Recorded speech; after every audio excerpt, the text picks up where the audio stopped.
happy to be here. Okay, I'm going to be the, is it anchor, MC, which one of the above, eh? Because they gave me something very good today, and today I'm in charge.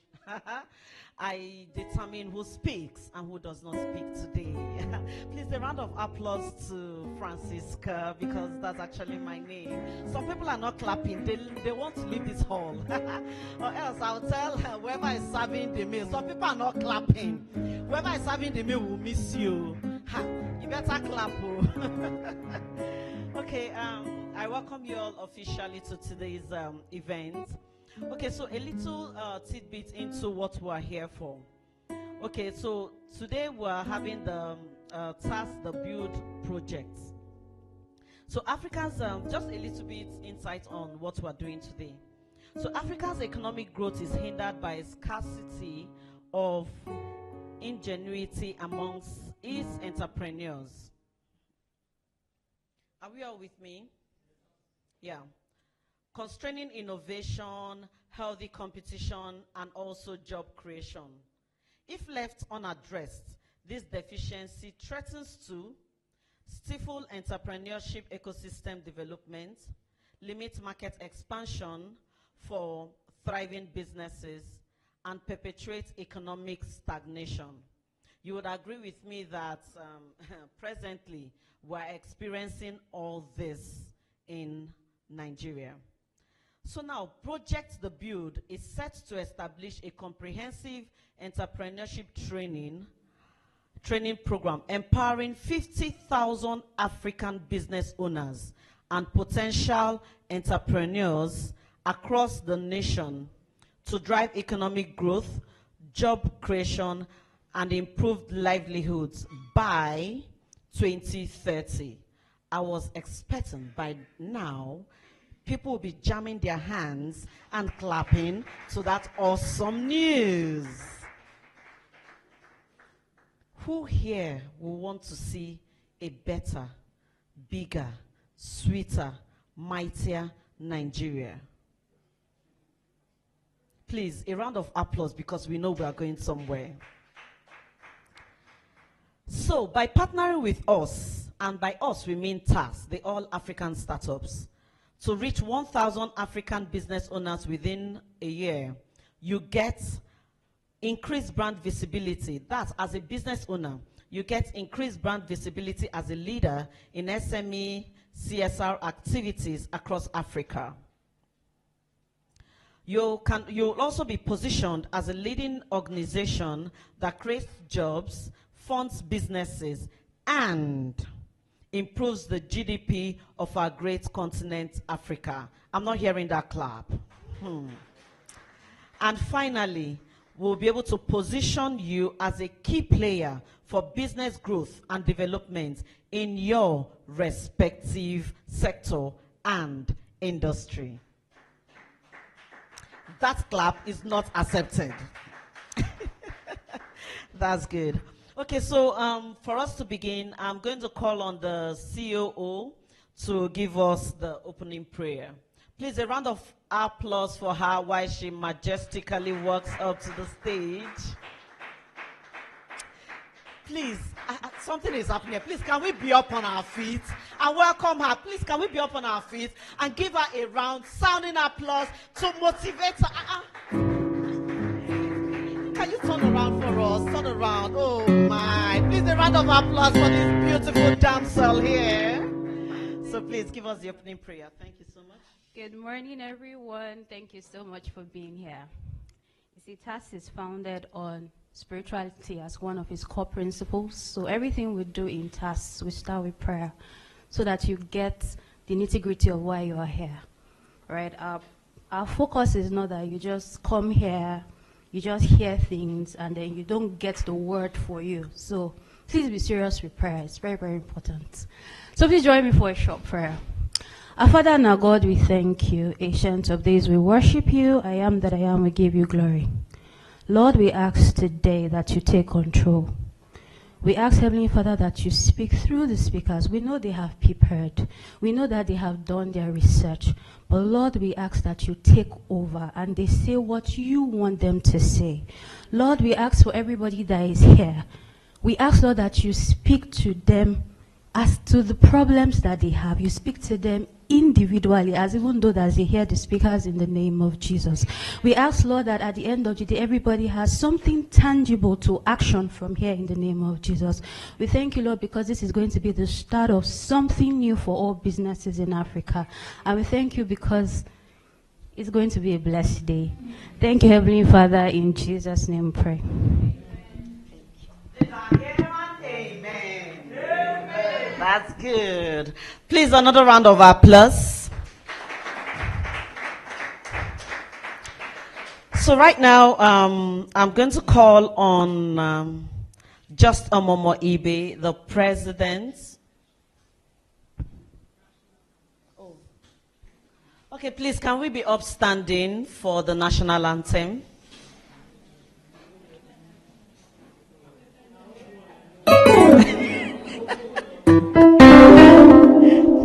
Don't worry, we have somebody here that is going to lead us.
Thank you for that awesome rendition. A round of applause for him.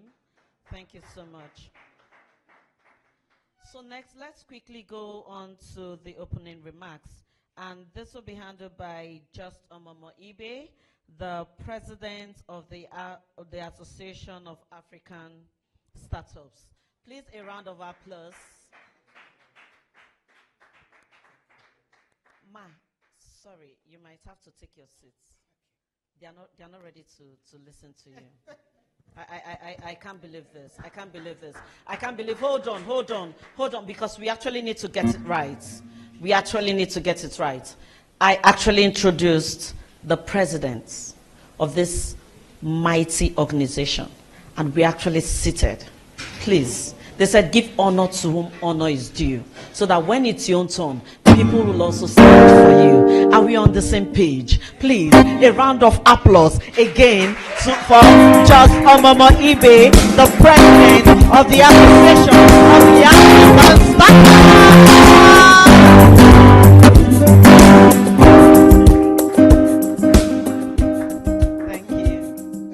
Thank you, every single one. Please be seated. It's an honor to have every one of you here today. We do not take for granted that you took time out of this holiday to come and learn at the feet of these amazing speakers that we have lined up for today's event. I'm just going to share a brief background about the Association of African Startups and why we think the Build initiative is a convening that will transform the entrepreneurial landscape in Africa. We started the Association of African Startups exactly 5 years ago, and the vision was clear: help build African entrepreneurs who will build businesses that would outlive them. If you know anything about the future, the history of entrepreneurship in Africa, you will know that we hardly have businesses that outlive us. And we had to begin to do research as to why this has been the case for the longest time. we realized that one thing was common. And that thing is most entrepreneurs start businesses for susceptible reasons or subsistence reasons. What that means is, I want to make money for myself. I want to send my children to school. I want to have good houses. I want to live comfortably. If that's where you are, please, can we put our hands for ourselves? Do you see? So we have about maybe 100% of people in the room, but 70+% of people want to build businesses because they want to live good lives. But this is the reason why businesses fail within the first 5, 10, 15 years and cannot outlive them after a particular generation. And so we thought, how do we bridge the gap? Because we're innovative people, we're resilient people, we know how to swim against the tides in Africa. But why does it look as though we start great ideas and then after a while the businesses die? So we started the Association of African Startups to at first work on the mindset of African entrepreneurs, to show them what it meant to truly envision a future where they can hand down businesses to the second generation, third generation, fourth generation. And in fairness, that has been one of the most arduous tasks we have had to embark on. Because every time you want to change something, people are resistant. Is that true? They like their comfort zone. So when you are telling them, don't build for now, build for 20 years, they can't see it, they can't think it, because in their mind, I just want to have the basic things that I need. So we spent the first 5 years building a resource center that houses some of the finest resources you would need to expand and re-engineer your mind so that you can move from an entrepreneur who just wants to make profit today, but an entrepreneur who wants to build a business that can potentially be handed down to the next generation. If that's something you have ever desired, can you clap your hands for yourself? If you have ever desired to leave a good inheritance for your children, for your children's children, like the scripture says, if it has ever entered your heart, please just put your hands together for yourself. Those are the crops of entrepreneurs that the Association of African Startups is trying to raise. And so after the first 5 years of putting together a resource center, one of our speakers just came in here, Dr. Oludare Akinlaja. Please come to the front, sir. Let's put our hands together. Thank you so very much, sir. It's an honor to have you here today. So, when we turned 5, we launched the Build Initiative. The Build Initiative was designed to collapse the 5 building blocks any entrepreneur needs to launch, to grow, and to scale their businesses. That means if you understand these 5 foundational frameworks, nothing will be able to stop you from building a business that will outlive you if you follow through. And these 5 frameworks is what we have called these 5 distinguished speakers to come and show to you as a taster of what can be if you truly partner with the resources you are going to learn today to build your business. As you go through today's conversation, I want to appeal to you. Try to really not be distracted. Look out for what the speakers are saying, but also look out for the things you must change now. Because change happens when a person is deliberate about taking knowledge and applying it in their lives where they are at now. So when the speakers are teaching, make or create a mental framework of your business where you currently are and start thinking of what you can pick from what they're speaking to apply immediately. Then from the immediate application, you can break down 6 months, 1 year, so that in the next 1 year you can tell that you went somewhere, you learned something new, and by application of what you have learned, you can see active improvement in your business. Above all, during the conversations, please meet people. Every human being needs somebody. I'm sure you know that.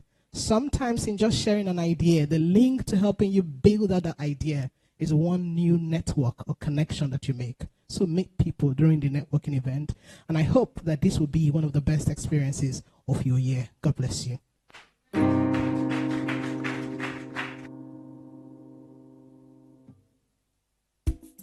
Please, can we get another round of applause for that beautiful speech from the president?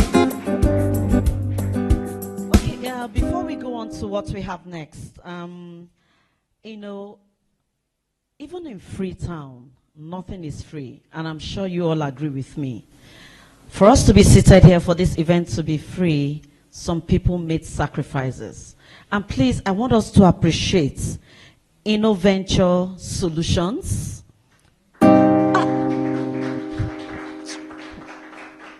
So next, I also want us to appreciate Esorae Luxury.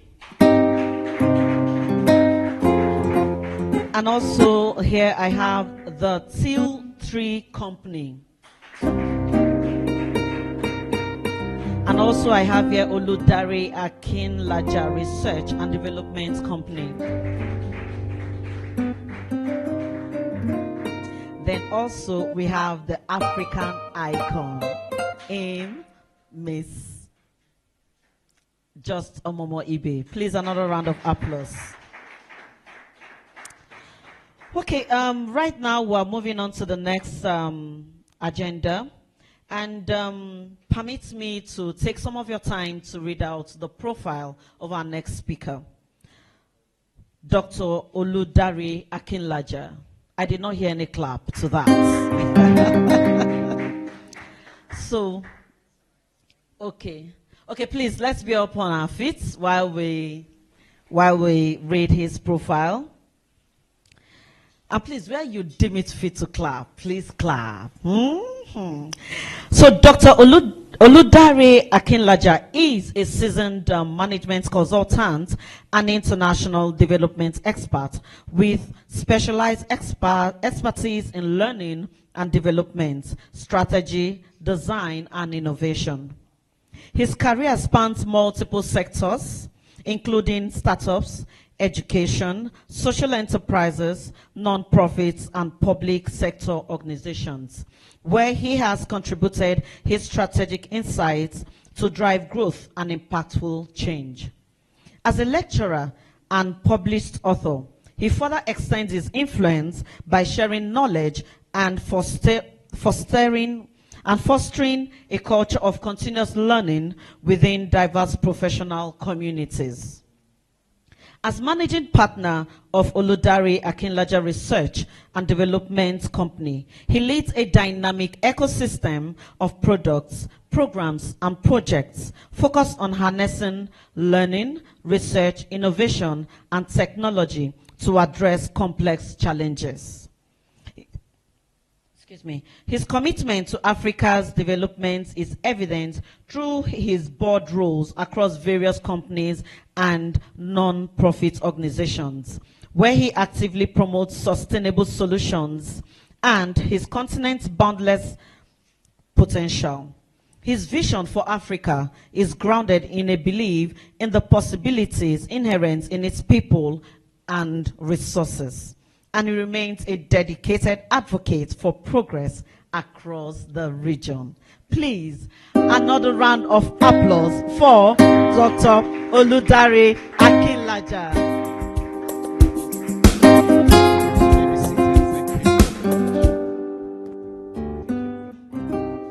Thank you very much. Sometimes it feels uncomfortable when you're here. Then read out your citations. Okay, so I have to give myself some form of psychological talk. That is not a church, Abi? Because the podium, the keyboard, everything just speaks. Just speaks to the fact that we're in a church service. So I'll try not to quote scriptures. Because we play in multiple spaces at the same time. So I do ministry, I consult, I direct for the PFN, so I always have to let myself know where am I part-time. Okay. First of all, I want to thank the strong woman herself. I call her strong woman. I call you the apostle. Just please can we put the hands together for her? Thank you. You guys are not clapping. So 18 years ago now, I was in a meeting. Fela used to have, Fela Drotoe specifically. Because I've said fella now, before people think that it is fella.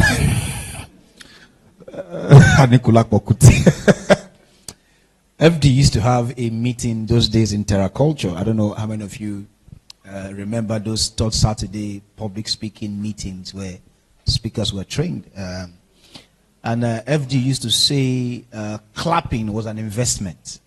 That every time they called people up and you clapped, it was a sign of some sort of investment. It didn't make sense to me then. But many years after, I have been in meetings where I have been called up and they have had to clap. And it made sense to me what we were doing 18 years ago. The fruits of a clap. It means genuine appreciation. Not because you are less. It just simply means you appreciate what people are doing. One of the greatest things I cannot understand is how someone plays the keyboard. Have you tried learning the keyboard before? It's one of the most frustrating things ever. The keys will not just align. And yet people play it perfectly. Now, if you think the keyboard is difficult, then you have not tried to play the guitar. Now that one is extremely annoying because your hands have to move with the string. So when I see people who know how to do that, I'm excited about it. And I believe one of the values of a clap is to show appreciation for the value that person carries. So I want you to put your hands together for yourselves as you have sat down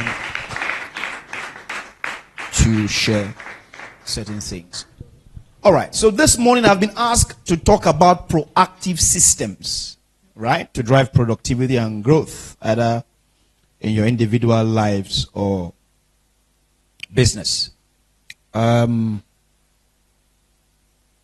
The reason this topic excites me is because one of the greatest problems with Africa is that we never scenario plan because we live by faith.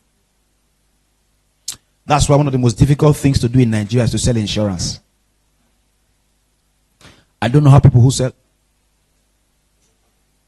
It's showing on my face. So why don't we go forward?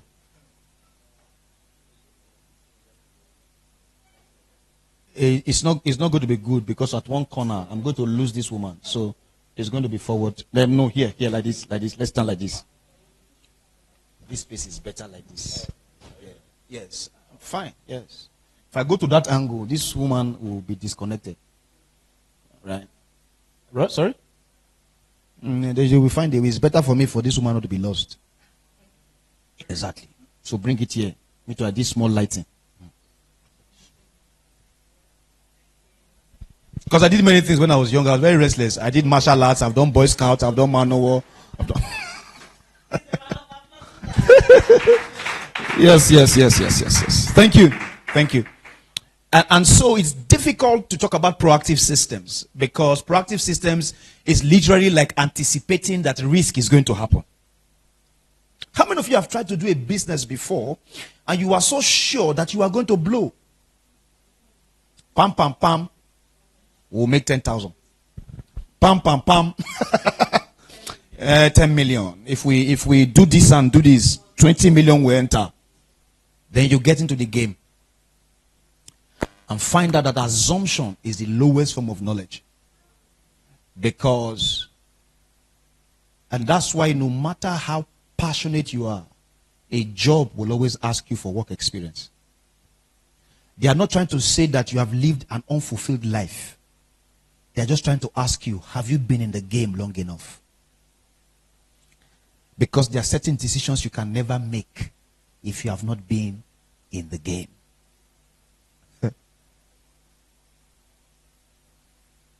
You know, I used to think that people who become CEOs of companies just become CEOs of companies because of their skill. I've changed my mind. If you sit with the MD of a bank, you can tell that something has changed. How they talk. In fact, I just learned that they must go for compulsory trainings to go into their new roles. Because there's a way they talk, there's a way they shake, there's a way they must smile. Their lingua will change. How they dress will change. How they smell will change. So it says to me that you must be prepared for growth and productivity. Anything accidental is dangerous to whoever it comes to. Anything accidental. I don't know about you, but many years ago I used to pray that the Lord will try me with money. I mean, if you know that prayer, the Lord just try me. 200 million will not be a bad idea. Just try me. Ladies and gentlemen, I stopped praying that prayer when I found out that money itself can kill whoever possesses it and is not prepared for it. I'll give you two examples. The first example was in 2011. A particular guy won 12 million naira with Baba Ijebu. How many know Baba Ijebu? He won 12 million naira. But probably because he wasn't ready for the breakthrough, he won 12 million naira, sir, and he entered a bike and died on Ojolegba Bridge. How can you win 12 million naira and still take Okada?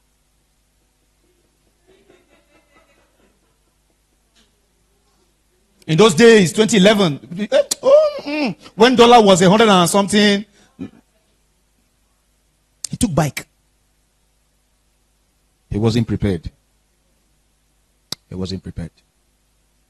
In fact, it's so dangerous that there is a course in Harvard called Psychological Balance for Billionaires.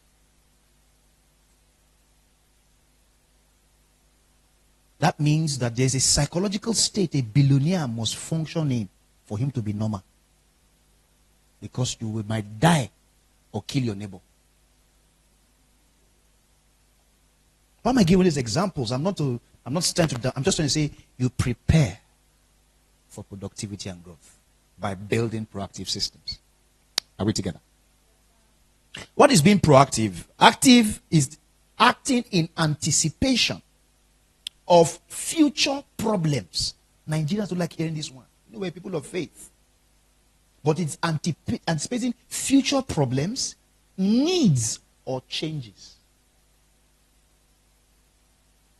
Anticipating future problems, needs, or changes. For instance, a proactive young man, I remember when we were designing strategy for under the Goodluck Jonathan era of Ewaen, some people got 10 million naira and the first thing they got was an office space. I was wondering, it's either you don't understand Nigeria or you have too many assumptions about Nigeria. And how many of you know that the illusion that you need a shop to sell is an illusion? I need to be positioned. Grammar. You will know that person has not done business before. Every time you see people speaking plenty English, they've not done. People that have rolled their sleeves and done business before don't speak English. So Baba Jabu might not have gone to school, but you can't play with them. There's one woman I met in Lagos Island Market. She shocked me. She doesn't have invoice like you. She doesn't have Zoho, but she has what they call a ledger book. She can tell you when 10 is missing. That one does not come by accounting practice. It comes by native intelligence. Years of use. When the Bible says through constant use, they have had their senses exercised. That one is not book. And that's how proactivity comes. You prepare for it. But the interesting thing about proactive systems is that it also prepares you for opportunities. How many of you are aware that as dollar is going up, some people are praying, up more. Go higher. Go higher. Higher. Raise up, raise up, raise up. It's a prayer point for a few people. I used to wonder why it was a prayer point. Until 2 weeks ago, I did an investment. So I am currently praying. Higher. Higher.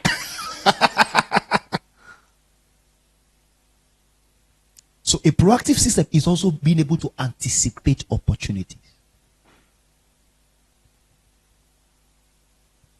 For instance, everybody is shouting AI now. You are binding the devil. AI. I say no. God forbid. That's the Antichrist. Stay there. Soon. And very soon. But I have a counter opinion though. I don't believe that AI can take away a vital part of human existence, which is emotions and human interactions. That one is the balance of life. Once that one is taken, the end has come. That's why, even abroad now, remote work has stopped. Are you aware that 10 people now that you come back to the office? That this remote thing, it's not working. You know what? Because the power is in human interaction. Work is not just, right? It's the human interaction. I can see and say, how far? That human interaction, they have seen that they can't trade it for anything. Because the Garden of Eden, God himself said, it is not good. All of you have quoted that scripture in only marriage.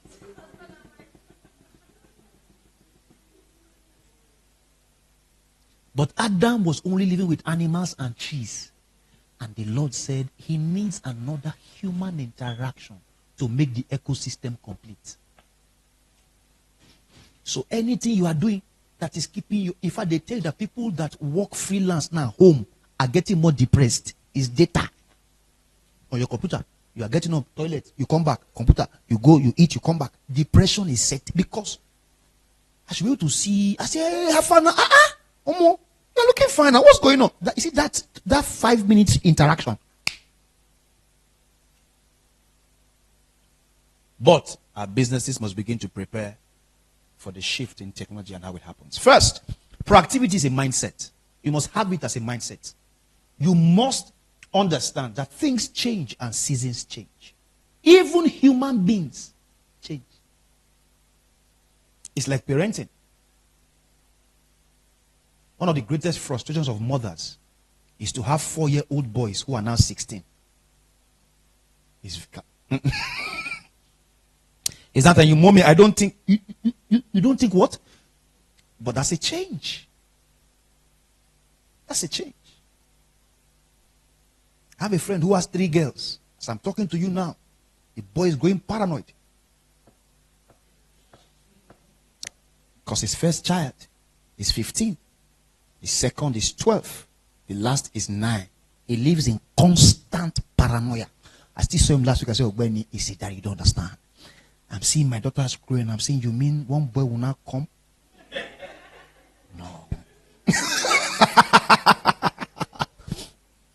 I said, did you know marry someone else? I said, no, you don't understand.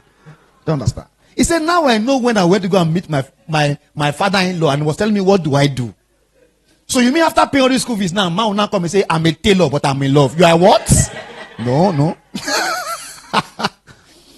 Preparing for change. Preparing for change. So it's a mindset we almost have. Change will occur. Change will occur. It's the same things I tell people who are single. Don't be in a hurry. I'm lonely. I'm quiet. I need a man.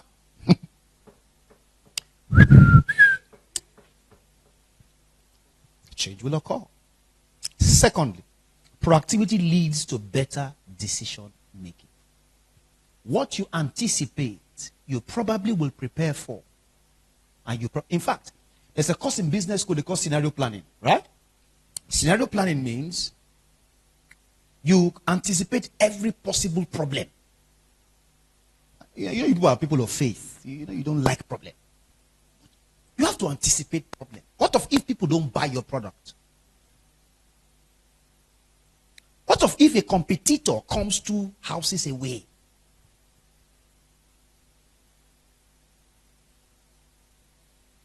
Let me say this here. Am I being recorded? Try. But she knows I know men. She likes me to always talk. But the secrets we know is better you. There should be a laundry, so I will use Eco. There should be a laundry company. They are still active, right? In Lagos. And people always used to compare the productivity of that laundry company to mean the new business. So everybody used to want to meet up with them, follow their strategies and all of that. Only for many years down the line for us to find out that there was oil money supporting the laundry. So, oil money was, then you who collected money from bank and use your savings, you are comparing. They can't. There's a cash flow. For instance, there's a restaurant now that is entering into Lagos now. I hear people telling me that they will take over everywhere. Item 7. I'm even item 7. Go in Ibadan. They are building on Allen now. People are saying, because that guy, anywhere he goes, he opens like 8 at once. Far. But I'm of a different opinion, Sha, because Lagos used to teach people to be humble. Lagos is a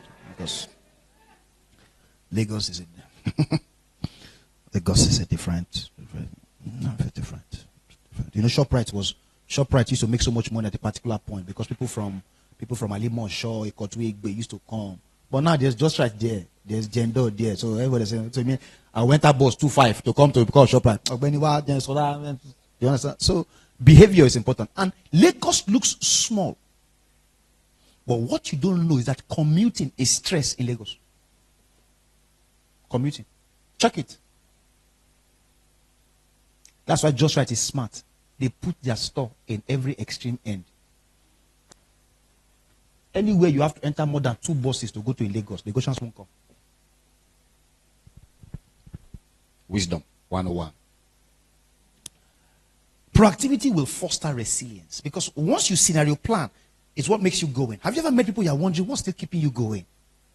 There are people who it looks as if they are failing. Dangote is still pursuing the refinery. I don't know what he sees. Now fuel has gone up again now. Because of marketers and Dangote fight. But he himself going is not humble.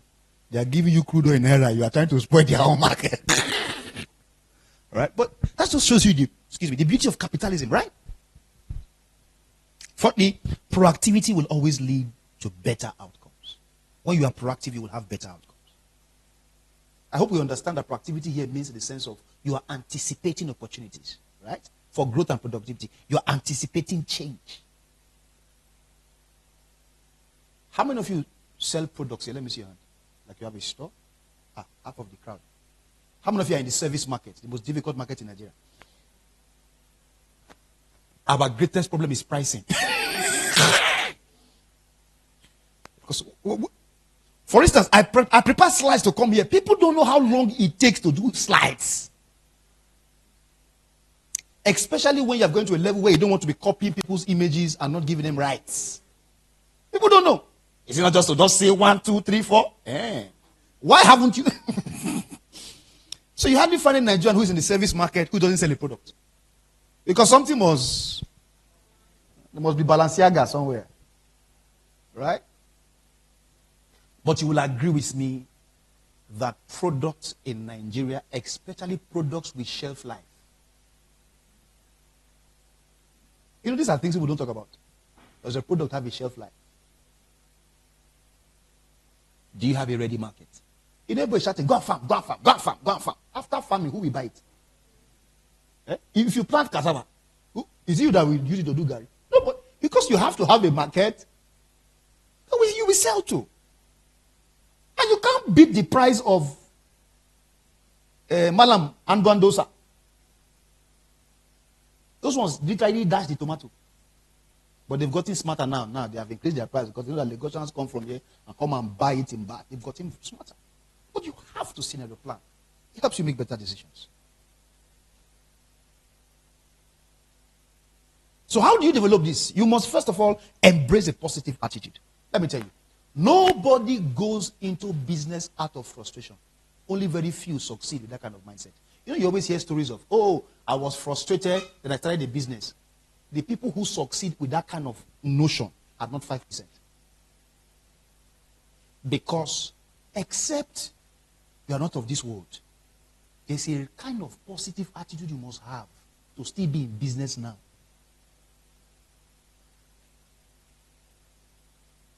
Two, cultivate a growth mindset. We have said that. Thirdly, there must be a sense of purpose behind this thing you are building.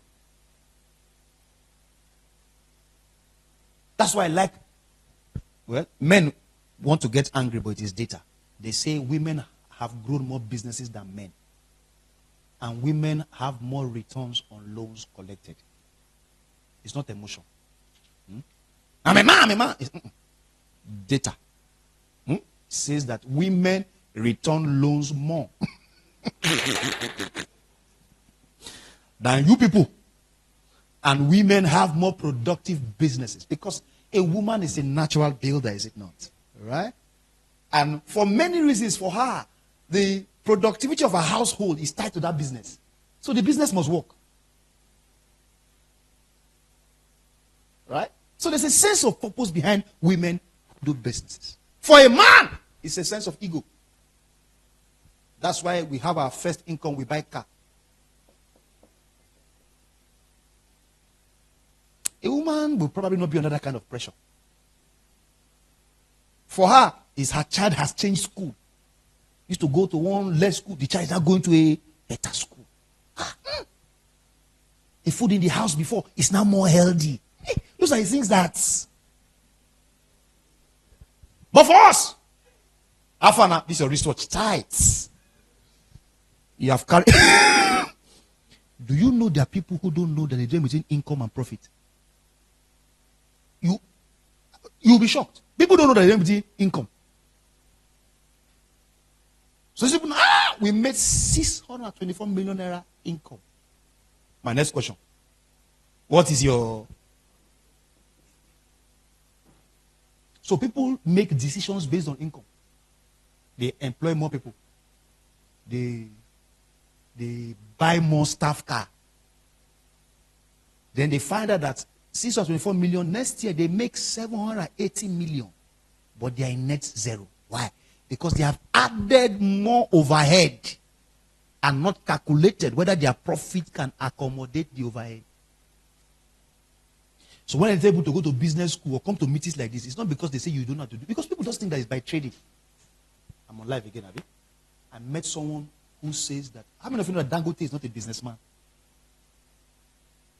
Dangote is a trader. People don't understand. Dangote is not in the income balance. Look at all his businesses. You can never see anything that's too complex. It is buy. You are the one wanting to innovate. His own is buy. No stress. Angama, Bakomi. 10 naira. Okay. We'll do 10 naira in 50 million places. That's how it thinks.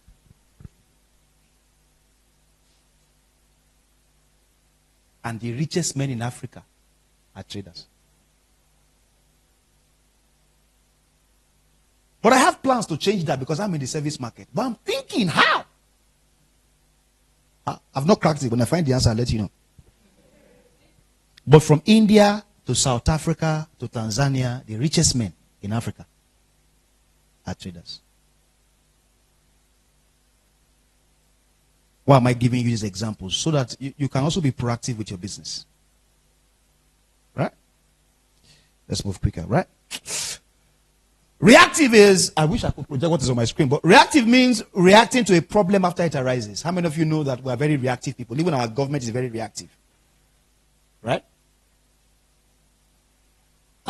Is our government not reactive? We are very reactive people now. Nigerians don't scenario plan. They don't anticipate that something will happen. Right? For instance, now, we are now expanding road and breaking houses. Did we not think? And there will be road here.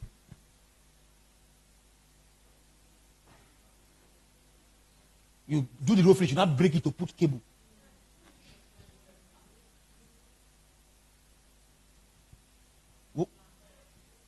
We are not well, you know. It's design thinking 101. For instance, now, near my house, I can tell you there will be a problem in 10 years. I don't need a prophet of doom. I can just tell you. Because the road is small, and the two roads are roads that link to major communities. So you can tell. But then developers are still buying the land and building you. Then we now be prophesying. that may they not see it.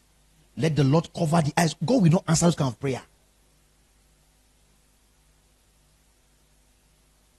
Being proactive prevents problems before they arise.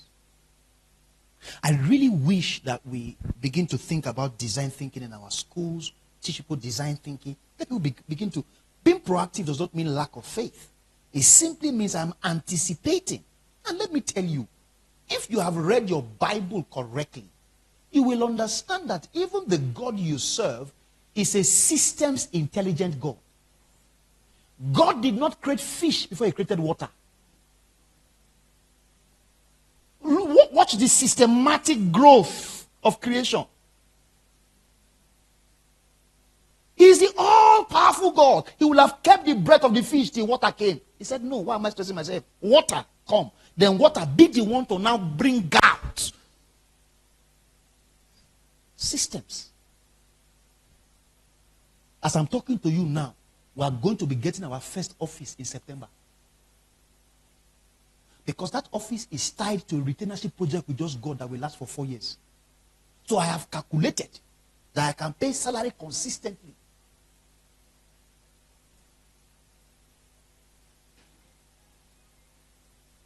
Most multinationals you see, I don't know many people have worked in multinationals, but they won't tell you. Sometimes it is some subsidiaries that fund the overhead. But they have designed the corporate governance in such a way that they can tell you. Why do people think that you see some of them, their account balance, they will still say they made a loss and they are angry. They will say, somebody made 15 billion, they're still angry. If I don't, no, they have calculated, they have anticipated. They can tell you that based on where we are going and what we are projecting, this is a loss.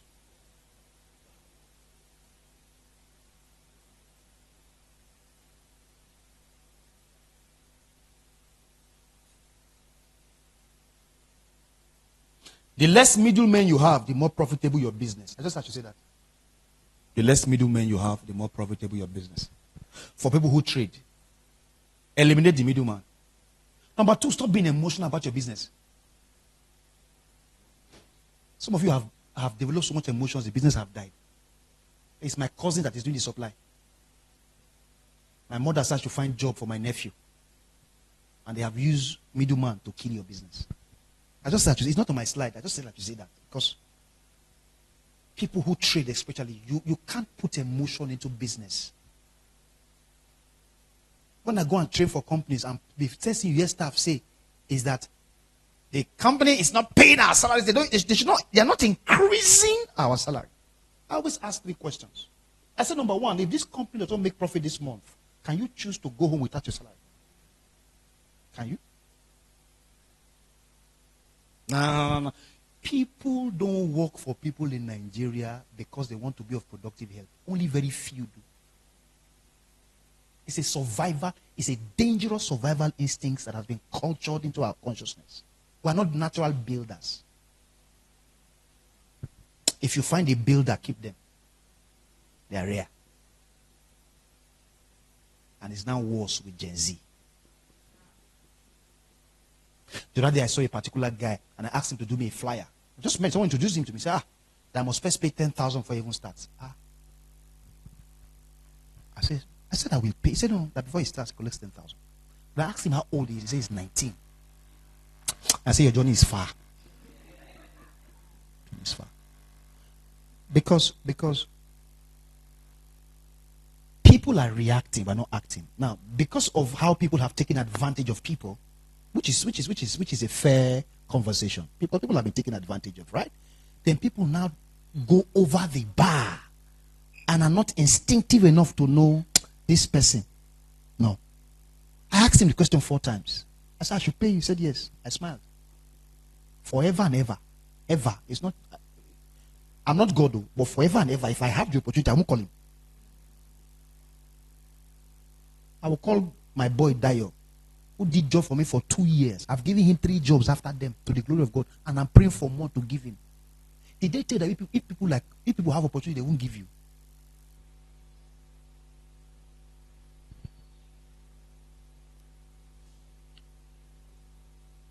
I'm trying not to go into one other place, that a discussion that has been going on over the last 3 weeks online about music ministers and pay. I'm trying hard. Because even we who speak and who have pastored have suffered. Man of God, man, I went to speak somewhere in Ibadan. After speaking, they gave me a white envelope. I thought it was check. It was 100 naira, new notes. I lie not. 100 naira in 2013.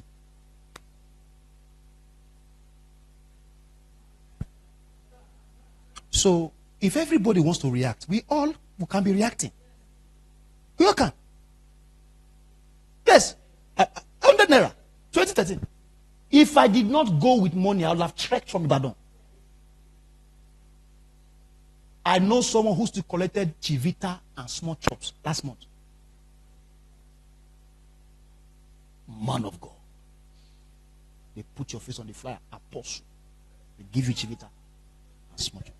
So if everybody wants to be, I'm just trying to paint a picture of if I ask all of you in this room now, you shouldn't even help your last born. But you have said to yourself, you have now prayed to God for instincts to know when and when not to. That's where the maturity of growth comes in.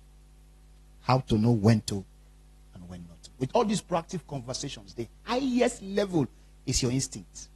And that's why women are better businessmen. Or business individuals, than men. Because any small thing, your wife will call you, this man. Say, no. He has been in this business for 32 years. If I take a poll here, half of us, our fathers lost money that time because they refused to listen to our mother. Honey, this guy, I don't like it. Mr. Akinlaja, I thought that money. When it happens, you'll not come back. And mothers, they are just so nice. But I know in their heart, they want to do. Well, you know, they can't. But that's what they feel like doing, is it not? So I feel the natural. Yes. But in their mind, they're like, should be more soft one. Right? So proactive means prepare ahead of time, anticipate potential pitfalls, carefully prepare for likely questions. The Bible speaking, it says, who wanting to build a house will not first sit down to count the cost. People quote that scripture thinking that the counting the cost is going to be done by you. There is a partnership, I feel I should say this, there's a partnership with the Spirit that gives you as a believer an edge in scenario planning and decision making.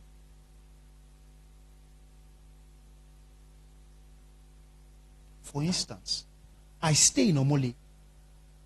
And how many of you know that big tree towards Beggar, that's Isheri Road? I wanted to open a business there. And one day I was just driving with a friend of mine and he says, businesses never grow on this road. I'd never noticed it. How many of them is growing? It's always businesses that this is their second branch or their third branch. New businesses, go and check. Doesn't drive there. Even Tantalizers closed down on that road. Mr. Biggs was already having his transitions. But closed. Wisdom. It was wisdom for me.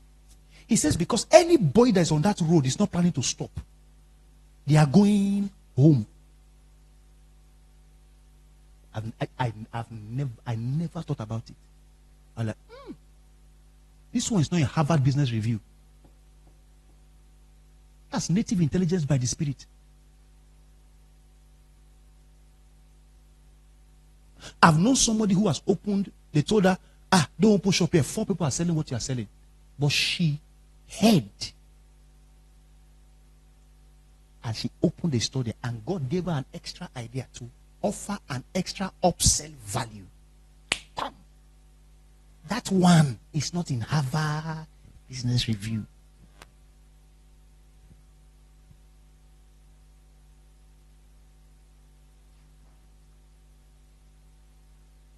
What are the benefits of this proactive nature? You seize opportunities, you solve problems, you build stronger networks. How many of you have had numbers on your phone you didn't use for 5 years? But one day, something reminded it. Have you forgotten?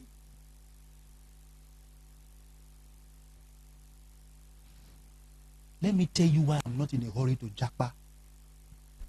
It just dawned on me that by 2027, 2031, I'll have classmates who will be governors. It's in our...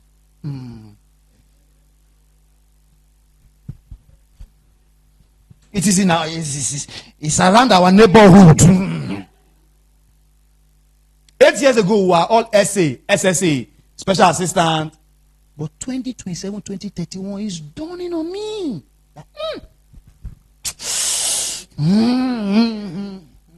Then you now want to jackpot? No. The Lord has not told me to go. He has not told me to stay. But this wisdom behoves. I'm telling you. You can track patterns. You can track. I tweeted something yesterday. Prophecies, patterns, and principles. Principles are the lowest form. It's what is common to all men. But those who understand prophecies and can see patterns. For instance, I don't read the soothsayer to tell me America is gone. The cycle has left. You will say I said it. The breeze has moved.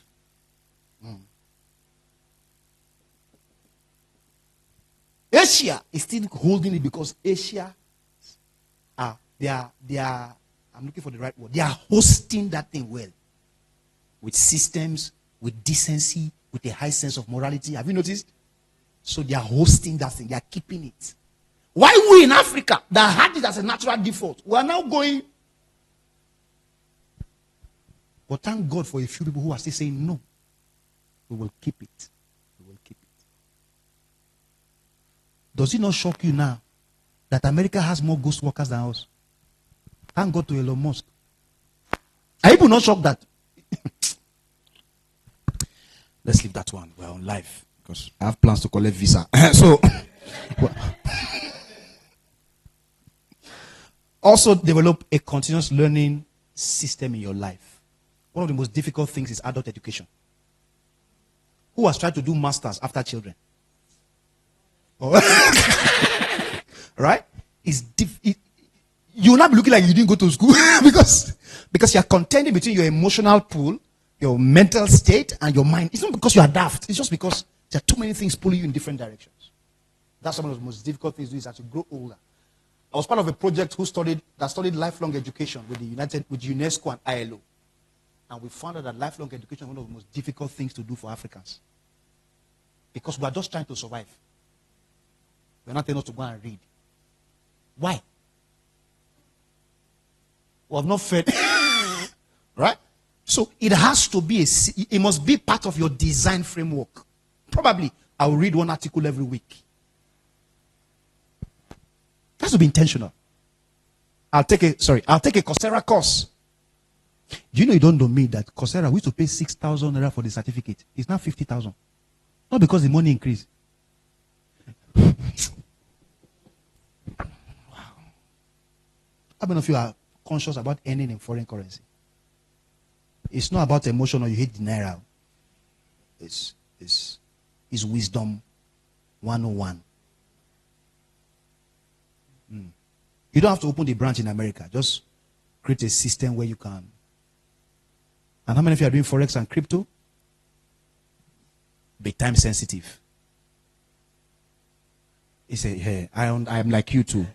You know, some people have tried. I have a friend now, if you talk crypto name, he can use his car and jam you because because some people actually put a lot of money into it and lost a lot of money. But one thing about crypto and Forex is that it's a principle of timing.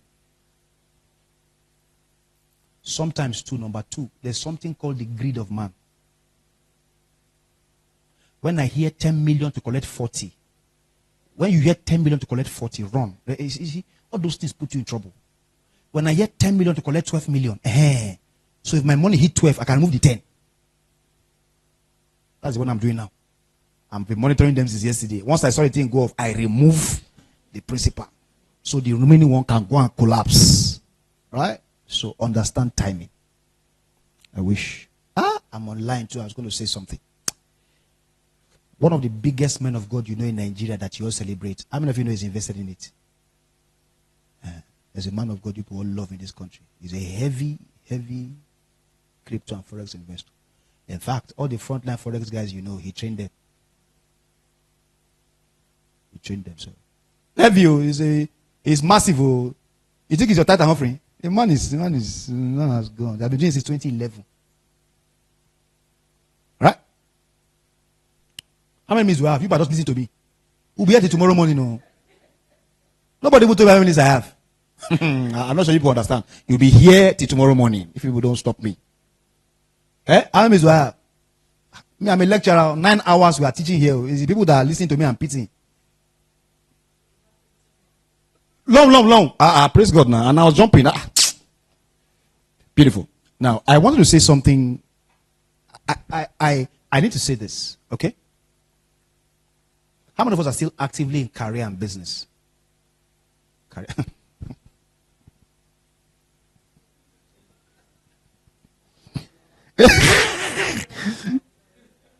Actively in business and career. That's being proactive, is it not? Right? Creating a sustainable system so you can. But please prepare for exit. Always have an exit plan. Always have an exit plan. One. Number two. This is me being practical now, right? If you are still single here and waiting to start business, go and start now. Marrying and having children will not reduce the risk. That's why people have been planning to start business for the past 15 years now. They've not started because they felt when I marry, you will never start. Start now. Because children don't ask you permission for food. How many of you had your children during lockdown?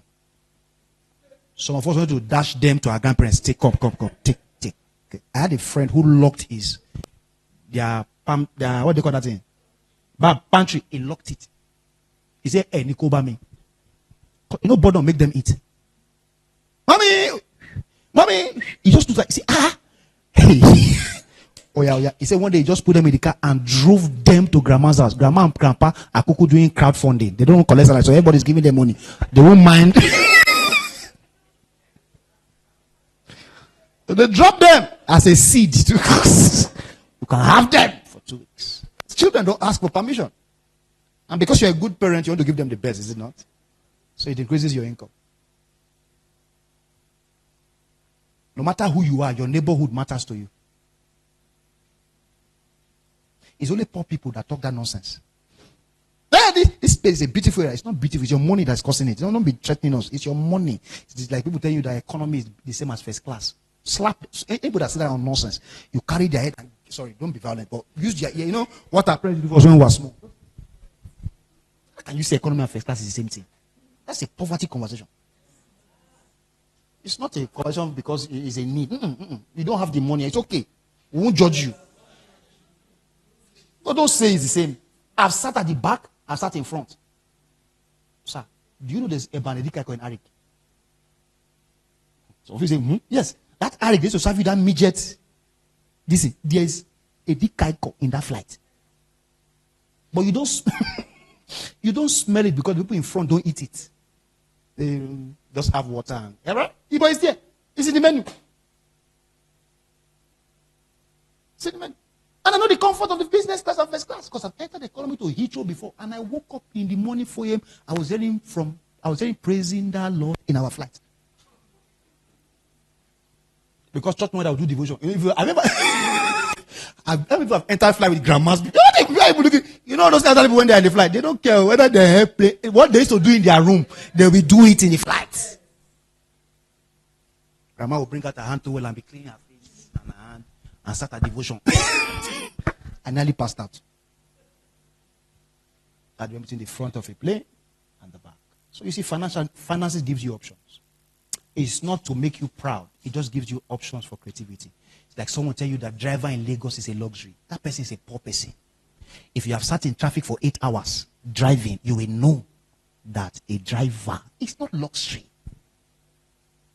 or having an assistant. Have you carried phone before for it? Have you carried phone before? You will know. It increases your productivity level, right? So you must have a disposition for wealth creation and income streams. You must be able to sniff opportunities. To be an entrepreneur is not a survival strategy. It's a mindset. You must be able to sniff it. Sniff it. Sniff it. Sniff it. I had to break. I'm shouting mindset because half of our conversation today will really be about this frame of reference. Because many years ago, I remember when I saw someone driving a G-Wagon, I used to abuse them. How can't you help the less privileged? How do you take it when I help them? I don't say that nonsense anymore. I don't say that nonsense anymore. Because the first time I entered the car, I knew that there's a reason why people have bad dreams. You know why you have bad dreams? I will tell you. Keke nape, Danfo, Okada. There's no how you won't see demons. This is, it is what it is. There's a reason why God put Adam in the garden. That experience was a creative experience. There's no how Adam would not have thought properly. So the first thing you must be careful of is your environment. What you put around you. That's why some of you who live near Barbe Salon, where the speaker is loud, you always come up with headache. Where the pathway to your house looks as if you are going through 7 mountains and 44 seas. When you get to, it's not to, I'm telling you. That's why people spend so much investing in their environment. Don't play with it. Even if you can't afford it, take a trip sometimes to where productivity can happen. I grew up in Badagry. After my WAEC, I refused to go back to Badagry. I went to go and squat in VGC. You know why? I wanted to see something that looked like where I was going to. Because in Badagry, I was a local champion. My father was a civil servant, mother civil servant, working in Nigeria. I was a big boy. I went to VGC. I realized that you have not entered the first 5,000 of big boys. It's the same way my mother did something very great for me. Took me to King's College, Lagos. It was the greatest blessing of my life. I was number 3 in Badagry local government in common entrance. Then she took me to King's College. I realized that my result was not in first 400. Because beside you is this person's son. In front of you is this person's nephew. Behind you, I say, hey, I look like a fool for being proud. But they help me. There's no way in this life now that looks intimidating. The worst you will get is a no. So say, hey, what will happen if you see Dangote? What will happen? Good afternoon, sir. My name is Oludare. I'm involved in the service market. I feel I can be of value to you. Right? What the worst you will get? Will it kill you? So you must break that bias from your life. I want to end like this. You must make up your mind after this, because we can give you all these skills and principles. Your bias will be your greatest undoing. There's something called the power of the subconscious. Some of you have failed so much that on the outside you are trying again, but your subconscious is countering it. Sorry, sir.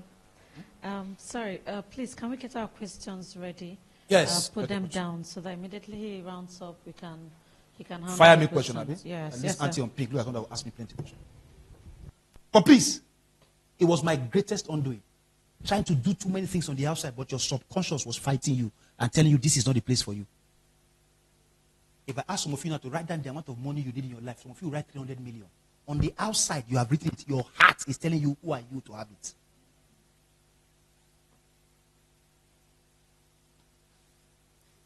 So, yeah, what do they? I want 200 million. Your heart is yimming.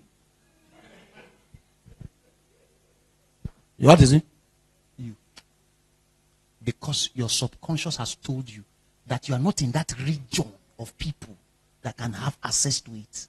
So the first thing you must fight with all your life is your frame of reference. Change your friendship cycle. It's only friends that grew up with you in the bush you still have today. There's a problem. Some of you will find out that when you changed jobs, it affected you.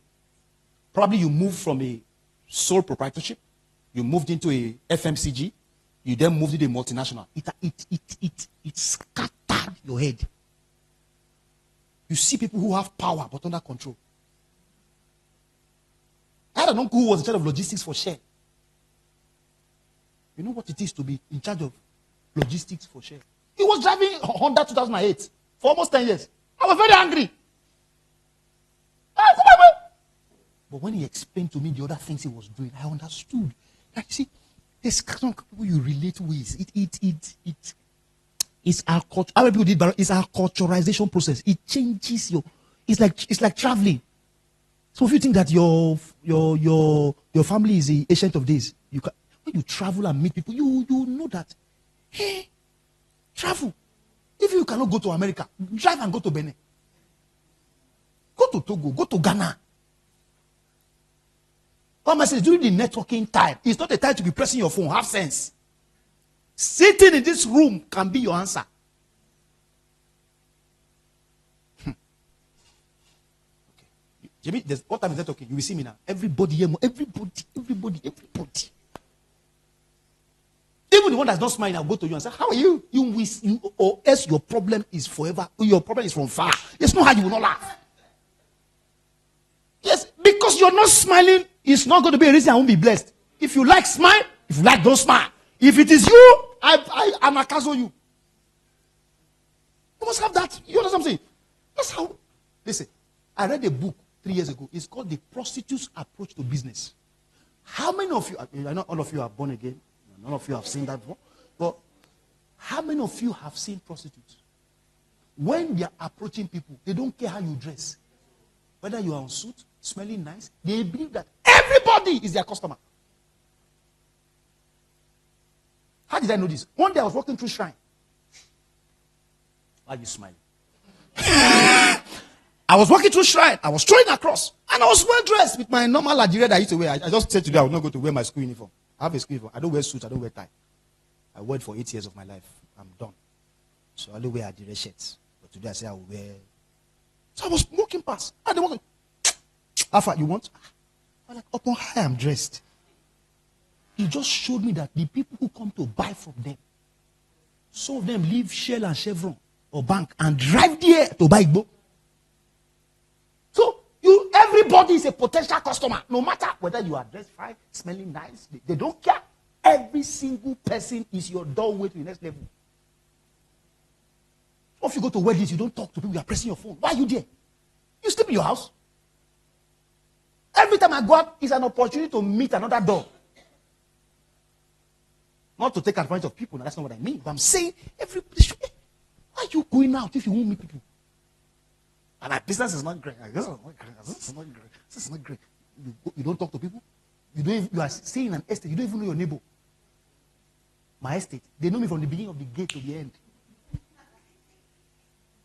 And this is not a personality issue. I've met people who are extremely quiet. But when it comes to that business, how many people that Reverend Sam can be here 8 hours? You hear his voice. Reverend Sam doesn't like, but talking stresses him out. But by virtue of the work that he does, if you don't talk, I'll end with this statement. Many years ago, I don't know why I dovetailed here. I hope I'm helping somebody. Many years ago, I found out that it is not how intelligent you are or what product you have that matters. It is who sees it. It's who sees it. And seeing something is not Facebook ad. It's not sponsored ad. It's not Facebook ad. It's not sponsored ad. Some of you, your breakthrough is your neighbor. The one downstairs that you will not greet. The wife spoke to me anyhow. The husband is proud. As I'm talking to you today, what's today's date? 1st of April 2025? I don't know who is fighting me. Maybe they are fighting me. I'm not fighting anybody. I don't do that nonsense anymore. My friend's enemy is my enemy. No. I don't do that nonsense anymore. It's a waste of emotional space. Women. Can we talk? Now, this one. She looked at me funny. Oh God. Someone called me and said somebody gossiped about me. That me, I'm now proud. I don't talk to him anymore. On his birthday, I called him. Hey, G.F. now. My wife gets angry with me. Why you should be talking? I say, my covenant with God is that I will not fight anybody on the person's behalf.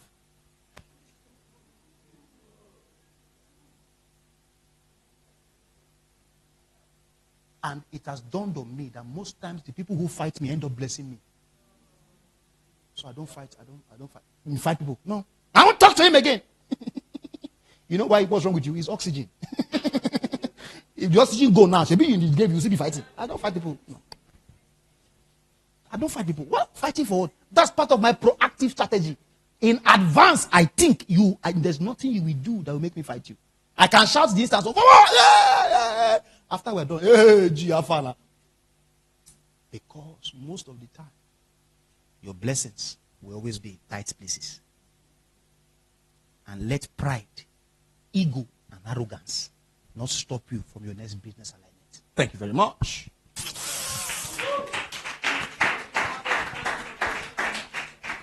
No. We have no. It's necessary. It's necessary. They said, give honor to whom honor is due. Because you know this you are doing. This woman can be that will give me deal tomorrow. Now let me stand up. Let us sit down and clap. Please, can we have a very good round of applause for that? That was so good. Thank you so much, sir. Thank you so much, sir. No, not yet. Not yet. Okay, so please, can we have our seats? Can we have the questions very fast so that we can enter? Any questions? Did you? Okay. Thank you very much, sir, for the enlightenment that you've done. While you were speaking, you painted the ecosystem of an average Africa, most usually Nigerians, in terms of our mindsets towards business and its sustainability. So my question is that, for instance, let me put myself on the stake. I have the flair for academics, and it's also cost effective, like in terms of intensive, and I have a business that is thriving. I want to go to school.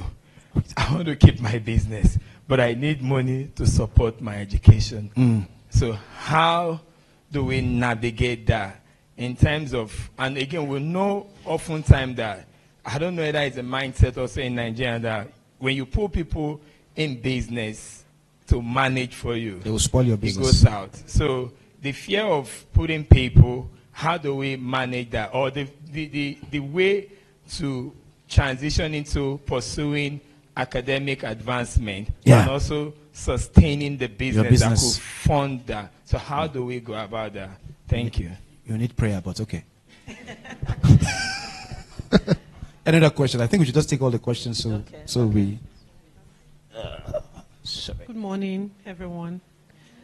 Okay, so my question is... sorry, I wrote it down. I want to read it. Okay, so you spoke about... you said that the less middlemen we have, the more profitable we'll be. So the type of business I do currently, okay, so I run two businesses. One of them is involves a middleman. While I know that it's good to try to eradicate middlemen, I know that I have to go directly to the source, but I don't know how to go about it. I've been thinking of it. I've been doing this particular business for about 4 years now, and this middleman is someone I buy from. Gatekeeper. Yes, and I've consistently bought from her for years. And I don't know how am I supposed to breach that topic to her. Am I supposed to tell her that I need her to give me the contact? Is this supposed to be a it's payment? It's not going to happen, but so I don't know how to navigate that. Okay. So I don't know how to navigate that. I've done my research, and this product I'm talking about is honey. So it's natural honey. So I don't know how to get to the root of it. Yeah. So I just wanted to know if you can. I'm going to answer it practically, because sometimes you might not sack them the way I said it. All right. There are other ways you can tweak it, because sometimes it's no longer about just middlemen, it's also about partnerships. But I'll put a context to it so we don't get carried away by sacking the middleman. Okay. Yeah. You talked about anticipating problems and opportunities before. Yeah. So I want to know, how will this not lead into overthinking? Yeah, analysis paralysis. Yeah. Thank you. So I heard you say design thinking. Yeah. More often, and I'm looking at, do I have to have gotten all my designs right before moving on? Before moving on. Or I can do it on the process. Step out on the water And, feet. proactiveness. When we say proactive, I am thinking on, I might not be able to capture all my problems. Yeah, in one frame. At the start. Yeah. I mean, you have to step into the water, as you Yeah, said, before yeah. I can. Yeah. So how do I get proactive when I'm in the problem? Yeah. That's a good question. How do I get proactive in the problem? Okay, so sir, this is from someone from our online audience. People are watching. Yes, sir. Amazing. He said, I am being proactive with idea most times, but I end up doing what overwhelms me. How can I handle that, sir? So she's saying she's being proactive, but she ends up being overwhelmed. She's an overthinker. All right. Any other questions from the audience? Beautiful. None. So Okay, let me run go through ahead, sir. academics and business running, right? So what kind of academia? Is it MBA or undergraduate? Is easiest. So if it was undergraduate, I would have said it would be a bit more complex, right? But once you're doing master and PhD, I know someone in this country that was his personal assistant that did his PhD. Very popular person. I won't call the person's name. So how do I mean by he did his PhD? I meant when it comes to gathering research topics, gathering research work and all of that, but he will proofread, he will study, he will write, all those gathering information, because PhD is like going around, gathering research, gathering information. So all that working up and down, he's not going to do it himself. Right? So what I'm talking about is you are intentional about how you design your day-to-day activity. Let me tell you.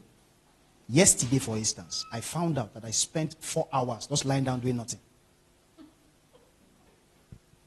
Sleeping? Nothing. I was just lying down from what you do. What I'm saying, I was trying to gauge when we say we don't have enough time. I was just trying to do an intentional day plan. I found that. Check it. 4 hours doing nothing. Because you can't come and kill yourself once in a while.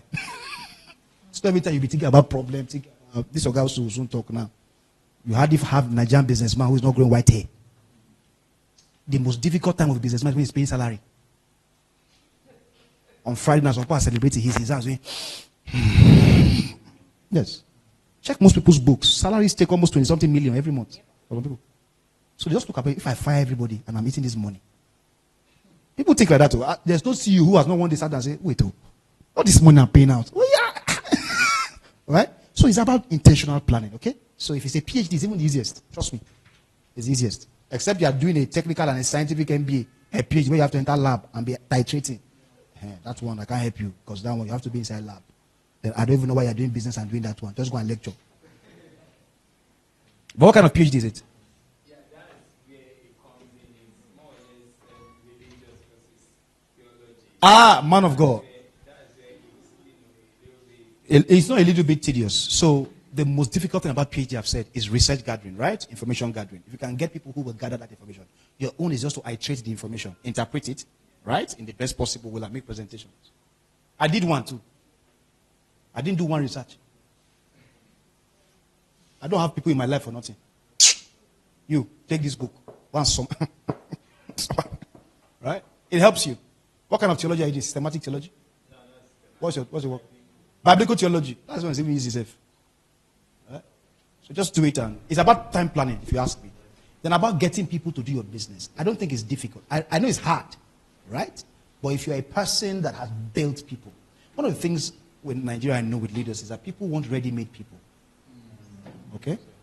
For many reasons. It's expensive to train somebody. One. Number two, you train people and they... All right? So people just get tired of raising people. But I've also found that the most loyal people, most of the time, are people that you have raised. Right? So you need to start raising people intentionally, especially when you know you're going to do multiple things. You have to start raising people intentionally. For instance, I have a project now that's going to go back to universities and start a marketplace and ministry mentorship program for 18 to 21-year-olds. It's starting in May. Because I've seen 5 years, 10 years down the line, I'll have too many things that will need people to handle. I will not go and start looking for people. Because the people that left somebody else to come to you, you think he's loyal? He has more pay. He will do peace. Right? But of course, people get people from other places too, are good enough, and the people stay. So there are not many the same side fits all, but I think people who are groomed most of the time are a bit more committed to our work, right? Then the middleman issue. Okay. When I say sack your middleman, I said that from a profit point of view, right? Because if you have less middlemen, the more markup you can have. But number two, you must also understand that if you can track the influence of that person in your business, and you can see that it's not really giving you a loss in the real sense of a loss, that person is no longer a middleman, it's a collaborator. So you must be able to tell the difference between collaborators and people who are just middlemen just exploiting you. Do you understand? Number two, I think if you work out well, you will find the answer. Right? Some things might have to make you go to the farms directly. I'm not sure you're ready for that mentally. Right? Because some people travel to Jos. I know someone who had to go to Jos. Took a trip and just went to Jos and booked 5 days. Right? Also, if you have kids, I know the decision-making level increases by many notch level.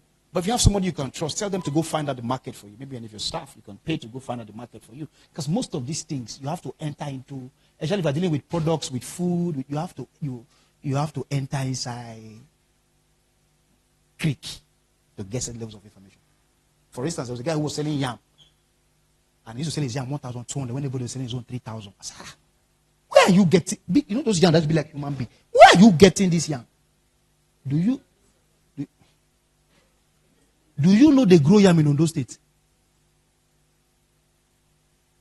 You know when you are going to, is it Taraba or this thing, you pass Idoani, that stretch, there's a village, in the village, if you see the yam that come out of that place. Those people have become so used to their yams, they don't sell it. You know that villages like that where they don't like to sell what they grow on their land. They just, yes, somebody hacked it and opened their eyes to the money. That's where he was getting the yam from. So sometimes it takes waka. You have to waka. It's called research money. You must put research money. Right? It's intentional. So you must plan for it. Plan for it. You can create a strategy for it and say, by September, I want to go to 2 states that I've not been to before. That's why most of you who are working your NYC, can you see the disadvantage? I can serve outside Lagos. Now you're doing a Greek. You don't know where it is. You don't know whether God was sending you to Jalingo that year. You can.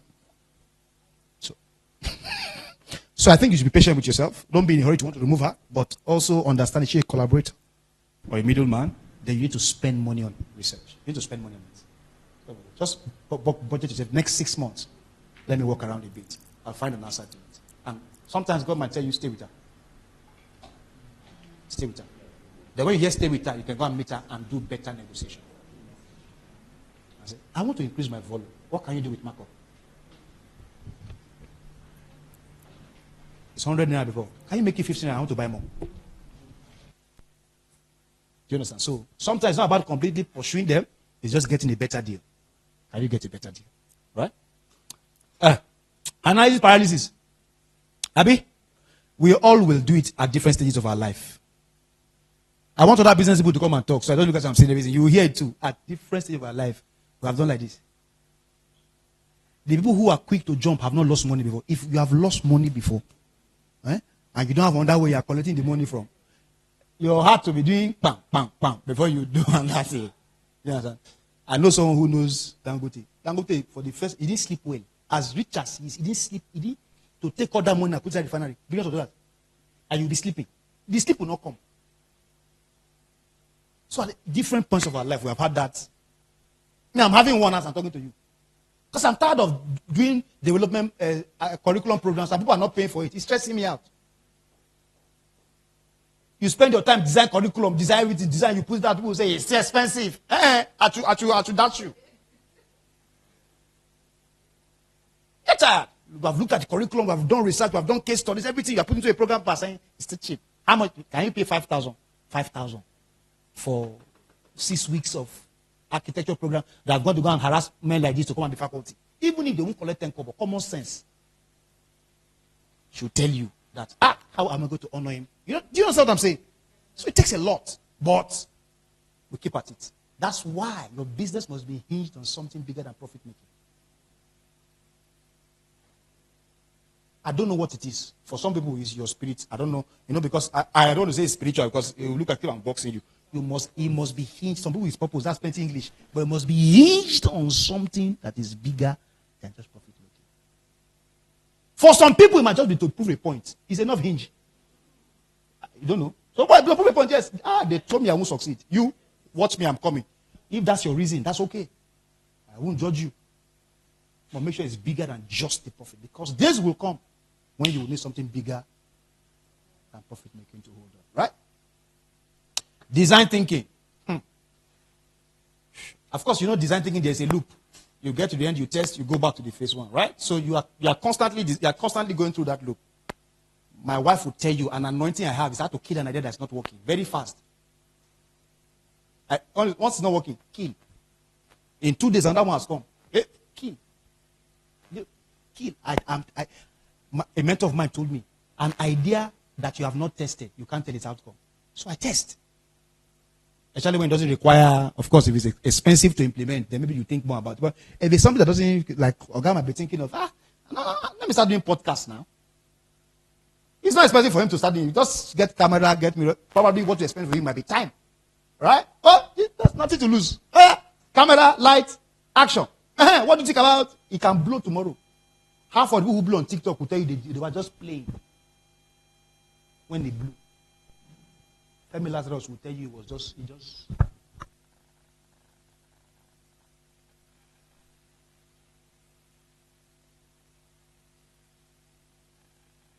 Hello. All right? So they were just testing and it came to, that's Akanchawa ringtone. So, then finally, about overwhelming, right? That's the online class. Yes. So, I've also found that people that are overwhelmed with being proactive are people who never try anything out. Like if there are people who have an anointing for scenario planning, they'll just be thinking without doing anything. That thing overwhelms you because you are still trying to. It has a way of making you look under pressure. So no matter how small my wife hates this word, but I say it a lot. Low-hanging fruit. Test it. Test it. Test it. Test it. Test it. Do a Zoom class. Only 3 people came. Test it. Confidence increases by achieved goals. You become more. Yes. My first 1 million came in 2007. How much was 1 million in 2007? I came out on Broad Street, GT Bank. I was looking for a car to slap. Because before that time, I was young, but before that time, it was only 19.5, 18.2. 10,450. That's your account balance. How do you know how to do account balance? 10,331 naira. That's my account balance. And I just saw 1 million. Bah! I said, I am more. When born day, how much is 1 million? But it was probably like, that's what happens to you when you just keep ticking the boxes, keep moving at it. It will no longer be, it's overwhelming because you still have them all as plans. You are not testing anything. And I want to end with this statement. Market does not buy your passion. Write it. Because some of you are saying, I'm passionate. Market does not respond to your passion. Market responds to what they need and what's of value to them. Gen Z can have this beautiful idea. Your idea can be beautiful and you'll be beautifully broke.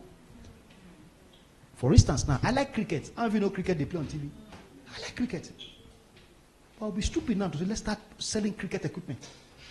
It's a beautiful idea. There's no cricket in Nigeria. If I can be patient enough, maybe other things are making me money, right? And I'm patient enough to spend on advertisement, on branding. Oh, that's not a problem. If you have the money to do wait time, that's okay. But if that's your first business, the business you have to use to blow, your blowing will be foul. So please, market does not just respond to passion. Market responds to what they see as value and what they really need. Thank you very much. Sorry, a last one. How do you minimize how do you maintain a positive attitude and not give up during the early stages of business, especially when sales is low and you have daily bills and other expenses? Like I always tell people, you see in this hall, I asked that question for a reason. How many people are still working and doing business? Because sometimes when your businesses are still in early stages, don't deceive yourself. right? Get another way you can make income. Unless you'll be chopping your income, chopping your profit, chopping your benefit, chopping your this thing, chopping everything at the same time. So always make sure, and that's what being proactive also means. Okay? Some of you start business from, I want to have time for myself. I don't understand how that's a thinking.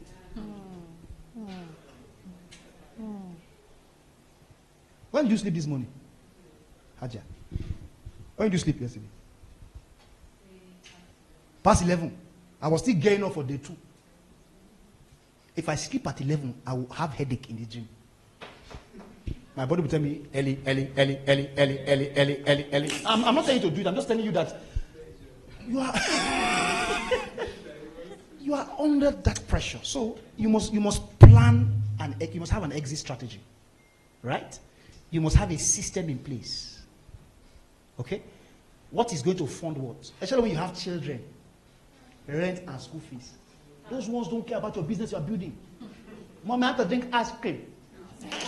Now be telling them, no, the customer has not bought, no, we are. So you have to plan this step, right? So if you can take a career in the business, it's the same advice I gave to music ministers when someone asked me that question during that conversation. Get a job. Who told you music must be full-time? Some pastors are not doing full-time. Get a job. What are you talking about? Get a job. Get a job. All this argument is cash flow. It's cash flow. If you're a musician that is making 200 million from, maybe you have a crypto investment, 200 million. Is it 5 million you're fighting for? You won't be fighting for all of that. So it's a cash flow problem. So those who are for, who are against, who can't blame anybody, at the end of the day, cash flow. So if you can develop a system that keeps your cash flowing. I told you about the dry cleaning company. I don't tell you. There was a cash flow system in place. Why some of you that were using all the things we were comparing with them, they had oil money that was giving cash flow. So what's your cash flow? I know someone who does tailoring. Who sells tailoring equipment? Who sells tailoring essentials? Who teaches tailoring? Who models? That's a serious ecosystem. At one time or the other, something will be... And you can track your proceeds. December, I will make more money from here. June, this is too much masterclass now, it's too much information. But I'm just saying you can track. So build an ecosystem around yourself. That's the only way you can not be frustrated. Because I have been frustrated before. Some of the most frustrated people are talented, broke people. Should I say it again? Some of the most frustrated people are people who are very talented and very broke. There's no sense annoying as it. Where you can sing a radio, hallelujah, you don't have money to enter bus. So create an ecosystem around your skills, your talents, your expressions, your network. For instance now, I'm the CEO of an organization in Nigeria. I double as their CEO. That's an income expression. Right? It's not affecting anything I'm doing. Is it making sense? So create an ecosystem around your gifts, your talents is the best way to keep yourself from frustrated. Because when you have talents and you don't have expression, it's what makes you beef other people. With these few points of mine, I hope I've helped you. Thank you very much. Can we have a standing ovation? Can we have a standing ovation and a round of applause for him? Thank you so much, sir. Thank you. Because of time, please, can we have our seats? Please, another standing ovation. Mr.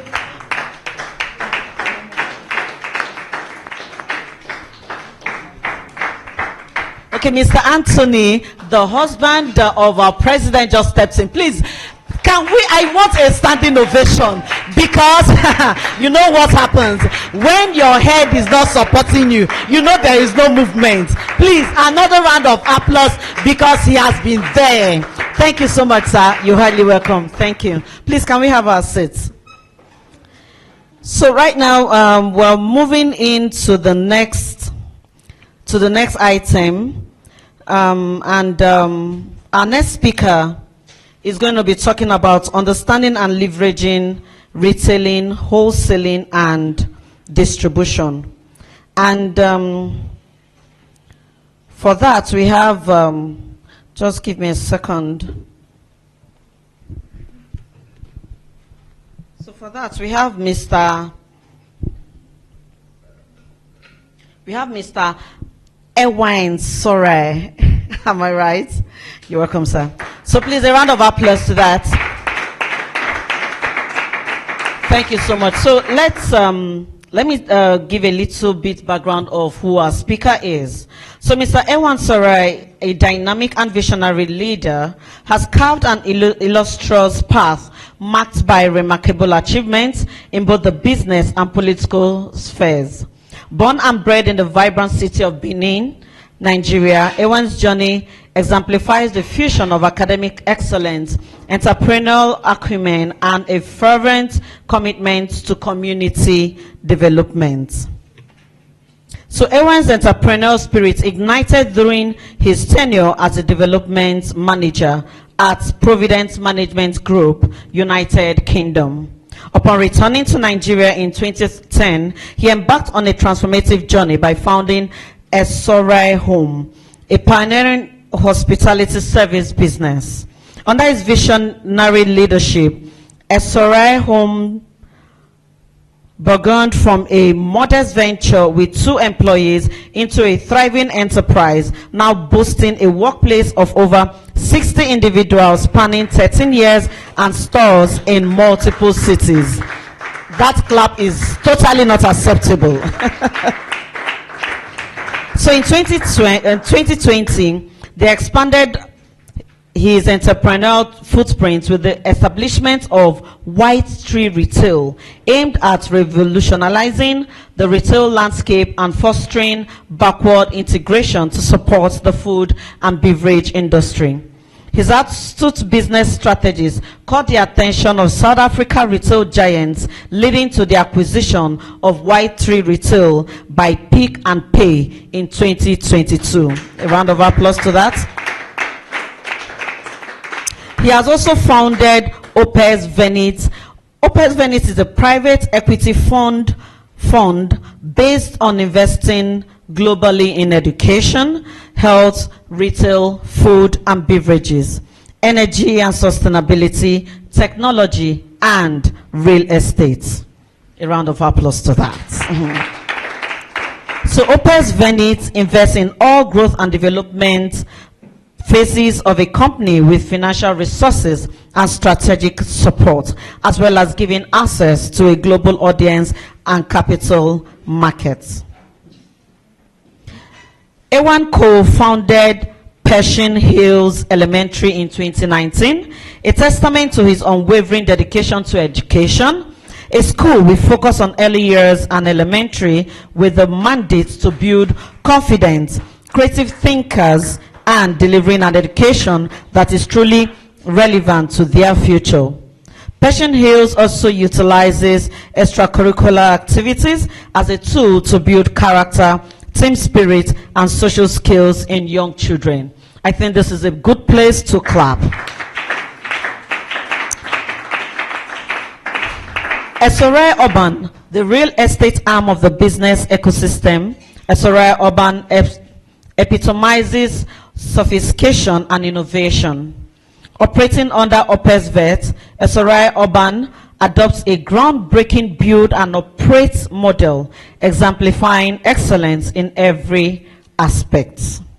So finally, driven by a profound commitment to social responsibilities, Ewaen founded Esorae Foundation, which provides scholarships to destitute children and deserving children from poor backgrounds. Esorae Foundation empowers individuals from disadvantaged backgrounds through skill building initiatives and using the large business ecosystem, providing employment for the acquired skill. The business ecosystem under Mr. Ewaen employs over 160 staff directly. In essence, Ewaen Sorae epitomizes the epitome of a visionary leader who seamlessly integrates business acumen with a fervent commitment to public service. His journey underscores the transformative power of leadership grounded in compassion, innovation, and a relentless pursuit of excellence. Mr. Ewaen is married with 2 lovely children and is an international family man. He loves to read and play football. Thank you.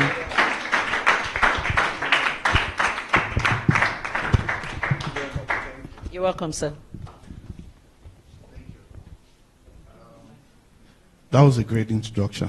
When you start this journey, you'll never know that when people are reading your CV or your profile, you just look back and thank God for where you are coming from.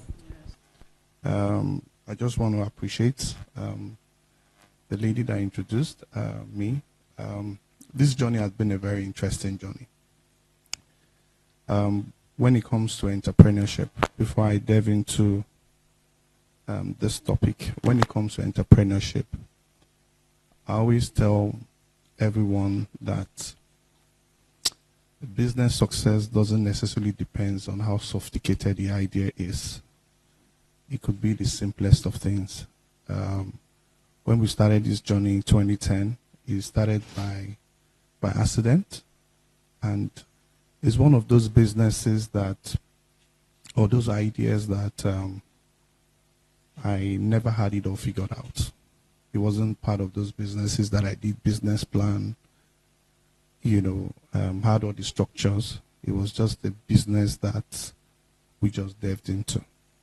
As an accountant, I always believed about financial structure.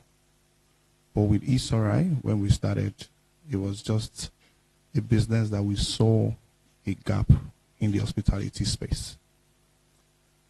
Why I'm saying this is because when I delve into topics like this, it makes it look like business is too complicated and sophisticated. And you think you need an extra talent to run a business. Initially, none of us come fully prepared. It is just a journey that we stumbled in, and as we go, there's something called natural progression. We start seeing better opportunities. I remember in 2010, I came to Nigeria. I came for a wedding. I was based in the UK at that time. I forgot a towel. And I stayed in a hotel. I went somewhere in Wusetu to get a towel. And they told me that a piece of towel was 10,000 naira. And I left there. 10,000 naira at that time, pounds was about 250 naira. I was based in the UK at that time. So 10,000 naira was like 40 pounds, I think. And it was a lot of money when I can get a towel at Primark for like 5 pounds. So I left that store. I went to another store somewhere in Wusetu, and I bought a towel for 2,500 naira. But I remember that I asked the lady, and I said, "Why is your towel so expensive?" And she said something and said, "It's Egyptian cotton." At that time, I never knew what Egyptian cotton was. And it didn't really make sense to me that why will you sell a towel for 10,000 naira? This was 2010. So it means that same 2010, 40 pounds. Today, pounds is about 2,100 naira. It means that it's like somebody saying the towel is 80,000 naira today. It wouldn't make sense to you.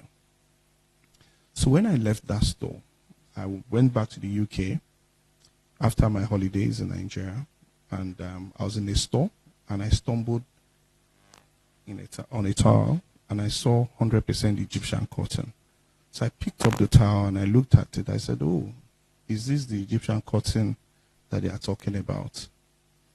And I looked at the price point. It was still less than 12 pounds at that time. So I still felt like, Nigerians, we always just cheat ourselves. So I walked away. So at that time, I was already looking to move back to Nigeria. As an entrepreneur, before I left uni, I already had my businesses while I was in Uniben. Even as a youth corper, I was doing landscaping in Abuja when I was posted to NYC. I went to the UK for my master's. So I've always wanted to come back to Nigeria while I was working in finance in the UK. So I was looking for something that would bring me back home. So I spoke to my cousin at that time. I said he should go around hotels in Abuja and look for hotels that will be interested in buying towers. And it was just something that we weren't serious. It was just something we stumbled on an accident. Coincidentally, he called me and said he has a hotel who has ordered for 200 towers because I sent down some samples. And we got to meet the hotel, and he marketed the hotel. I told him I was going to place him on percentage for any transaction he brings. Mine was just to get the towers on weekends that wasn't working, send it by courier, and we're doing it like that. So we started something around April 2010. As things went on, something that was supposed to be like a side hustle became viable.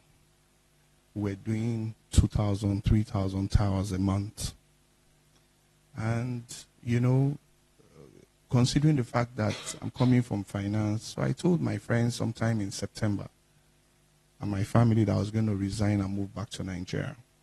At that time, I wasn't married, so there was no responsibility as such. So I felt like, what's the worst that will happen?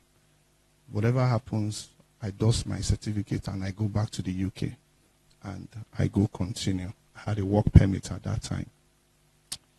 So when I came back, coincidentally, we went to different hotels and the transactions were just coming in. So I'm now wondering, I said, why was nobody really marketing these hotels? What I discovered that the customers, or the competitors rather, were actually the general managers, the managers of the hotels. So the GM either gives the transaction to his brother, his friend, his wife to do supply, and they just create like a cult-like clique around every hotel management. So we kept meeting these people, and at that time there was nothing like hotels.com.ng. There was nowhere we could gather database. We had to gather this data manually from one street to another, aggregating this data from hotels to hotel. But there was something I found out that these hotels wanted somebody who would do this hotel amenity supplies, everything around their home textile, and there wasn't any company in Nigeria that was covering that gap. You had hotels, major hotel suppliers from South Africa who were supplying hotels at that time. So as things went on, we're getting transactions trickling in. And December 2010 of that year, we decided and thought about, what about turning towels to corporate gifting? And we started, doing monograms on those towels.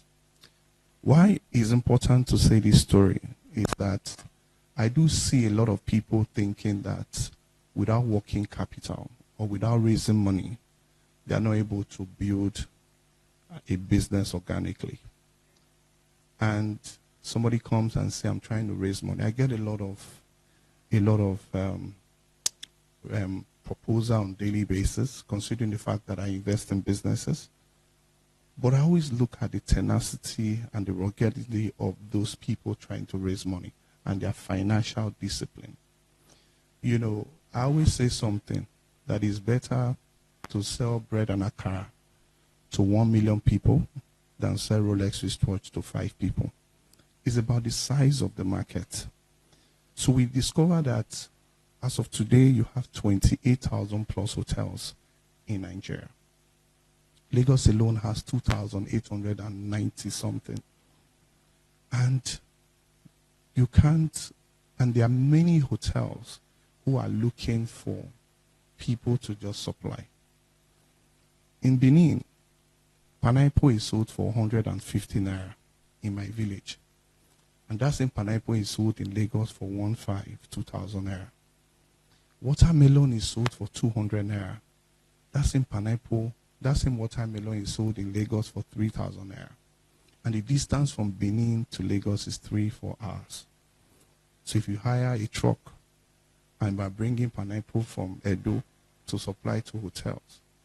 But when we started, my friend said to me that, Ewaen, with your master's degree, with your background, with the exposure that you have, working in finance, selling towels and bedsheets, you are too big to do this. But what they were seeing, the Bible says the eyes that look are many, but the ones that sees are few.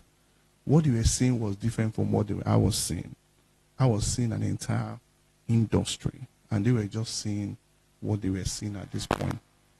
And look at every major player within Nigerian space. These are people, a couple of days ago I saw the Forbes list. There was something very unique about identifying this. It was just about people that have captured an industry. So whatever it is, just look for an industry and hold that industry and play very well in that industry.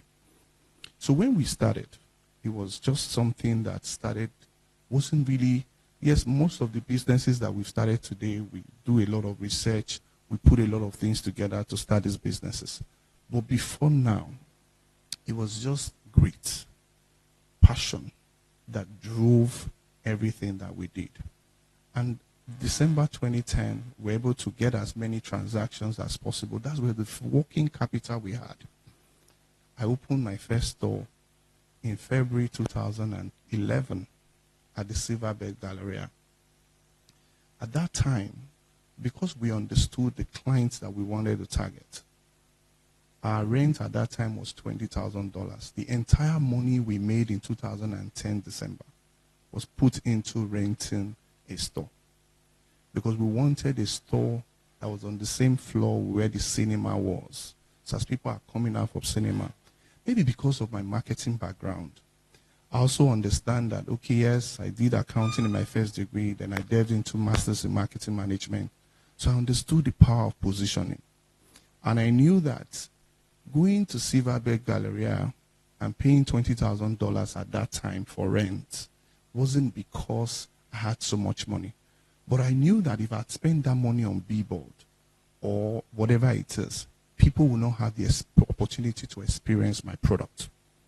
So, and I know that people need to walk into the store, feel my product. It's one thing to communicate on social media. It's another thing to have an experience center for people to experience your product and know that the difference between this particular brand or this particular product is different from this other one. So I knew my product and I knew how my customers were going to receive, my communication. And we had our first store. So that first store was something that helped us with our brand positioning. From day one, in 2011, we were able to appeal to the audiences that we wanted to attract because of the location that we had a store. At the time we were paying for this store, if I tell you that it was 99% of the entire revenue in our entire business that we put into opening that store. But it was important that we opened that store for brand visibility, markets, penetration. And there was something that we were offering that a lot of times, we came up with products like, or businesses like opening and writing different things on your towels. We're doing teddy bears on towels. So I was just thinking of innovative ways to make towels feel exciting for people. People were making towels for their kids. We're doing hooded bathrobes. We're the first to do bathrobes, bridal collections at that time. You were getting married, the bridal party, father of the bride, mother of the bride. So we're just bringing a lot of innovation into this old product. That's what in 2011. And I think people now began to find our brand exciting, brand that was innovative, and brand that was also young at the same time. So we're getting a lot of, so as the business went, we're adding product. So we started with just towels, and it went with, adding bathrobe, we added bed sheets. When we started selling diffusers in 2011, so many very sophisticated people didn't even know what diffuser was. They would come, we're struggling, for what? Air freshener? 20,000? For what? We're struggling to convince people to buy. But I've seen how this market has evolved. That is the advantage of a first mover's advantage. Taking advantage of things that are not yet, saturated. And these are the things. So when I'm talking about this story of Esorae, so nobody is assuming that these are just big conglomerates that have just come from nowhere. there were sacrifices that we put into this thing. There were late nights, there were Christmas orders, there were Valentine orders. We're throwing everything into our corporate communications. We're using social media, all sort of things. We're doing partnerships, we're doing collaborations. We're just throwing everything into it. And that's how we got to, where we're talking about distribution and all these other beautiful things today. But I will just go in and talk about, how building bridges, to customers. But I thought it was important to talk about the story or where we are coming from so that people don't always just assume that, every business, you must have raised $1 million from somewhere. No, there are businesses that never had the opportunity to raise money. But, it was just all about bootstrapping, compounding, and that's what has brought us to where we are today. Thank you. Before I go to the next.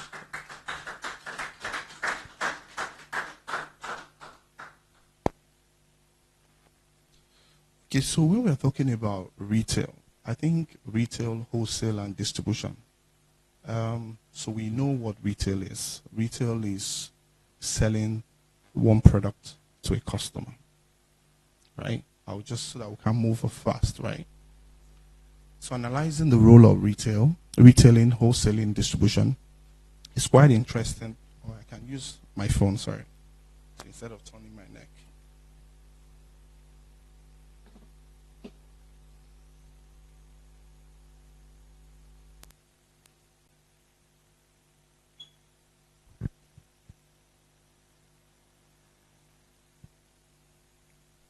Okay, so retailing is the sale of goods to end consumer. So if you walk into an Esorae store, you're buying any of the bed sheets, towels, mattresses, pillows from any of our store. And you just buy and you go. Though yes, we take your details, you are becoming a client, we register you for our loyalty program and all that. That is retail process. I know that a lot of businesses that have done very well globally, from locally, from the Dangotes to the Teleram, all the multinational companies that have done very well in trade and commerce, what they did better than every other person was to build capability. The people, the processes, and their technology.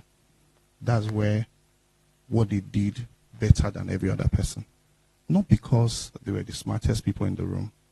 Dangote started the pasta company, but he couldn't compete with the Indomie noodles guys. Not because he wasn't smart, but somebody took advantage of the structure that existed and the vacuum before he came. So there was the first mover's advantage before him. And when he came into that space, he met somebody that understood the game like he does. So it was difficult for him to penetrate the market. And he ended up selling to them. So he met somebody down there. So there's a pattern in trade and commerce that you must understand very well. So when people do retail and they're doing retail for 20 years, want to remain a retailer for 20 years, it is just short-sightedness. Because what is happening is that if anybody come into that market, if an international player comes to the market, you are gone. So you've just been trading, importing products from China, importing products from UK, or from wherever you're importing products from. And you're just concerned, and you're comfortable with just opening stores and just retailing in stores. It's just, you're just waiting to be consumed.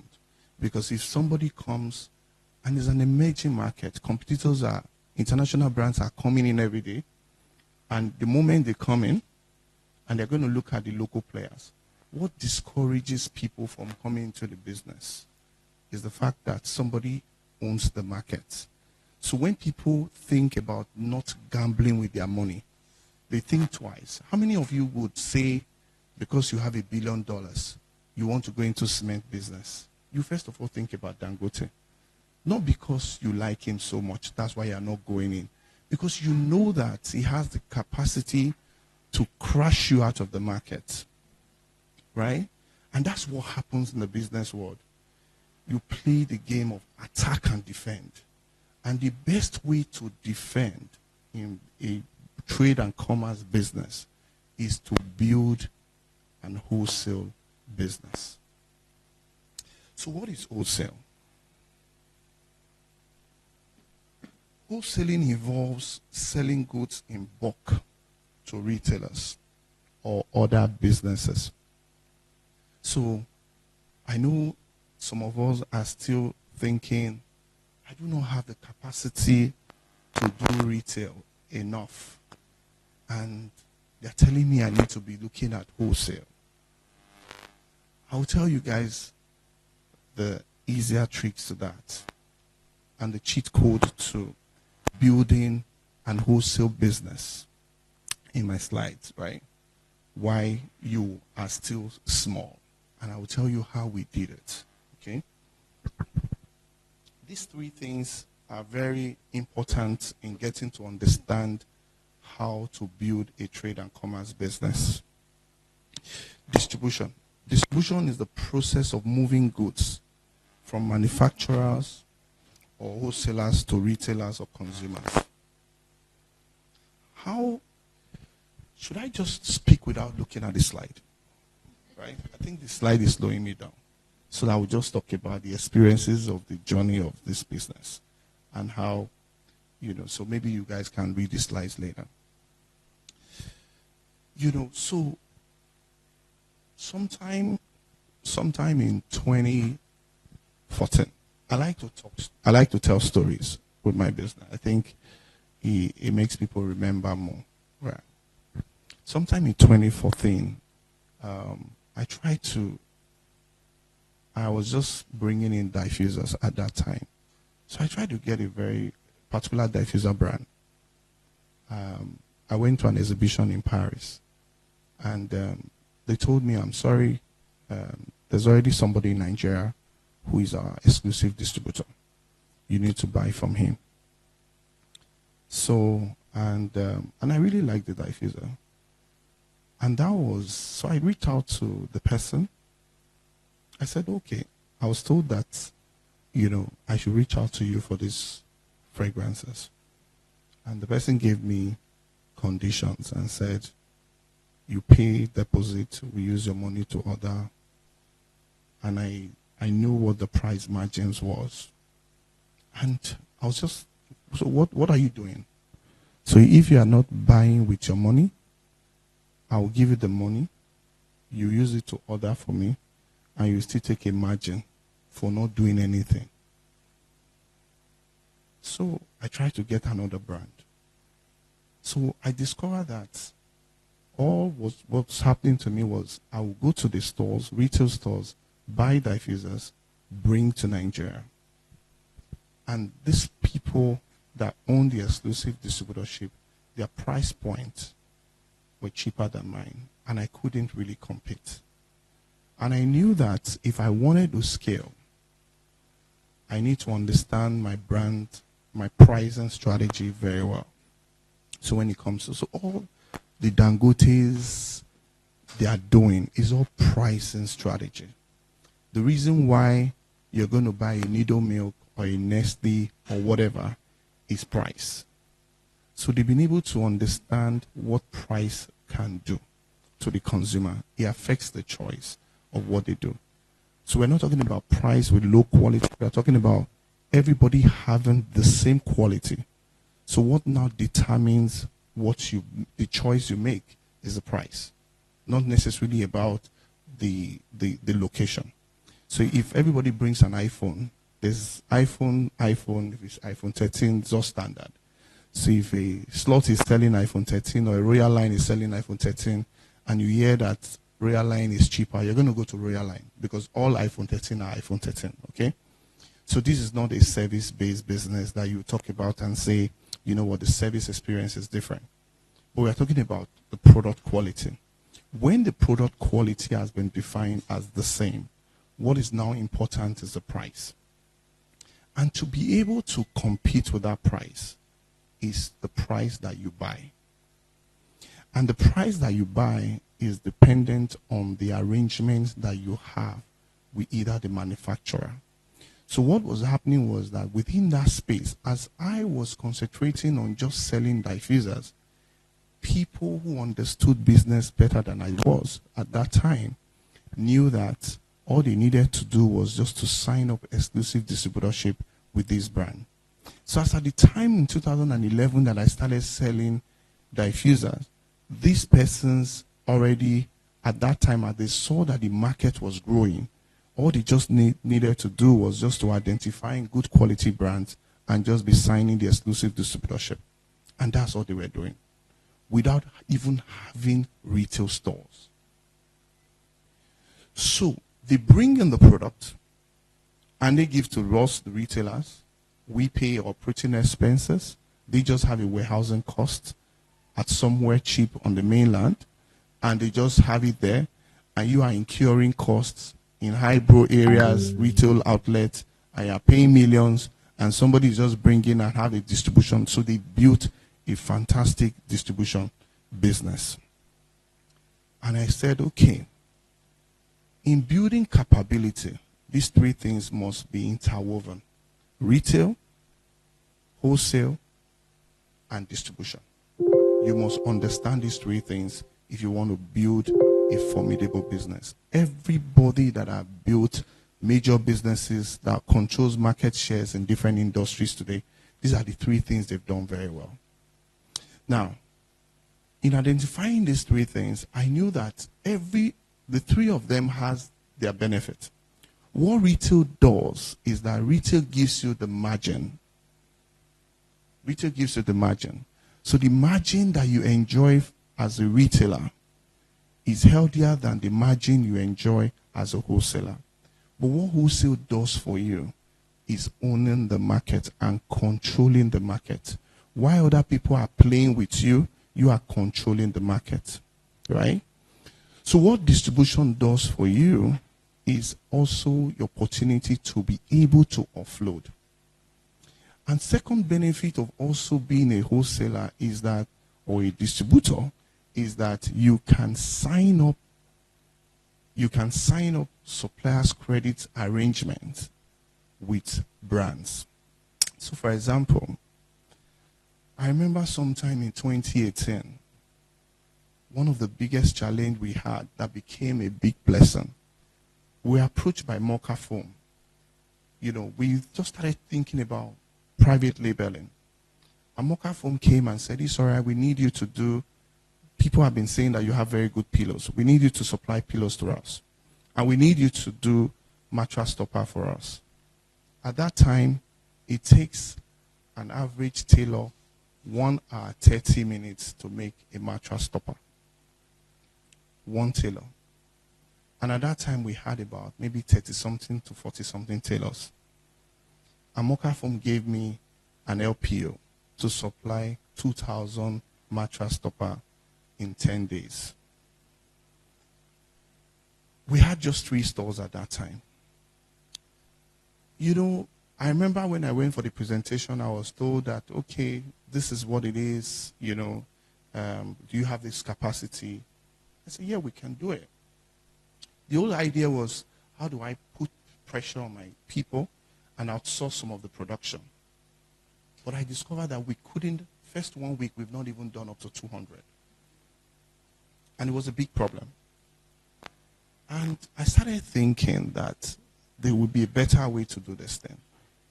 I went online, started doing research, and I saw that there was a machine somewhere in Turkey that can actually produce this duvet in 1 minute, 35 seconds.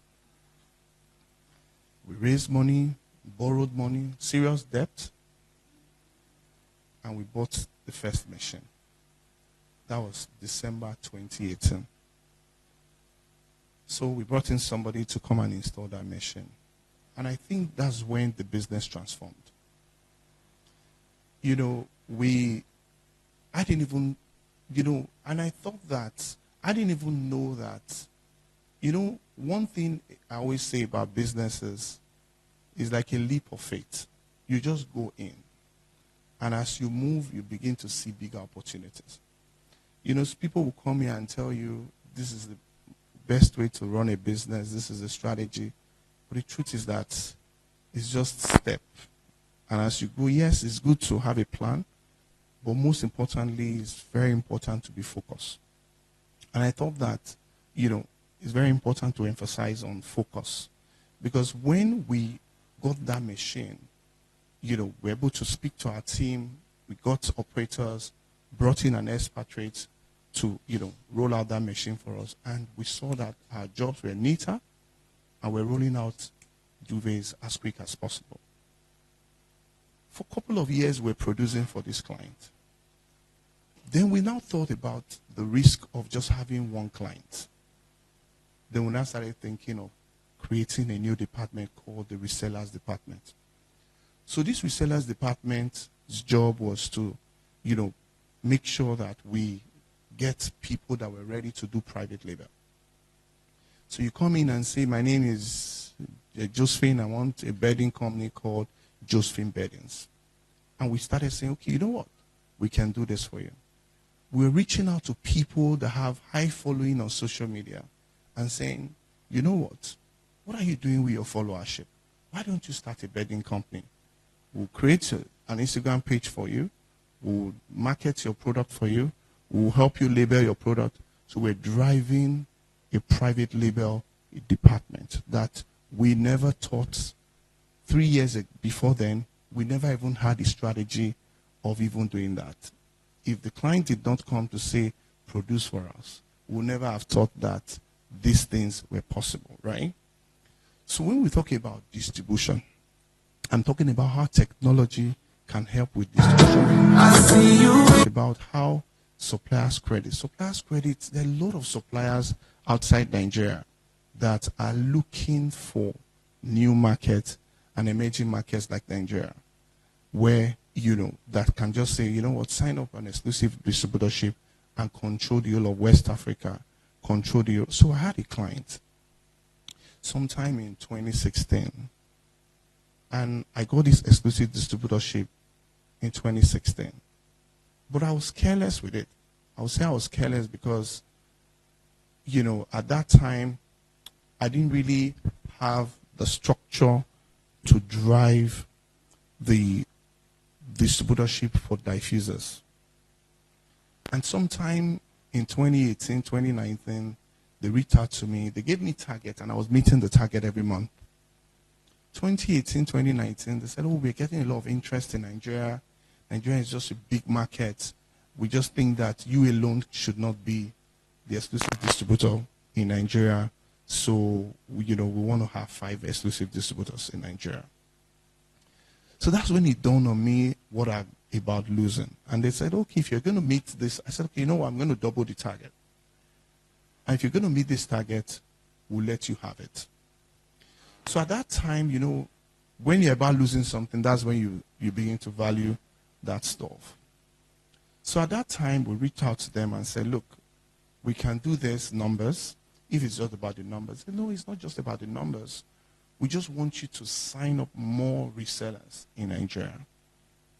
You know, so we want this brand name to be everywhere. We want it to be more visible, not just about the money. We don't want this product in just your stores. We want it to be every other place. So when they told me that, and I said, oh, we're already doing this in beddings. Why can't we just also do it in diffusers? Then we created another unit to say, okay, for diffusers. So we're reaching out to those people that were potential competitors to say, so they are wondering, we saw diffusers. Why is this Sorae reaching out to us? So we saw it from a collaboration point of view. Yes, it looks like we are competing, but we'll give you at wholesale price. Don't worry. We'll give you at a price cheaper than the price that we sell in our stores. Because the truth is our success is interwoven with yours. When you grow, we grow. So I'm not concerned about you making 40% margin. Yes, you should make enough interesting margin that will make this transaction worth it for you. But we are okay with our 10% margin. So having 10% margin from 1,000 resellers is better than having 40% margin from just 5 customers. You carry the overhead, you carry the operating expense and your office cost and everything. We just bring in our product, what does that do for us? It helps us to offload our product that are not selling as fast as it should sell. So if you have a product that is not selling very well in one of our stores, we can add it to become a wholesale product and we sell it. It helps us with pricing, competitive price.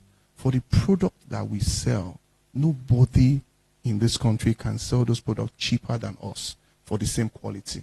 Why? Because we've identified that we will eliminate the middlemen. Eliminating the middlemen for us was that we were going to look for products. For the products that we cannot sell cheaper, we don't sell it. That is our strategy. We don't sell it. So, for example, there's a particular product. So how do you win this game? Supplier's credit is something that whatever you need to do to win your supplier's confidence, do it. That's the secret to growth in retail. If a supplier can trust you, you can build capacity for them to give you product on credit, right? So when we're bringing in products from pillows to duvets, from pillows to mattresses, and people will wonder, how come you have this capacity? I won't need to go and borrow money from the bank. I can get supplier's credit, and make sure that I can be able to avail that same credit to brands that are credit worthy. And what that does is building relationships. So the truth is, when it comes to retail business, the success of every trade and commerce business is your ability to integrate these three components together. Your retail, your wholesale, and your distribution. Distribution, we're having a lot of challenges. Sometime 2 years ago, we did a lot of campaigns we increased our marketing budget, and we're doing a lot for marketing. And the challenge that we had, we saw that we're overwhelmed with distribution, right? We outsourced the distribution to a third-party and logistic operations company. But one of the challenges that we had was that this third-party logistic company, whenever they come to us, our duvets, our items are bulky. So our items can be light, but occupy space. So the logistic company charges us in volume. So they do the length, breadth, and weight. They charge us volume weight. And by the time you are delivering a duvet somewhere in Abuja, they're telling you 16,000 naira. And the customer has just paid maybe 20-something K for the duvet. And you're telling him delivery is 16K. And it doesn't make sense to them. And because a lot of the audience don't understand that delivery is based on weight and volume, they're like, oh, I bought a hair from DHL. They use DHL, and you are using this company. Why are you more expensive? The items have been charged volume weight because they occupy space. Because we also want to make sure that the way these items are delivered to you, it comes in our bags, it comes in our boxes. And if it's diffusers, it comes with bubble wrap so the bottles don't break. And all these things is adding to the gross weight, right? And we are sending it out to you. Please just let me know when my time is. Sorry. And we are shipping out these items to you. We discovered that we're struggling with, delivery cost. So somebody says, somebody says, oh, I want to buy a mattress. Our mattress weighs about 50-something kg. And sending that mattress to somewhere like Taraba or Abuja or Port Harcourt would cost about 40K. And it doesn't make sense to someone. Why should I buy a mattress and still spend 40,000 naira to get it delivered? So delivery in Nigeria, because of infrastructure, is a big problem. It's one of the biggest challenges with e-commerce. A lot of e-commerce companies have to invest in logistics. So you're seeing the Konga, the Jumai. The truth is, if you are an e-commerce company, you really don't have any business investing in logistic infrastructure. In the UK, for example, if you're running a logistic company, if you're running an e-commerce company, you can actually plug in into Royal Mail without even having to build your own infrastructure. But Nigeria is not like that. You find out that when you run a business, you have to create the entire backward integration and value chain, because they might not be. I wouldn't want to be in logistic business, but I found myself in logistic business because I have to make sure that my customers receive their product. Customers order. So sometimes the things that we pray for can also be a big problem for us. So we're praying for growth. We're praying for, because there were some times where the sales were pouring in that we feel like switching off the phones to say we can't even meet demand because we couldn't deliver. We couldn't deliver. So we had to keep investing in logistics to ensure that we can deliver. And that's what started pushing us, opening more stores, Benin, Port Harcourt, Abuja, and things like that. Having pick-up locations at different states of Nigeria. So it's a huge, huge, huge challenge. Infrastructure is a big challenge in this part of the world. But to be honest, there's so much opportunities. How we even got into supermarket business was also a very interesting one. During the COVID, in 2020, I went out to the market. I was the only guy at home at that time. My kids were young. Went out to try to get things from the market, with face mask and all that, and gloves. I came back 3-4 days after. I was sneezing. So I thought I've had COVID.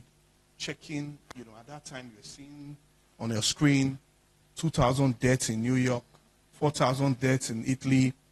So I started checking, online, for these machines at that time. So if anything happens, how would I get this machine and things like that? So it was really scary. So I said to myself, when I was in the UK, all I needed to do was have just order my groceries online. So we tried it and ordered for groceries online, but the company that brought it didn't have a cold chain logistics. They brought meat, they delivered on a bike. There was no cold chain, so the meat was already soft and it wasn't as fresh. Those kind of things carry bacteria and all that. So I just said, what? Let's create a supermarket chain. And that's how White Tree was born. So because of the audience we wanted to deal with, we knew that we're building a White Tree chain. We want to do something like a Waitrose. Your assorted things that you want to get, also ensuring that we get food from farms directly to consumer at very good prices. So we invested in a supermarket business, and we opened our first store at Lover Road in Ikoyi. So doing everything, so we plugged into Esorae's database, right? As we plugged into Esorae's database, we were able to have access to some very good quality customers because of the neighborhood that we're operating in. A couple of months after, I got a call from South Africa and said, we want to buy White Tree Supermarket. And I said I was insane. At that time, I was still very passionate. So 2-3 months after, it's a very interesting business, but it's time consuming. I think it's a business that you should do when you don't have any other side business. So Esorae is like my first love, right? White Tree Supermarket was like my sugar daddy. So at that time, I had to, my gray hair was coming out. I wasn't spending enough time with my kids. I'm in the office till like 10 p.m. So one day, they just called me and said, we'd like to have a meeting with you again. And, I told my wife, and my wife said, please sell it. So we sat down and I spoke to my investors and, everybody was fine. And we sold White Tree. So when we sold White Tree, that kind of opened my eyes to, thank you. So thank you. That kind of opened my eyes to a lot of opportunities within investment. And so I saw, that makes sense. This is what I've always wanted to do. As an accountant, investing in business, entering and exit, and this just came on my table without even trying to chase for it. So when we sold White Tree, we decided to set up a private equity company to start investing in business. So it was just every business that I've done have been, opportunity that I saw. It wasn't something that I sat down to just start brainstorming on what we do. For the school, for example, I wanted my first boy to go to a particular school in Lagos. So I was on waiting list for 2 years. And, so it was a very good school with a rich history. So, so at the end of the day, we're waiting for 2 years, and I even volunteered that I was going to donate money to the school, but I still did not get admission. So at the end of the day, so when we were having our second boy, I was in the US, in Texas, and I was in a school. I used to take my first boy to his particular school, nursery and primary in Dallas. And I was just looking at the whole school vibes, and considering that my wife also, both parents are academicians, so she grew up in a school environment, and so she always wanted to do school. And we sat down and discussed, and we came together, and that's how we created Pershing Hills. But we wanted to make sure that the curriculum with Pershing Hills was totally different from every other normal school. And today, I would say that one of the reasons it wasn't my entrepreneurship spirit is not really about what I learned in school. I learned it from my both parents. My both parents are entrepreneurs. In my first year in Uniben, I had logistic company, which we call it bike men at that time. So, and I thought that it's important to start teaching children what entrepreneurship is. Start teaching our kids that rejection is okay. Start teaching them what resilience is about. I remember when we're marketing for Esorae, we'll go to as many hotels as possible. So we now said, okay, for our school, we're going to go the route of experiential learning. And it's a British and American Montessori Academy.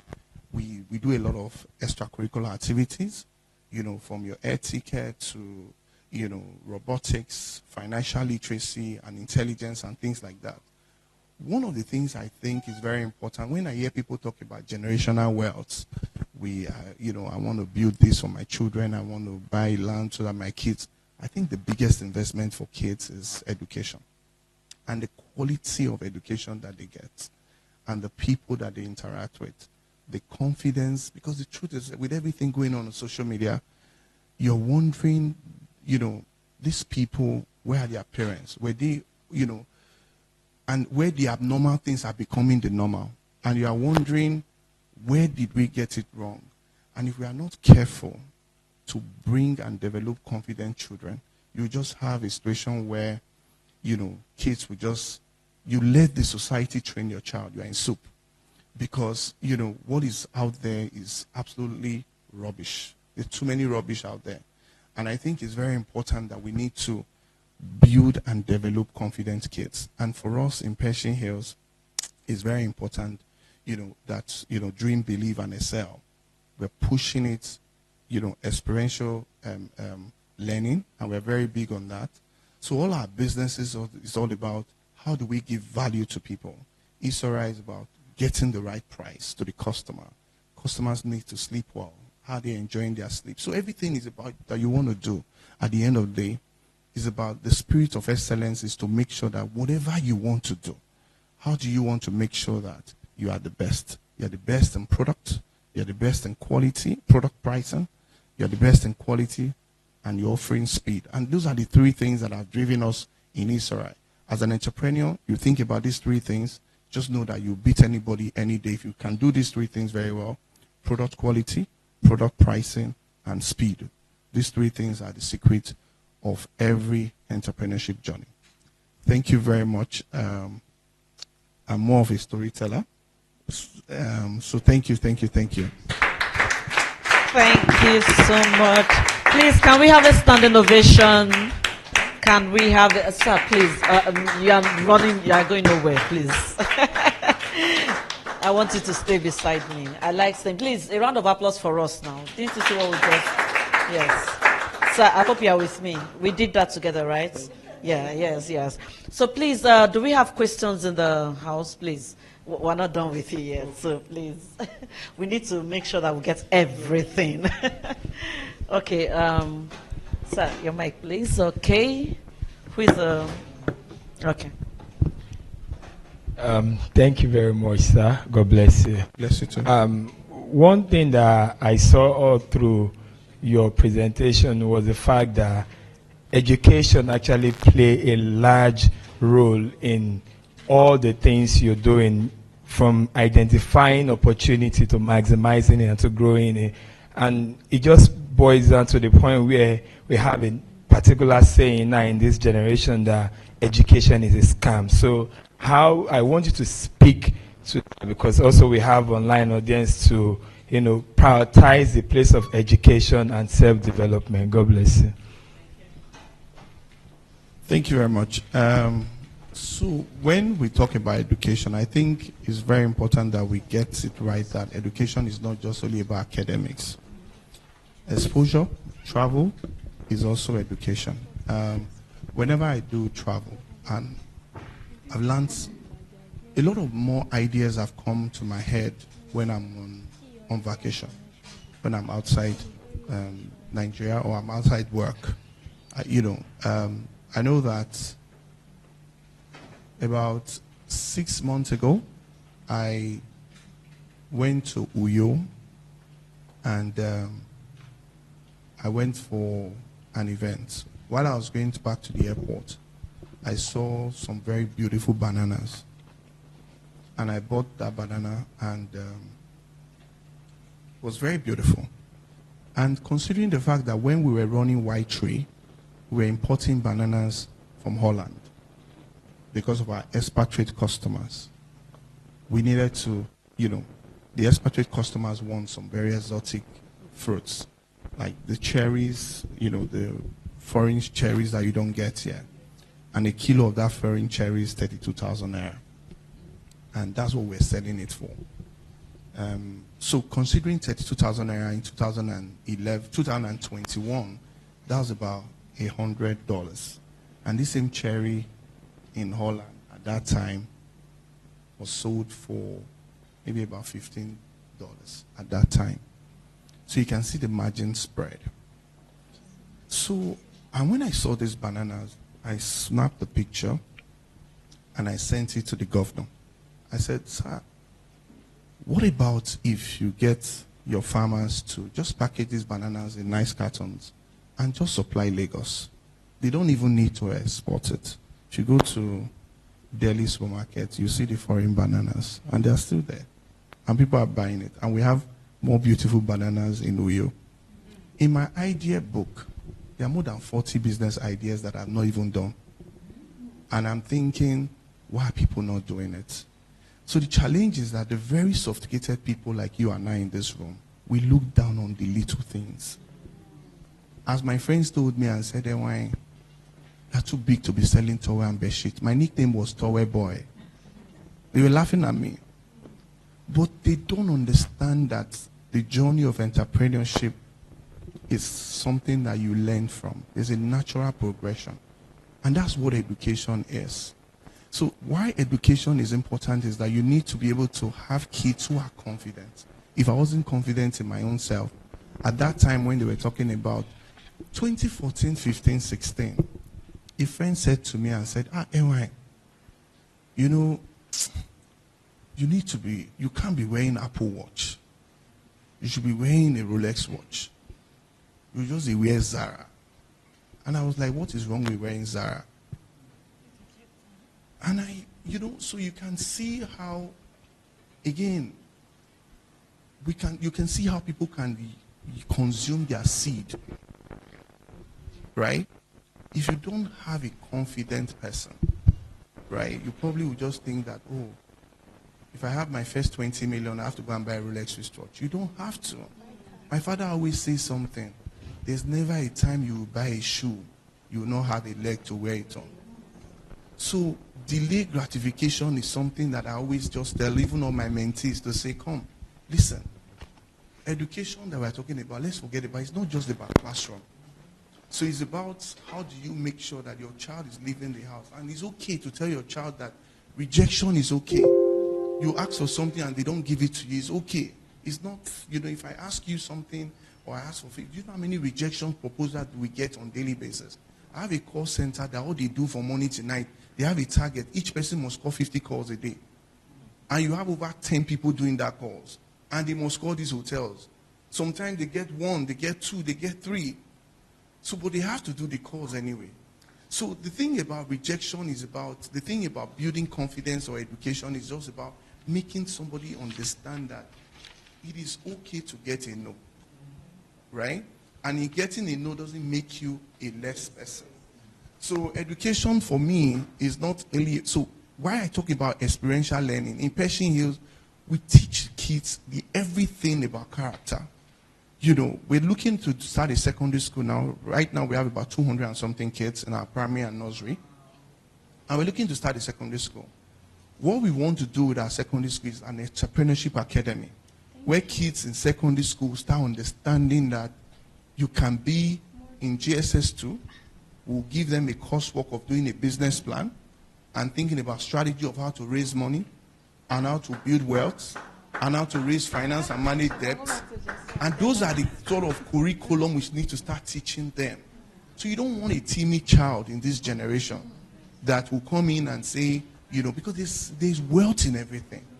Looking at the entire ecosystem we've created, from just towels, bed sheets, we grow mattress, duvets. So today we have over 600 and something SKUs. So from just one product. So I think it's very important that we need to understand that compounding, bootstrapping, these are the things that every person needs for them to understand that this is what they need to be able to build wealth. And, education is just keep emphasizing on these things to our kids. And make sure your kids are traveling. Even if it's the same I went to Uyo and knew that they had beautiful bananas. Imagine I had that before when we're doing the supermarket. All I need to just do is just to set up a warehouse and a cold chain logistic business in Uyo. Do you understand? Whenever I go to Uyo, there's a place called Oron. They have some very nice fish. Because of the community we were serving with White Tree Supermarket, that was an eye-opener for me that Nigerians, we're very smart people, but we are not very serious people. Especially with the people that have the capital. There's a lot of idle funds everywhere. And, so when I meet some of my friends, they're like, why are people not investing in the real sector? And they're like, there are not too many trustworthy people. I don't want to stress myself.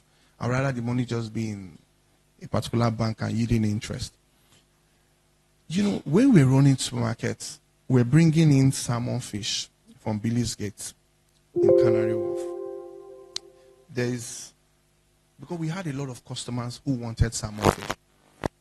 And the salmon fish was sold £8 per kg. At that time, pounds in 2021 was like 800 naira. And it was about 6K plus. So we had an arrangement with Virgin Atlantic, and he leaves London at 10 p.m. at night, arrives Nigeria at 5 a.m. We have a logistic company that brings it straight to our cold room. And I was wondering, I went to every person selling salmon fish, every supermarket in Lagos.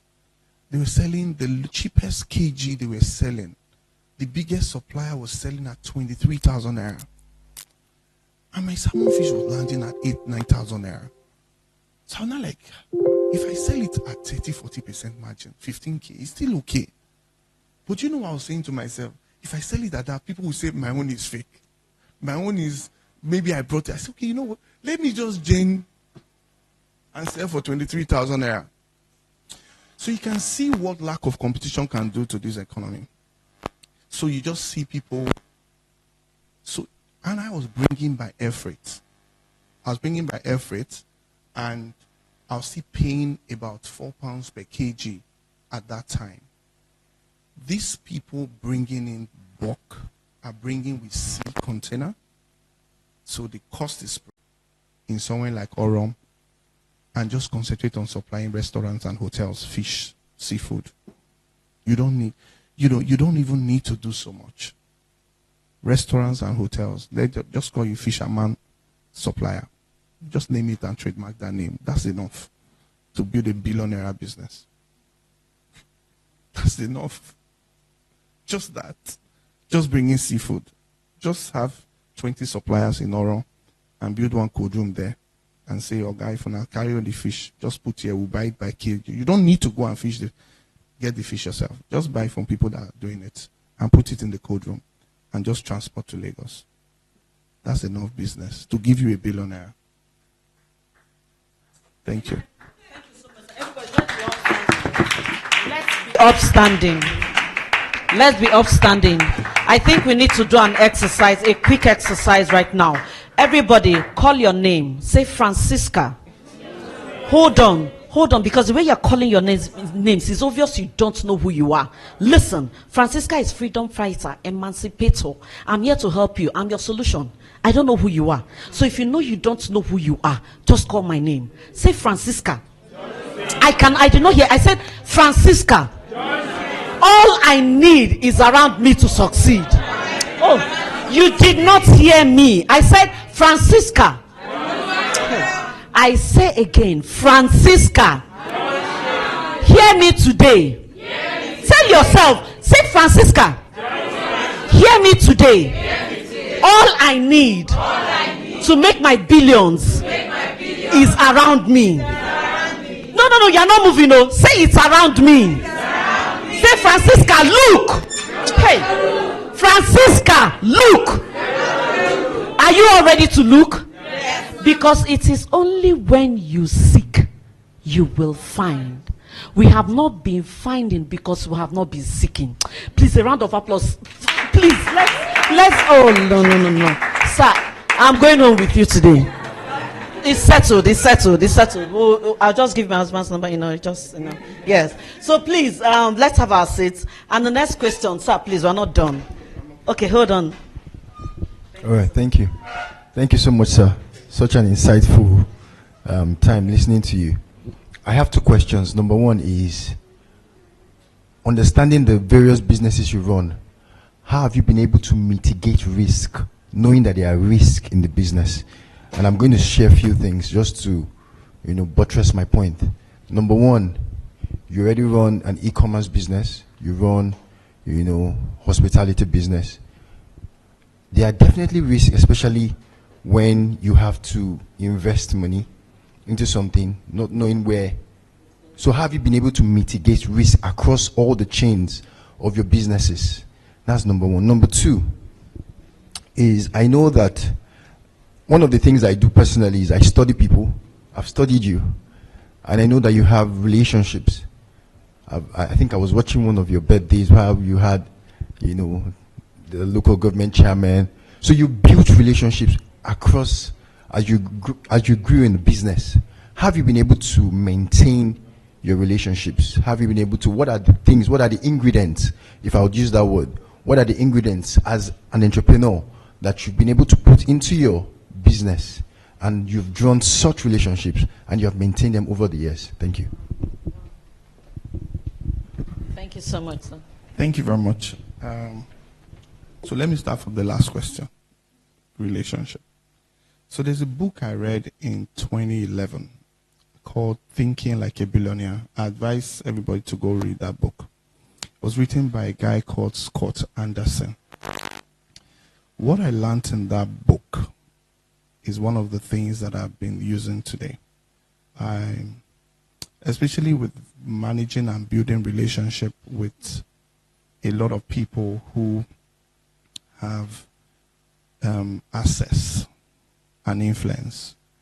I think I have always made sure that I bring in value to the table in every relationship that we've had with everybody. So for example, so there are a couple of people. I remember there was sometime in 2012, I did some things for a very top government agency, and they owed me for about 2 years, and this was a lot of money, and I borrowed money from them Diamond Bank, and so I was in debt, and everything that just was coming in, we're just using it to pay the bank, and we're struggling liquidity wise. So, and in one of these gifts, the agency presented this gift to a very top traditional ruler, and this top traditional ruler's daughter, she was my friend at that time.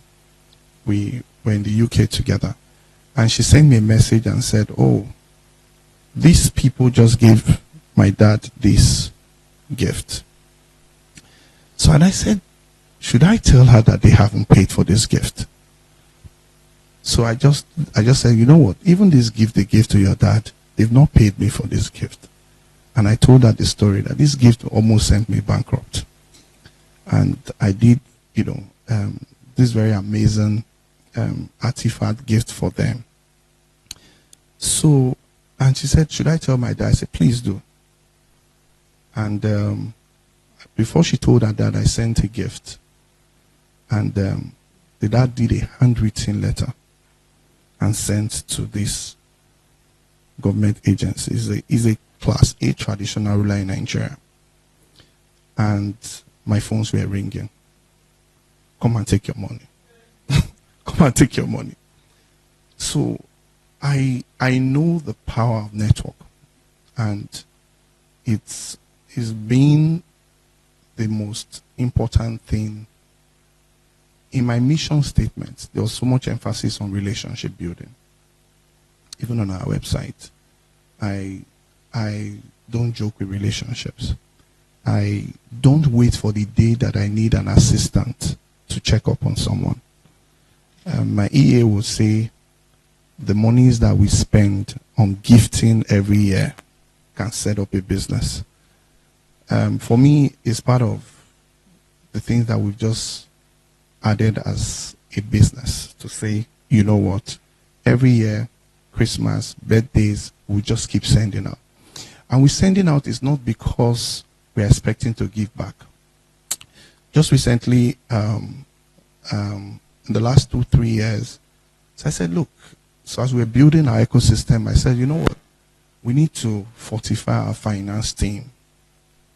So I said, look, I went to Uniben. I have a lot of friends who are now lecturers, HODs, and dean. I need to leverage on that. So I reached out to them and said, you know what? I want you guys to send us your first class graduates every year, 5 for internship program. We'll create that slot. And we've been doing it, and it's helped us, our current head of account in the school came from that internship program. So imagine that I just thought like, oh, lecturers are not, they don't have what to give to me. They are not governors, or they are not. So this is the sort of network that I have.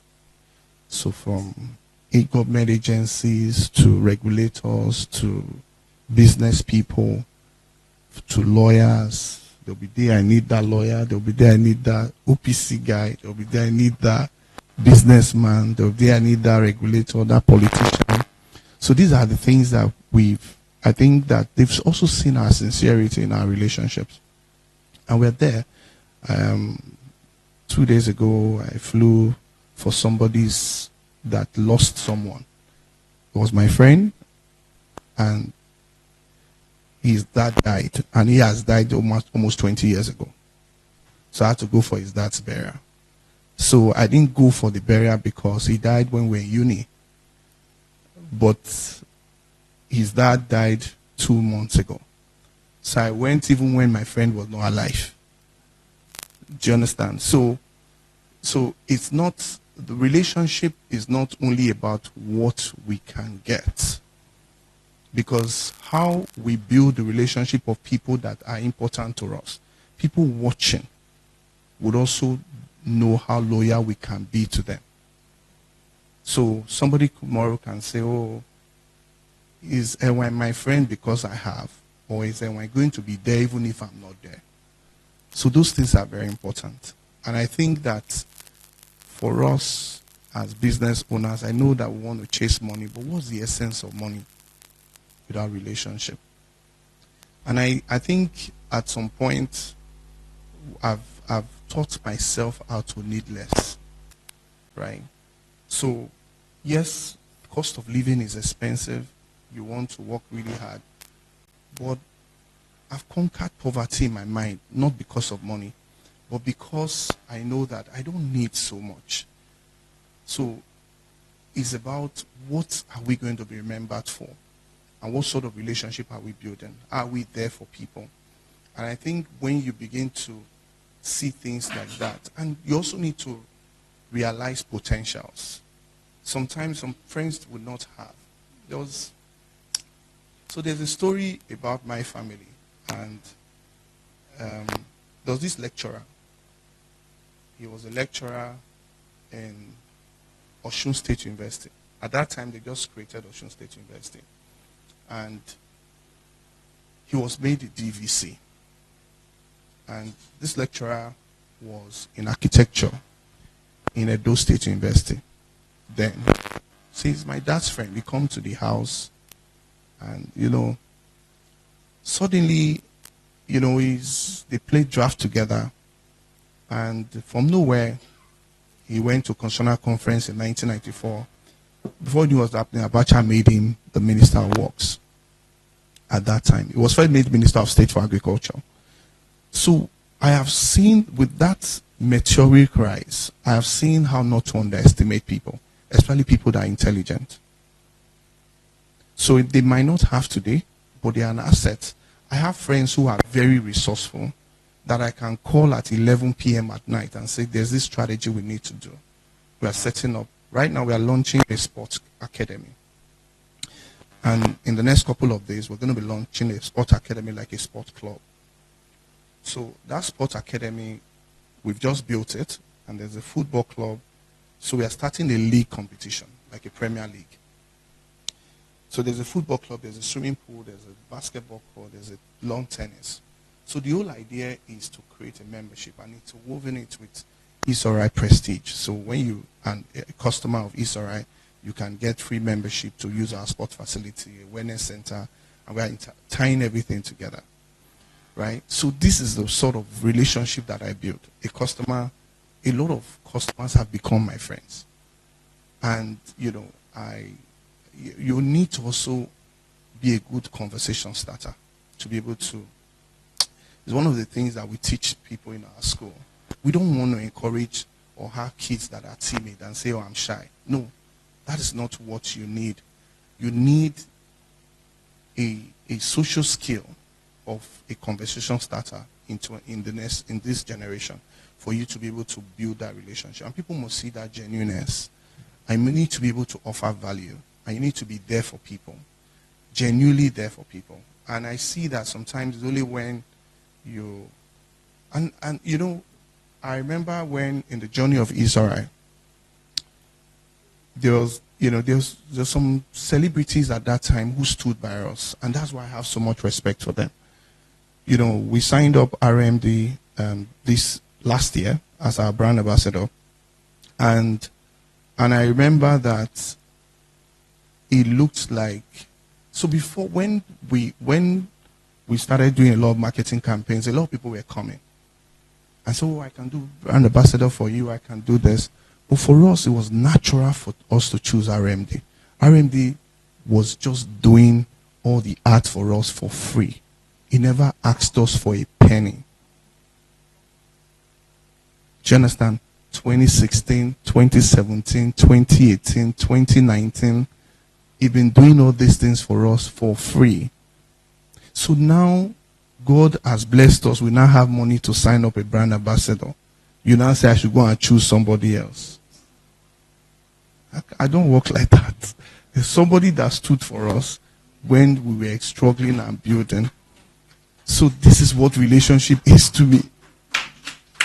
So, and in growing, you meet all sort of people when success have come, right?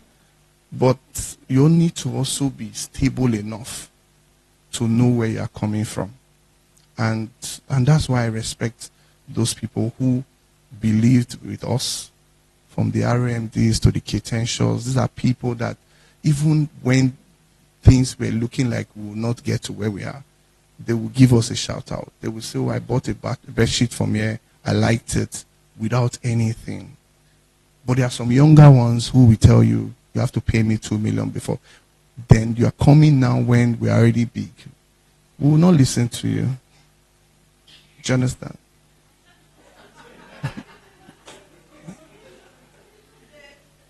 Thank you. Is a round of applause to that. Thank you so much, sir. The first question. question. Oh, okay. So we risk. Risk is not something that you finish mitigate.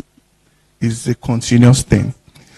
So I think that, so because of my finance experience, I'm very big in building finance team.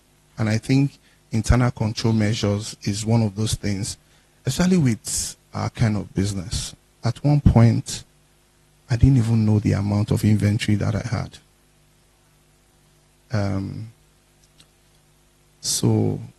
But thank God that we are on top of it now. So I think when it comes to risk, first thing is to transfer the risk that you cannot manage. So transfer to an insurance company to make sure that, if God forbid there's a fire hazard, there's theft, the insurance companies have handled that, right? So the other risk, which is stealing, petty trade, those little ones, I think as the economy is getting tougher, you keep seeing those sort of things, right? It's just to make sure that you put some controls in place, and also try as much as possible to, to create incentives for people who are doing the right things, or you still definitely see some badly behaved people. But I think what is important is to have a control theme in place and making them understand, sometimes, especially with auditors that are coming from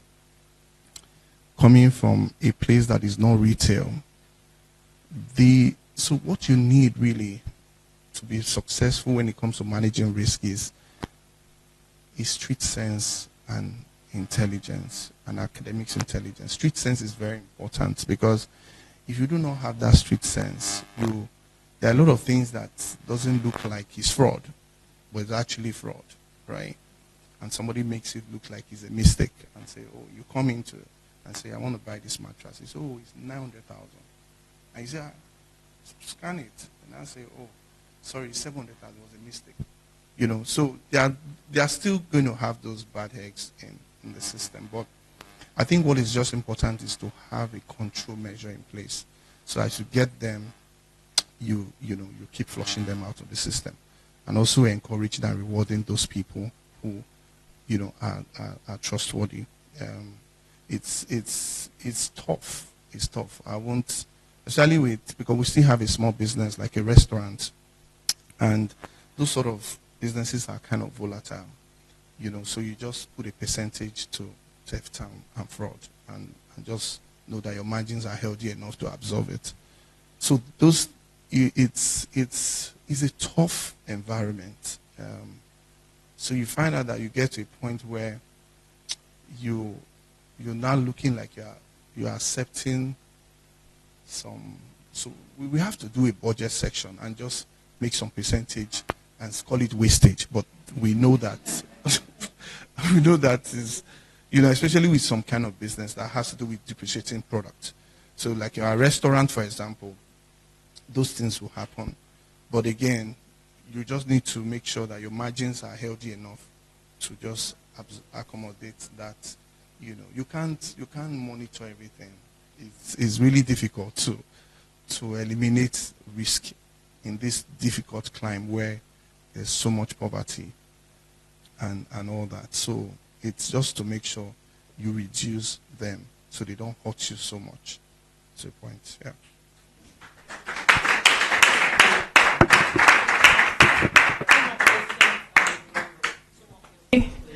Good afternoon, everybody. Thank you so much, Ma, for this wonderful opportunity. I can say I'm blessed to be in this room. And, sir, in all of you've been saying, you've been mentioning import, you're seeing this machine, you're bringing it in. And I'm into textile, and I know the difference. When you see a Turkey fabric and our Aba fabric, there are two different things. So we know how the economy is right now, and how importation is very hard. Yes. How they've made it so hard for basically anybody, or let me just say young business owner like myself. So how do you think we can actually how can we get there? Or how can we get there, yes, in this economy? Yeah, thank you. At the initial stage, I talked about capability. And capability sometimes is not necessarily that you have to build a factory. You can also do some form of partnership. So about 3 days ago, I was trying to do an interior design for one of our real estate projects. And I sent it to an interior designer in Nigeria. And she sent me back the bill and wrote 6.7 million for a 3D interior design. And so there's this company I met them online. They're in China. So on that same Saturday, I sent them the floor plan. Sorry, this happened on Thursday last week. So I sent them the floor plan on Friday. And they charged me $300. And I paid. They sent me the entire design that the Nigerian company was going to charge me 6.7 million naira for $300. And I keep saying that we say patronize local, but a lot of our business people don't understand that they are living in a global world where competitiveness is global, right? You're telling me 6.7 million, and when I take that price and put it in my real estate project, somebody will say it's overpriced. Why will you charge me 6.7 million for a software that you paid $29 for? That you can actually, so we don't understand pricing strategy, and that is a big problem. So they'll rather sell one and just say, oh, I'm bigger than. It's your customer that determines whether you are bigger. It's not you. Do you understand? It's your customer that will determine whether you are bigger. So you can't come and just throw me a bill of 6.7 million and say, because I should fund your lifestyle. That's not business. Because it's about value exchange at the end of the day. So if you're charging me, charge me what is competitive enough that you can drive volume. So when you're looking at that fabric thing that you're talking about, I see it. I know we have a huge challenge with infrastructure. You can't, so for us, we can't invest in the entire value chain, right? So for products that we do not have the capacity to make, right? The technology behind our mattress is too complicated. And we don't have the engineering to do that. But we can make the blankets, the duvets, the mattress toppers. So we identify the ones that we can buy the equipment to make, right?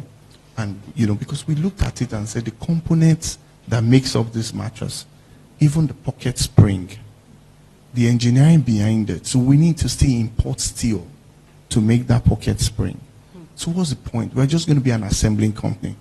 So after spending so much money and say, I built a factory to do assembling, right? So the ones that we can absorb, the cost that we can produce.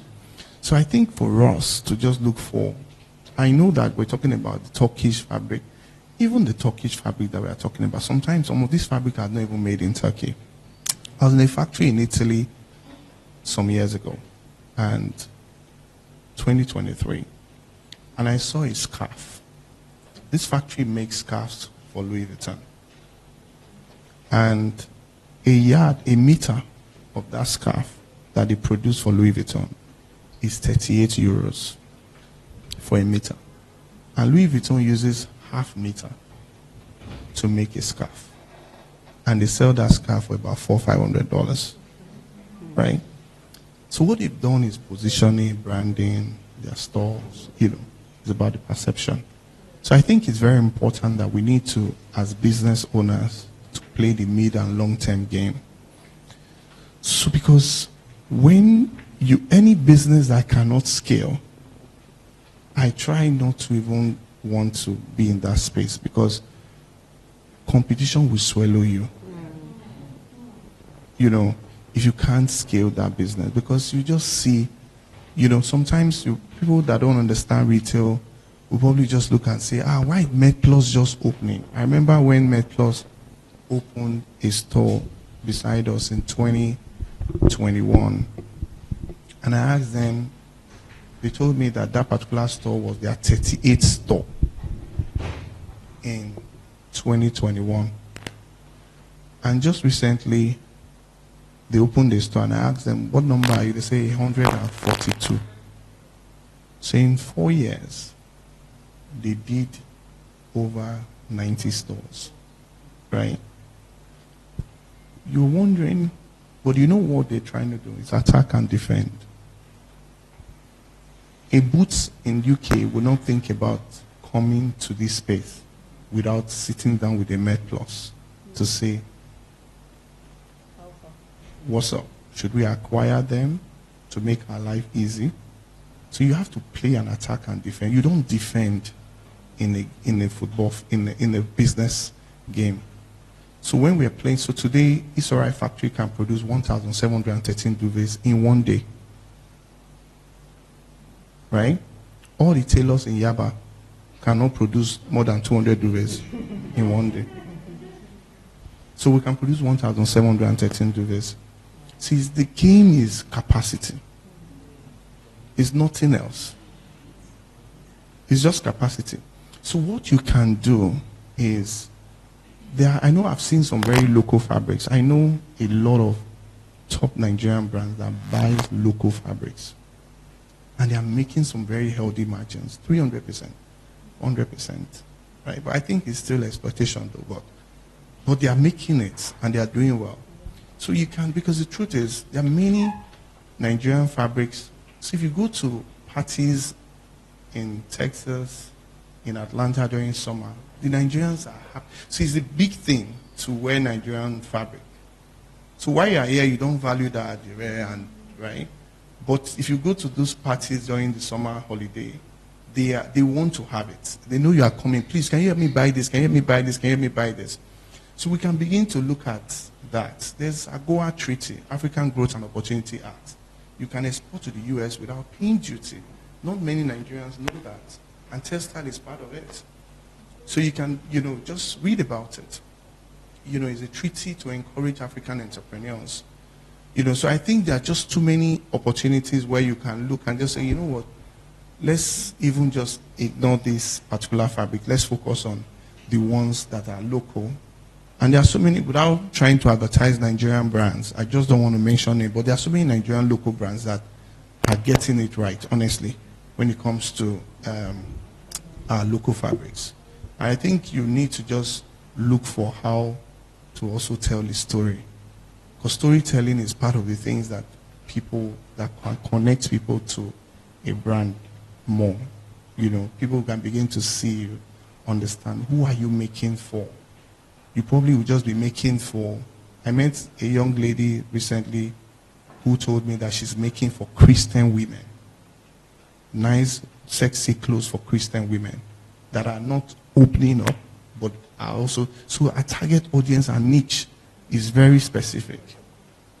So what she needs to just do is just to get audiences with churches and things like that. You can see how specific. So by the time you want to make the same thing with what a Zara is making, you can't compete with Zara. Do you understand? Why do you want to do that? Because you will just be consumed in that competition. You want to compete with people that already have the capability and infrastructure. When there are many sectors and gaps that have not yet been occupied. So why don't you just look for that gap? I mentioned about Pineapple, for example, supplying hotels. They could you'll be surprised that these hotels are still going to the markets to buy their things when somebody could have just designed and say, I'm a procurement company, and just say, this. I have a margin spread. What is important is the penetration.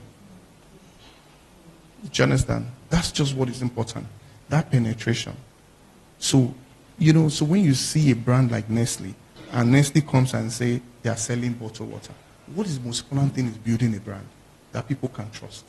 Whatever you roll as brand extension will sell. So get the access to these businesses and say, this is what we do. and people trust the integrity of what you do, know that you won't cut corners. And that trust that they have extends to other brands. Coca-Cola did not start, they started with Coke, and they added Fanta, Sprite, and that's how businesses grow, and that long-term, mid-long-term game is what I think we need to have behind us, whenever we are designing a business strategy. And I think with local fabrics, your style, the accessories, you can import some accessories and just add your accessories and make it different. While everybody is going this route, you are going this route. And that differentiation is that's where the story is. Thank you.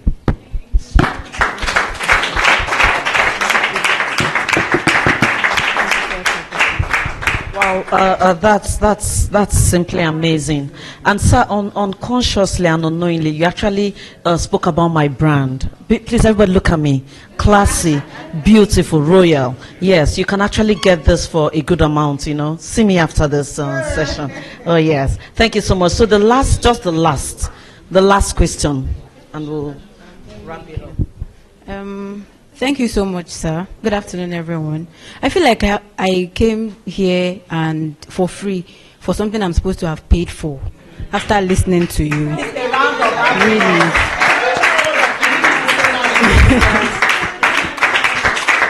Yes, because my note is full and I don't know, I feel like I'm supposed to have paid for this information. Thank you so much, sir. God bless you. So, part of what you said, actually, I'm an accountant too, a baby accountant actually. And I introduced myself by saying that I'm a passionate accountant that help businesses, small businesses now, that's my niche, SMEs particularly, gain legitimate recognition, proper structure, and bookkeeping practices. That's what I want to do. Okay, so while in school, I partnered with my lawyer uncle. He taught me just a little bit about CAC registration, and I hacked it. He does not do annual returns filing and all of those, so I learned that on my own. So anytime he now has those jobs, he just passes them to me, and I do them. So I figured all through my journey in school, I didn't really have to call home for money, because already I'm sorted just by providing that service. So I now want to take it a bit further, because I realized that a lot of SMEs have this nonchalant attitude when it comes to their bookkeeping practices. So I figured that, okay, instead of just providing excellent CAC services, because a lot of my clients now are just based on referral. I'll go to Alaja, she's exceptional. I'll go to Kinekon, she's exceptional. I don't have to do much regarding advertising and I'm a good writer too. I use storytelling to push the brand, but then I don't do that as much because my referrals already take care of that. So yes, my question is, how do I go into helping businesses in terms of their finances now? Because that's where I want to focus on. So after providing the CAC services for them and they are legitimately registered, I want to take it a step further by, you don't really have to get an accountant in your company, because a lot of them really think they have to do that before they can get their books right. So how about you outsource that to me? I'll take care of that at a very small yes, exactly, yes, ma'am. That's my first question. The second question is you mentioned that for product-based business, you have to have three things. You mentioned product quality, product pricing, and speed. For service-based business like my own, what are those three things you feel, okay, same thing applies? And the third thing, how do we join your mentee clique? That's a good one. Thank you so much. Sir, let's take the last question so you wrap it up. Thank you very much. I'll align with what she said. This is more than, yes, in terms of the service. The quality, yes. Thank you very much. So I would like to ask this question. I think I have two questions. Well, maybe I'll just pick one. The first one, maybe the first one is that there are instances, like you mentioned the other time, you said there are organizations or people that have money and they would rather keep the money in the bank because they don't trust other people that say they have ideas. So if you have the funds, how do you identify those people that genuinely have identified opportunities and will make use of what you give to them, what you invest in their business very well? Because I have someone of recent that invested in someone that had an idea, and he gave the person some millions, and the guy went to use the money to do betting. To betting, yes. He brought the papers, as in like for the first few months. He was reporting on the movement and in terms of what he had done and things like that, the profits and things. But when he got to, I think maybe the 4th or the 5th month, he didn't have anything to say. He just started saying he was robbed in the bank, fraud. It was fraud. It was when we now dug deeper and realized that he used the money to bet. The money went away. There was nothing to do about it again. So how do you identify opportunities like that if you have the funds? That's one. Secondly here is that there are instances where you want to start a business. And like you said, it's better to maybe identify the particular market and try to go big or something. But there are instances where you don't have enough capital to go big, and you have to start small. And like you said, in the instance of the diffuser, where you started and then there were people that were big players, distributors, and you couldn't compete at a point, you had to go. But if you don't have the capacity or the capital to go big, how do you manage that? Okay. Thank you very much. But let me quickly just take our own question. So you mentioned you're an accountant. So there are many gaps in retail in Nigeria, that retail and wholesale business. Majority of retailers, if you call them and ask them, when last did they do stock take? They probably will tell you they can't even remember. It's a big problem. The books can be saying something, but reality is saying something else. When you have a huge inventory, and sometimes, even if people are stealing a lot, you won't even know that those items are, depleting. So I think that there's a gap that I've seen, right? If you can, if you can get 2 or 3 people together that are as smart as you are, and you guys create a stock inventory control company, right? I probably will give you a job, right?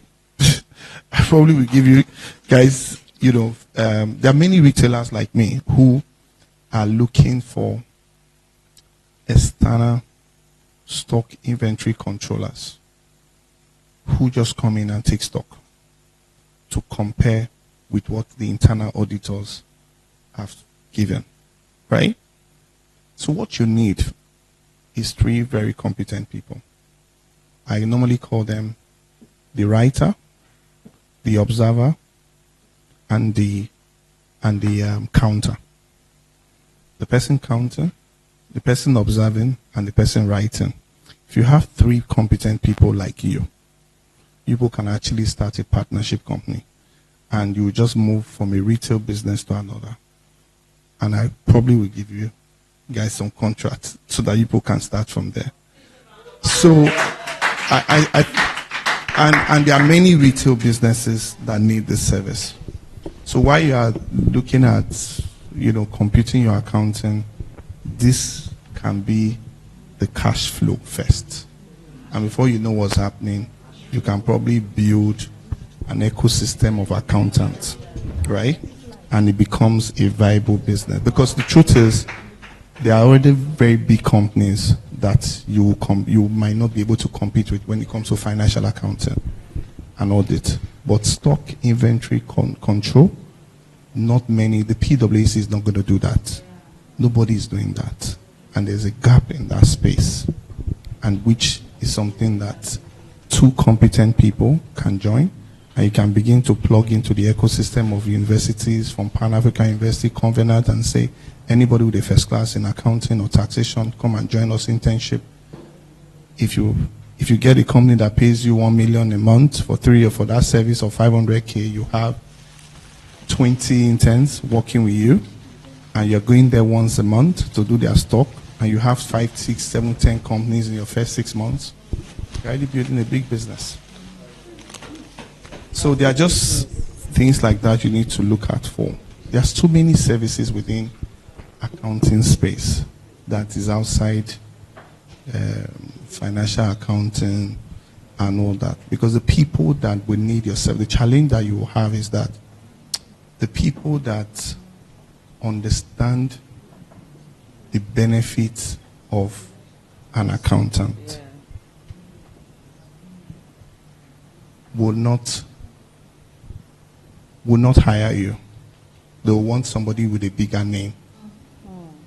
Right? They want the bigger name, the big four and all that. Those are people that understand the benefit.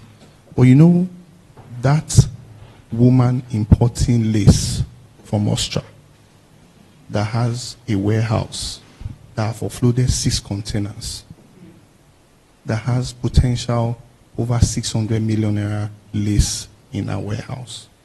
And she has one shop on the island, one shop in maybe Lagos, one in mainland, one in Ibadan, one in Akure, one in Lekki. She's not counting her stock. She's building her business based on trust. You know, that woman bring his sister come. This one, even if they are stealing from her, she won't even know. But if you're able to do a proposal, sit down with that woman and say, we will come once in a month. I have my team, the writer, the counter, and the observer. The 3 of us, we are counting this item. If we will give you a report, physical, this is how much we will charge. If you have 1 store, 100,000 naira. If you have 2 stores, 200. If you have 3, 300,000 naira. Before you do your stock count, 6 stores, 600K. And you only go there maybe 6 days. And before you know, you have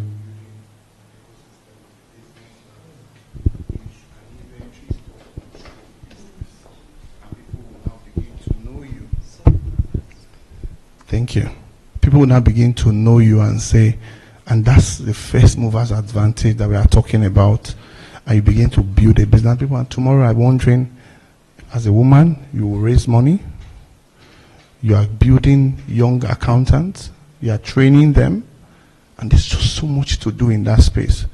I look for gaps and niche businesses that people are not doing. Even if people are doing it, I do it differently. And that's just what I think you need to do. Thank you. So that of the mentee, I'll probably will give you an email. And yeah. So yeah. So sorry, I can't remember the question. I think your questions were a lot. Okay, so I think when it comes to funding, I think it's more of a relationship.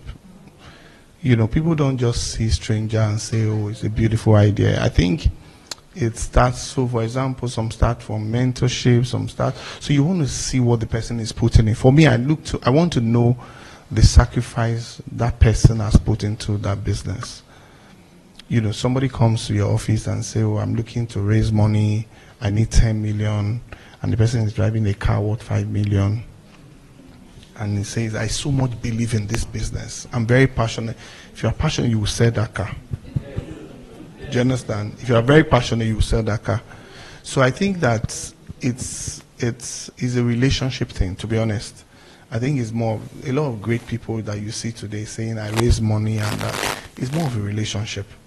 So, and this relationship is not something that starts from one day. It's just about, so imagine that you work with someone and you're able to show that you're a very competent person. So maybe Akinlaja works with me, for example, and she's a very competent accountant. And she says, after 1 year, 2 years, I want to set up an accounting firm. And will you like to invest money? I'll rush to want to invest money because I know that anything she gets involved in, you know, and this is how investment really works. It's not that you just meet somebody on the way and say, because you get to a certain level, you get that proposal every day. And so how do you know which one is which? So I think it's just to find a way to penetrate, get to know the person, build relationship, and begin to offer value. Then before you ask, I think it's always better to give before you ask, and that makes the other person feel more indebted, as against just asking. Yes, so it could be your time. Yes, it could be your time. It could be anything. Yeah. So what's the second question? Sorry.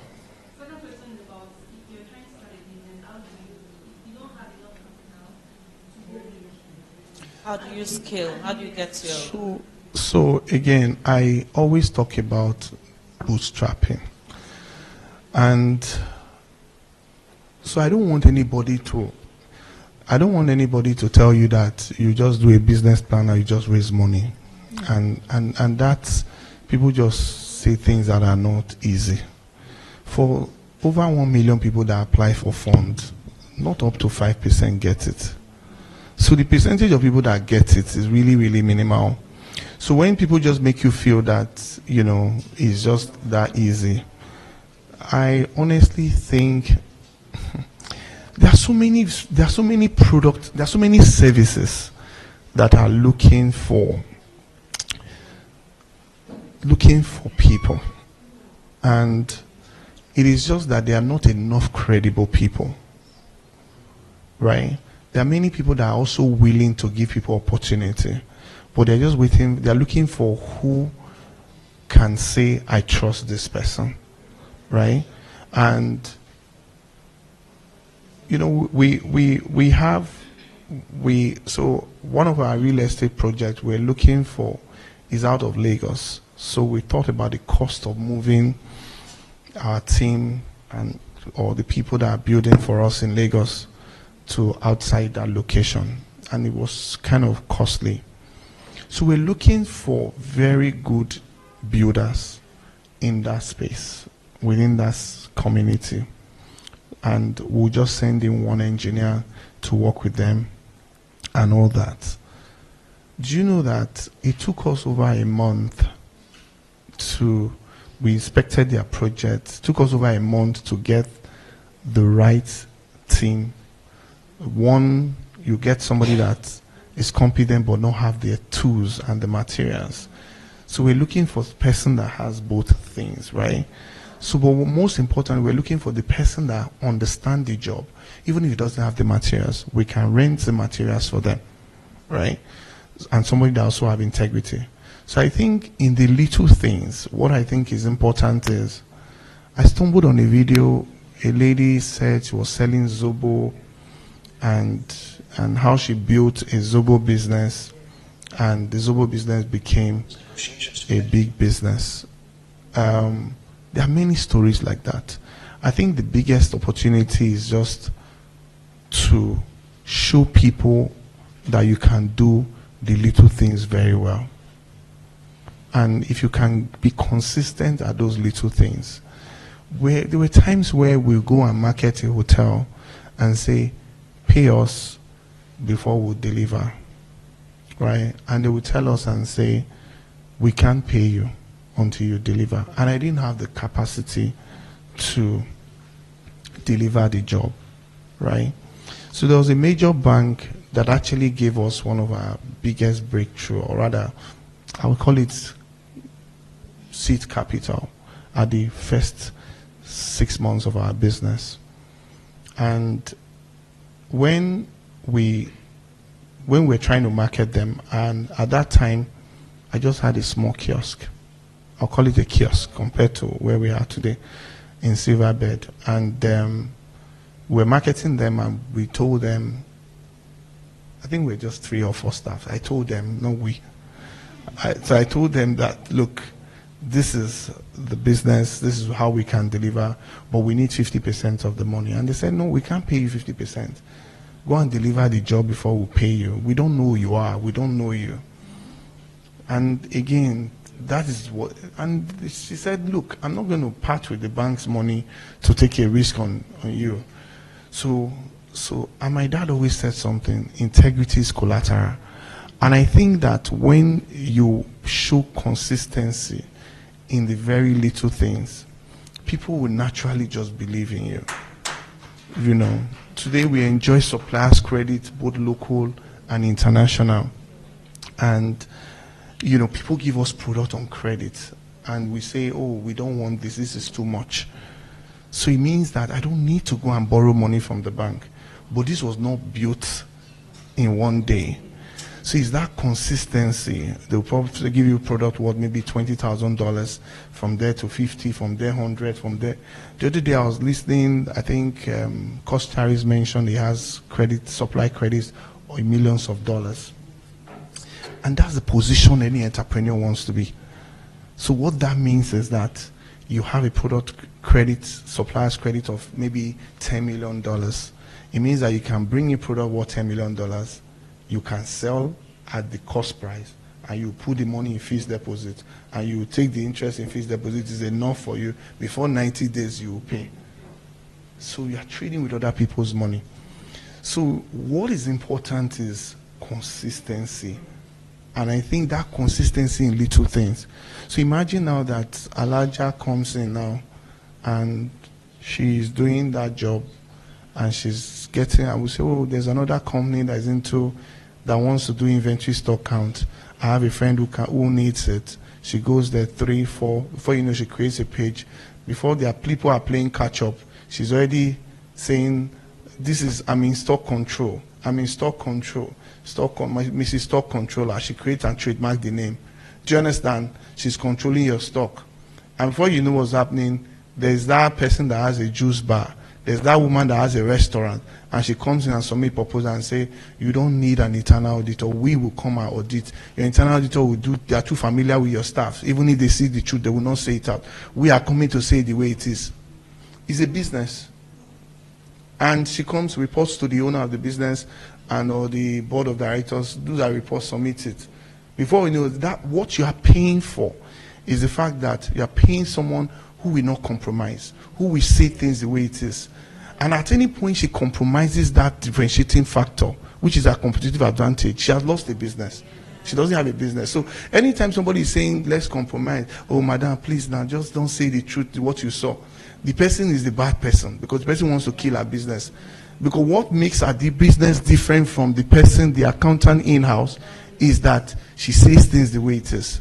And even if she charges the premium, people are looking for that service. Trust me, if she creates an Instagram page for that service today, she'll do a sponsored post, she will get 5 clients in 1 month. There are many entrepreneurs that are looking for that service.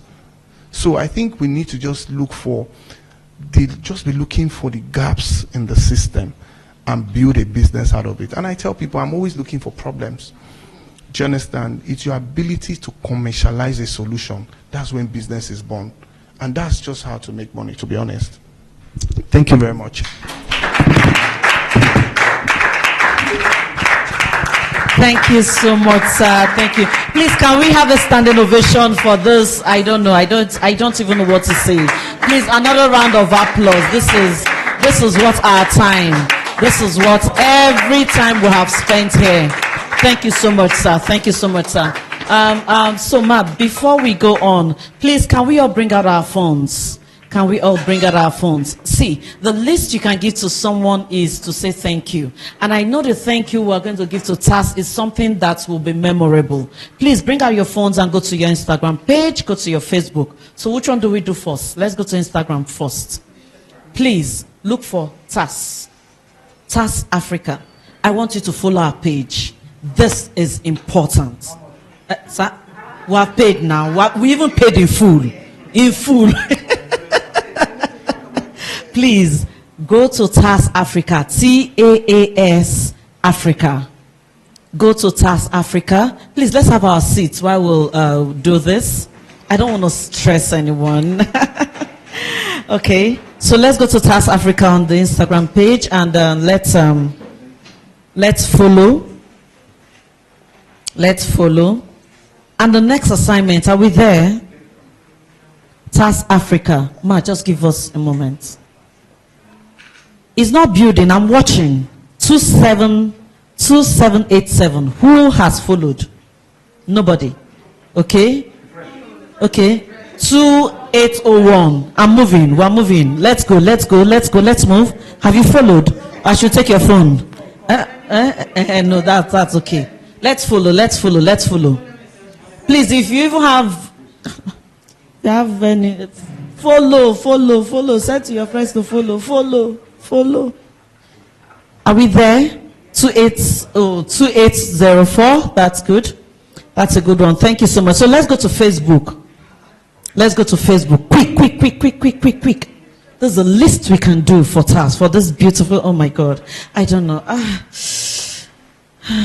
want to be selfish. Can we stay here for 3 days? This is so good. Please, can we go to Facebook? On our Facebook, the same thing. TAS Africa. Let's go to Facebook. Facebook. Let's hurry up. Are we done? Facebook. Then the final assignment. Everybody look at me. Take up your phone. Are we all together? Please take up your phone. Put on the camera.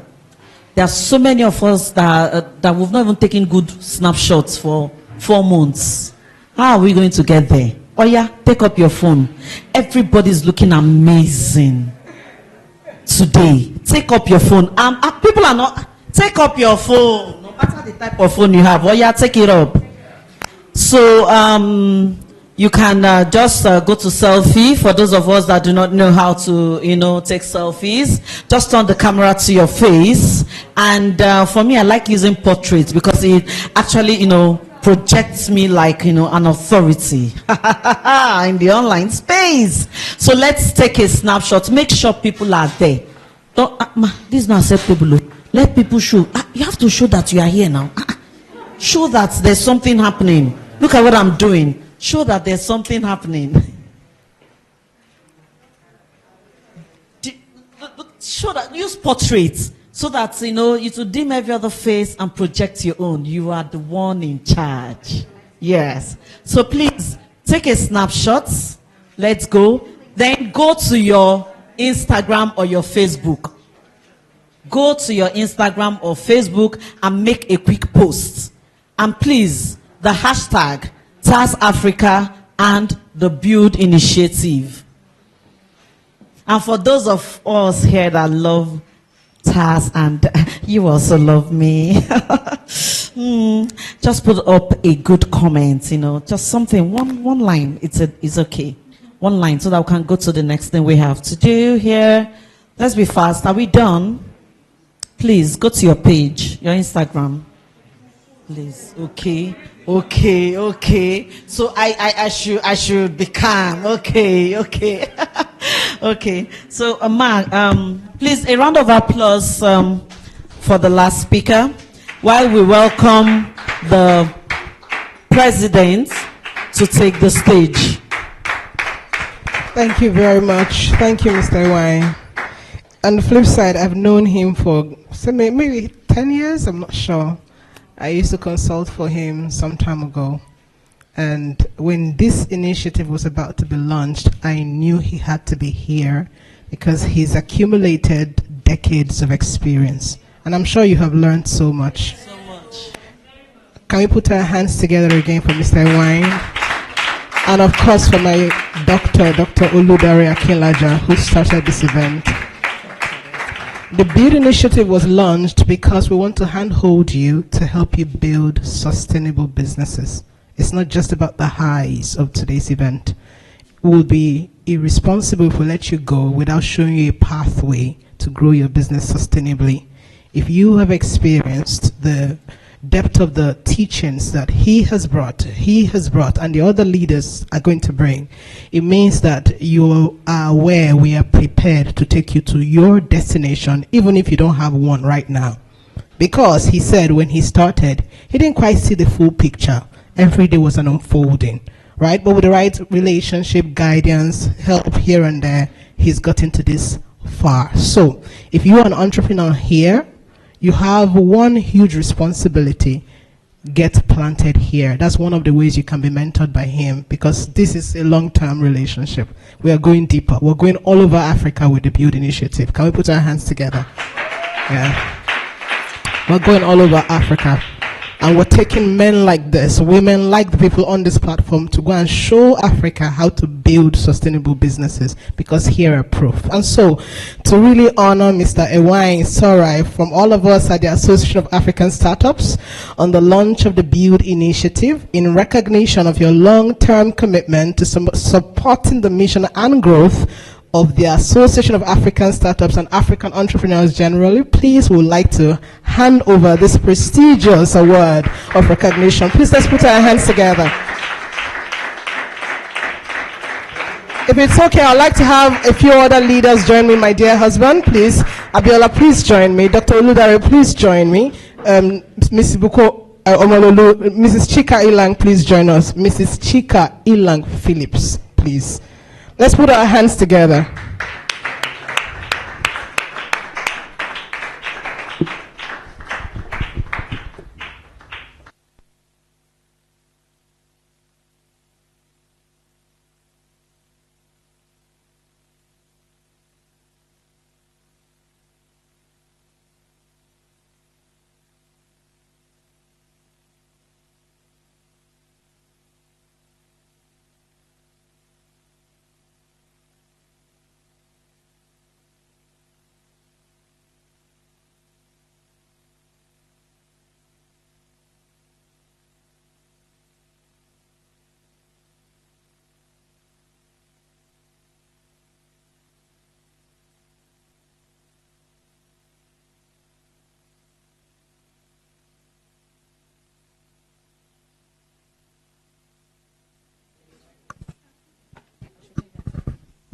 So we're going to present the next award to Dr. Oludare. I won't present this without talking just a little bit about him.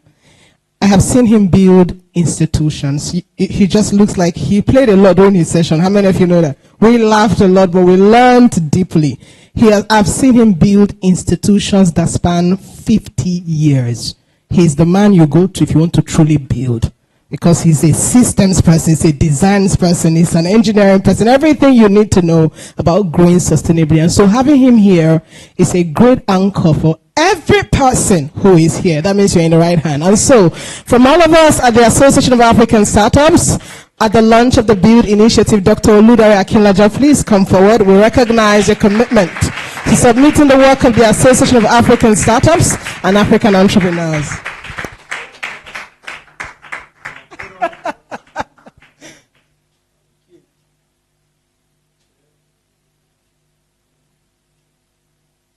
Please, same leaders, join me so that we can take pictures with him.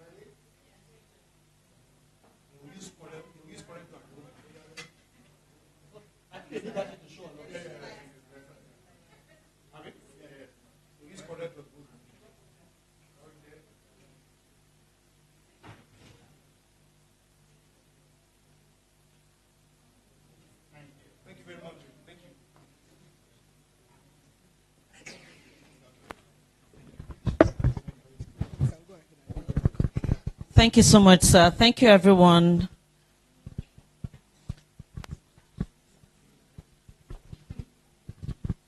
Okay, so next on the agenda we have we're going out. I really don't know what to call it. Can somebody help me? Is it tea break or lunch break? Okay. So I'm getting another information that we might have to forward that. Okay. Can we have Omotunde Badiru here? She's the founder of Exlesia, a young company that utilizes the tool of movement as a catalyst for wellness and productivity. Excelsia has curated a program, Motion Boost, where short, impactful bouts of movement breaks combat sedentary behavior. Interesting. Rejuvenate energy levels, ensuring participants stay engaged and inspired. Motion Boost is designed specifically for corporate organizations, seminars, symposiums, conferences, professional events, and more. Omotunde Badiru is a health coach, pharmacist, a member of Society of Lifestyle Medicine of Nigeria, and had danced for 11 years with Spirit of David.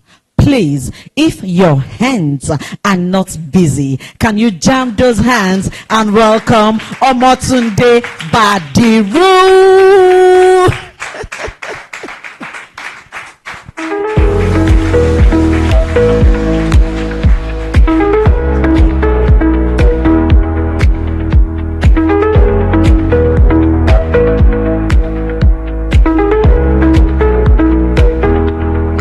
Okay, so good afternoon, everyone. Okay, what we're about to do. Okay, I just want to show. Okay, so what we're about to do is something short. Actually, it's been said that sedentary lifestyle is a new disease in town. Having to sit down for a long time, prolonged time like this, you are at risk of what you call, said, insulin resistance. The more you sit, the more you become insulin resistant. And we know those things have been predisposed to things like hypertension, diabetes, even cardiovascular diseases. And apart from that, what I thought of being a health coach and we felt like, what can we do? And someone who's also passionate about that. So we saw a gap that when people have seminars like these, conferences, where you have symposium, where you have professional meetings, like that, people tend to sit. But let's infuse a bit of fun. Let's give it a feel. And of course, break sedentary lifestyle. So, and that's what I'm about to do. So please stand up. So you're not here to watch me. We're all going to participate. Thank you. So we're going to be a bit of stretches. Okay. Okay, just speak. Okay, a bit of stretches and just do as I do. Thank you. Okay, so are you ready? So just move. Do as I do. Hello, increase it. Okay. Now just take a match. Walk. 1, 2, 3, go. 1, 2, 3, go. 1, 2, 3, go. 1, 2, 3. Now your hand. 1, 2, 3, go. Other hand.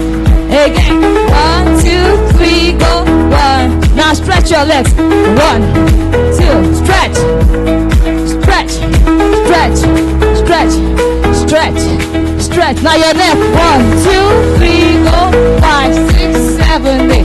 1, 2, 3, 4, 5, 6, 7. The other side. 1, 2, 3, 4, 5, 6, 7, 8. 1, 2, 3, 4, 5, 6. Your shoulder. 1, 2, 3. Back. 1, 2, 3. Again, 1, 2, 3. Again, 1, 2, 3. Now you move.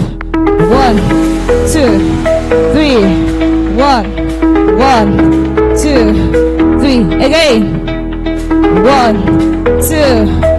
Yes, move those lazy lips. 1, 2. Now your hands, just move your hands.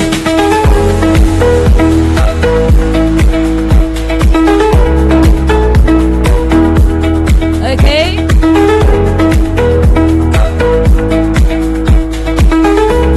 Okay, so thank you. So let's go to the main thing. That was just a shake up.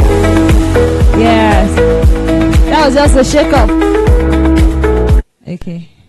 So you know the song Now Me Get This Year. You've heard this Now Me Get This Year. So we're going to do something very short. So we know the song. Now me get this year. Everything I do work with this year. So before we start, so we're just going to do a very, very short, simple movement. Are you ready? So let's say, now me get this year. Can we try it? 1, 2, 3, go. Now me. Now, everything I do. Now move on. Everything I do works this year. Have you heard? Can we say it? 1, 2, 3, go. Now me get. Move. Everything I do works this year. What's the next? My God is in me. Yes, I keep on doing. So, my God is in me. So next, my God is in me. So you just, my God is in me. I'm a testimony. Now watch. Now me get this year. So you point. You can point. Now me get this year. Are you ready? Let's take it again. 1, 2, 3, go. Now me get. Now move. Everything I do back. Not this year. Now, my God is in me. I'm a test. Now, fine. Now, get this. Good. Now, the essence is not for you. I'm not teaching you to dance.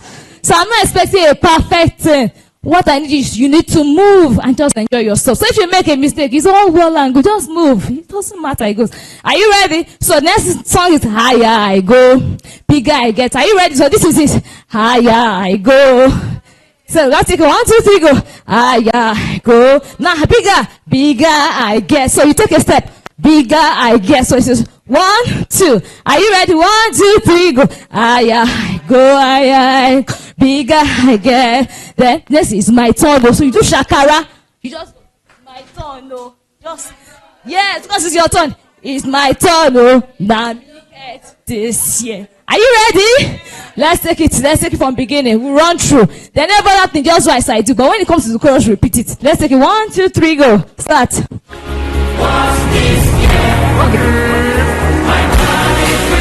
Okay, that's okay. Now me get. Everything I do. Good. What's this year? My God. My God is with me. I'm a testimony. Boy. Higher I go.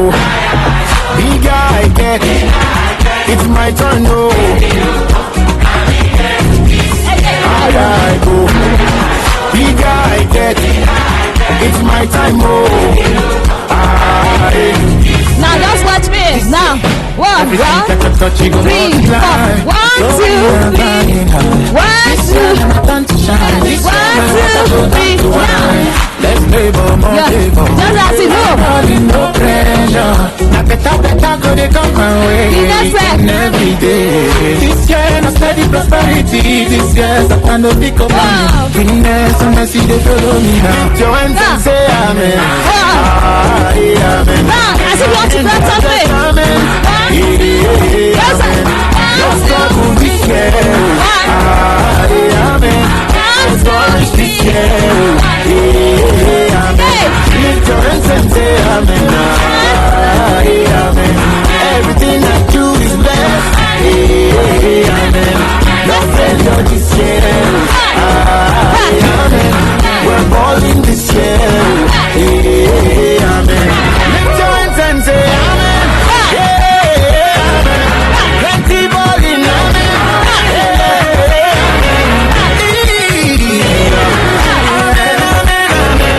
No struggle, no. This year. Everything I do. Don't forget to sing. Yeah, my God is with me. I'm a testimony.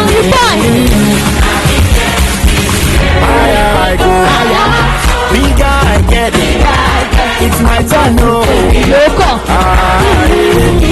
Higher I go.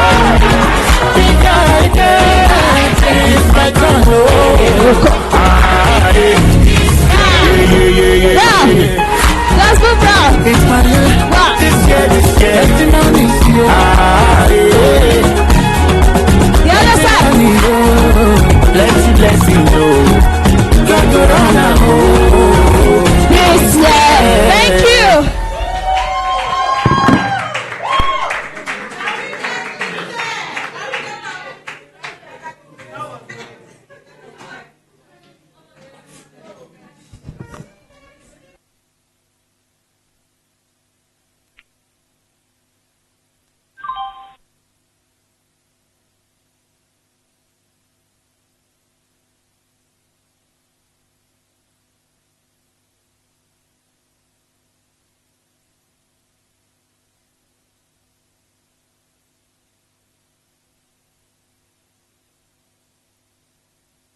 Okay, right now we're going to be having a video presentation, and you can see that from the beginning of this program that everything has been power-packed.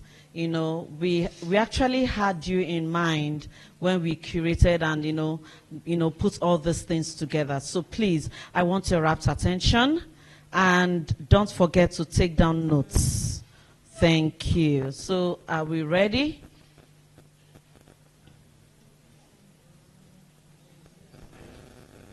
Press play.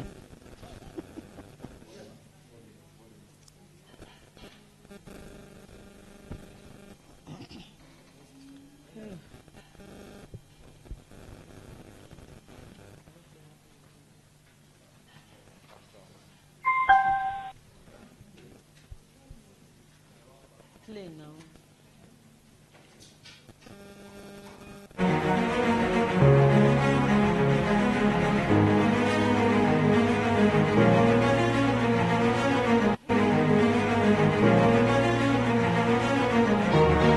The brand value of Apple, which is one business in the whole of the United States, is at $234 million.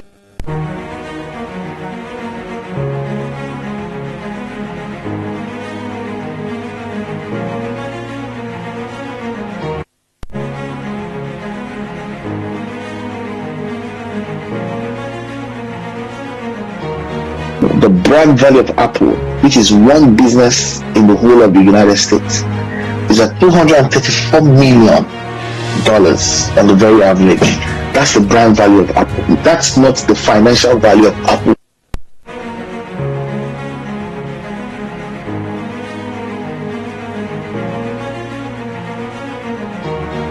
The brand value of Apple, which is one business in the whole of the United States, is at $234 million on the very average.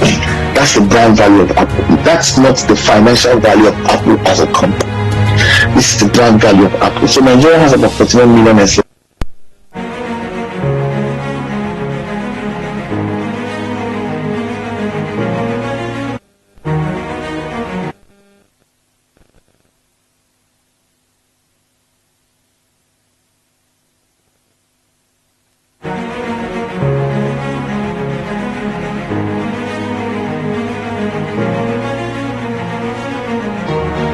The brand value of Apple, which is one business in the whole of the United States, is at $234 million on the very average. That's the brand value of Apple. That's not the financial value of Apple as a company. This is the brand value of Apple. So Nigeria has about 49 million SMEs. If 1% of those SMEs were, let's say 30% this Apple size, Nigeria will be in a different place today, regardless of who is in power. Alright? So it's very important that at position 1 at $239+ million is way higher than that now. The naira value of the Apple brand is times 3 of the Nigerian national budget. The naira value of Disney brand is almost 90% of our 2023 budget. That's at number 10.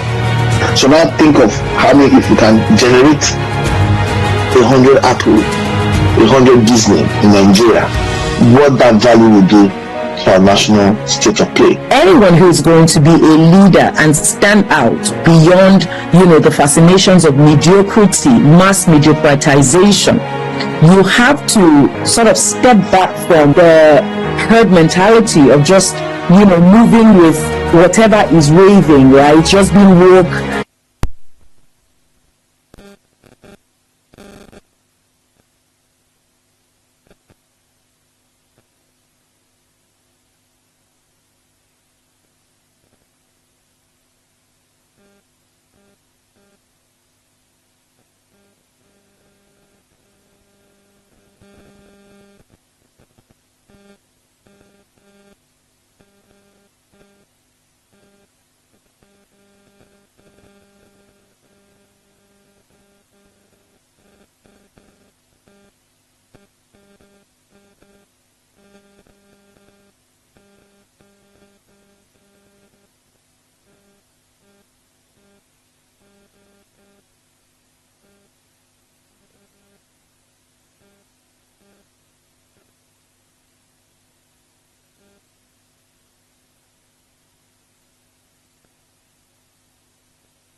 100 Apple, 100 Disney in Nigeria.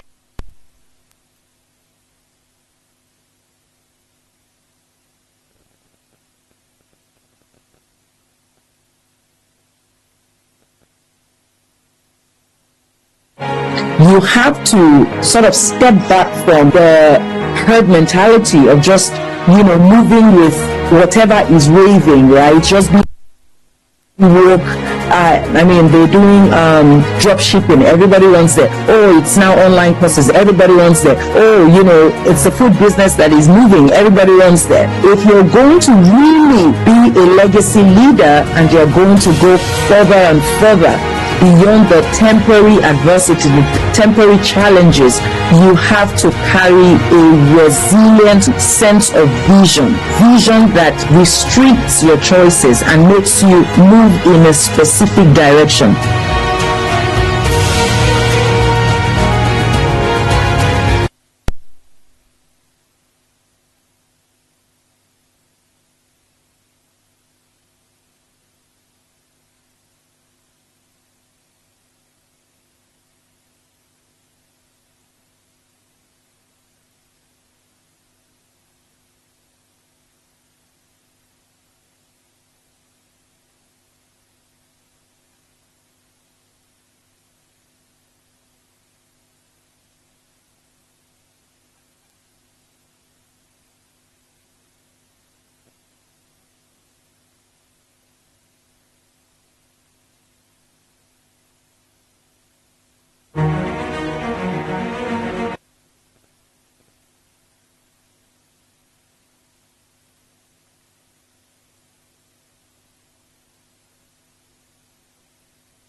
Okay, can I have your attention, please? Okay, so we're going to finish the videos later on.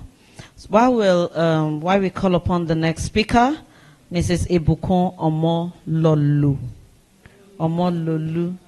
Omololu.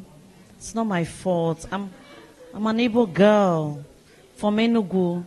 The extreme, that village, the valley, the one that has the valley that, so it's not my fault. Thank you so much for your understanding.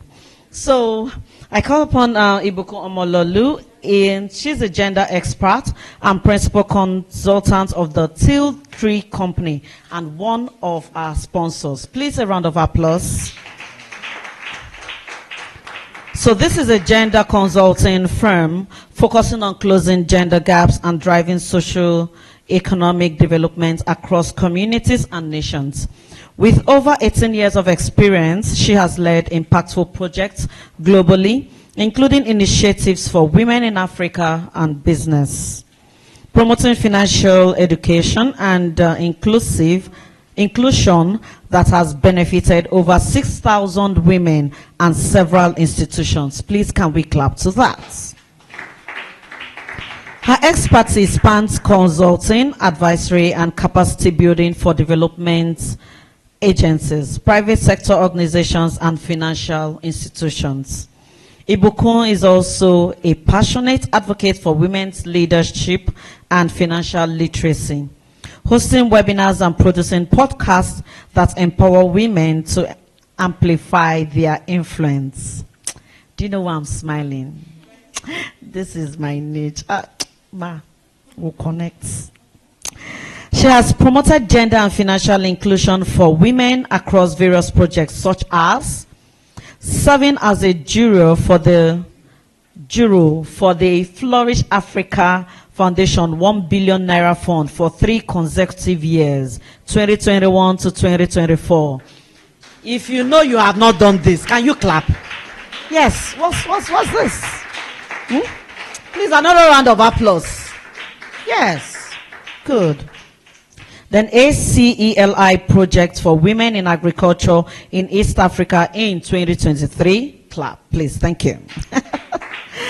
Acumen Gender Accelerator Program for Women-Led Businesses across Africa, championing the launch of the Bloom Women Network at Sterling Bank in 2019, training 800 women in financial literacy through the EDC, Cherry Blair, ExxonMobil Foundation's Road to Growth Project 2019.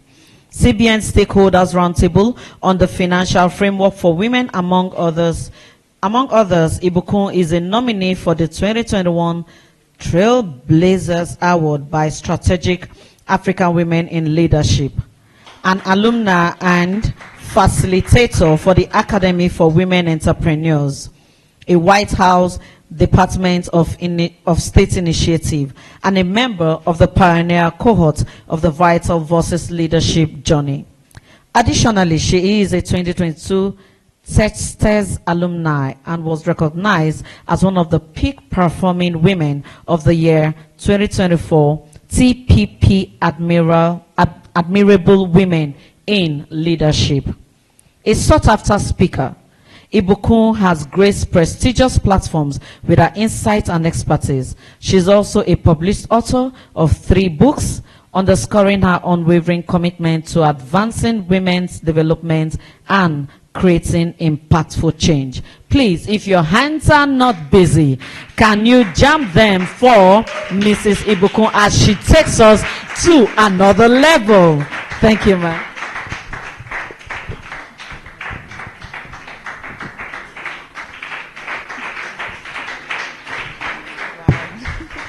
Thank you. Good afternoon, everyone.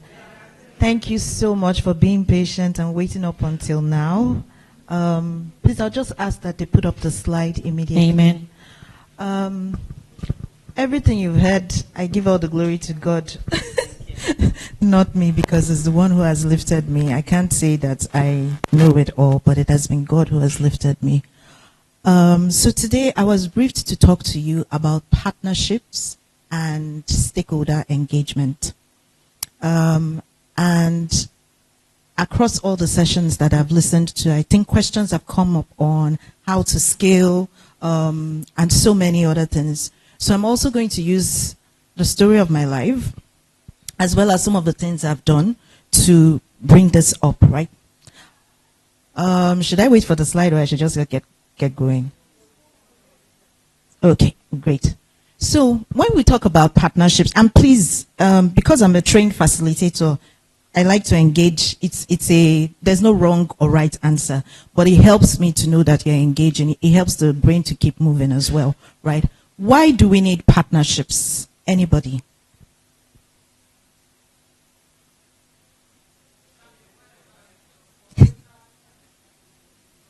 For better results, sharing of ideas, expansion, strength. Okay. Multiply your efforts. Amplify your efforts. Okay. How many of us need expansion here? Everybody. Everybody. Yes. How many people need visibility? Everybody. Sorry, my love. How many people want to get paid? Yes. You're very sure? Very. Okay. So all of that is tied to partnerships. We've kind of made use of the word so much that sometimes we don't even understand the gravity of it, right? When you say you're in partner, like Madam Justibe is in partner. That is very strong. Right. So when you think about partnership, oftentimes you are looking at what we are getting from the other person. We have to ourselves so much. First of all, how am I going to shape this partnership? What am I doing for the other person? Right? And those are Emma has spoken about, right? How do I position for this? How do they perceive me as somebody who is bringing value? But this perceive me as partnership, because we also think it's how to show up exactly how we perceive. So partnership is a collaborative relationship between two or more entities with a common goal. That common goal is the differentiating factor. It's not that we are just going over once we partner. There's a common goal. Now that common goal will that the other entity also has additional goals attached to it. But the truth of the matter is both of you are going somewhere to achieve something together. It is up to you, right, to now determine that there are more things coming from this partnership that I want. For example, sometime last year, a company reached out to me, and this is how I've always operated. People reach out to me on LinkedIn. A company reached out to me on LinkedIn and said, we would like to partner with you. We want you to do something for us. And when they told me what it was, I told them the amount I charge for this on a good day is well over 3 million. And they said, we can't pay you that, but please, we want you to do it as a volunteer. And I thought, I was like, do I know this company? No. Have I ever done something with them before? No. So I went to look them up, and I looked at what they did. What they did kind of, it resonated deeply with me. Again, common goals. So I said, okay, I'll do this thing for you for free. But if I'm doing it on my terms. Some certain aspect of it is going to be on my terms. And they were like, why? I said, because what you are looking at it on this small scale. What I am seeing is on this bigger scale. So they met with me. I broke everything down to them, and they agreed. And by the time we did the project, it was so successful that they came back and said, we are very sorry. We want to pay you. Because we underestimated what this thing was about. But by the time you finished, even we knew that we were playing. So they were begging me. They said, please send your account on this day so that we can pay you. Now, that is now it didn't stop there. They've already put me on retainer for this year and ongoing. That is partnership. You never show up anywhere for negotiation like a hungry person. Never. Never. You know what value you carry, and you are able to pass that value across. Why am I saying this? I have built competence, and I'm going to be reiterating a lot of the things that the other speakers have said because it's really key. When you do hard things, when you do difficult things, you build confidence. Confidence allows you to stand in front of you. Remember I was saying a lot of things about not having timid children. A lot of us are timid. We can't go up to meet people and say, this is what I need. We can't go up to meet people and say, please, can we work on this thing together?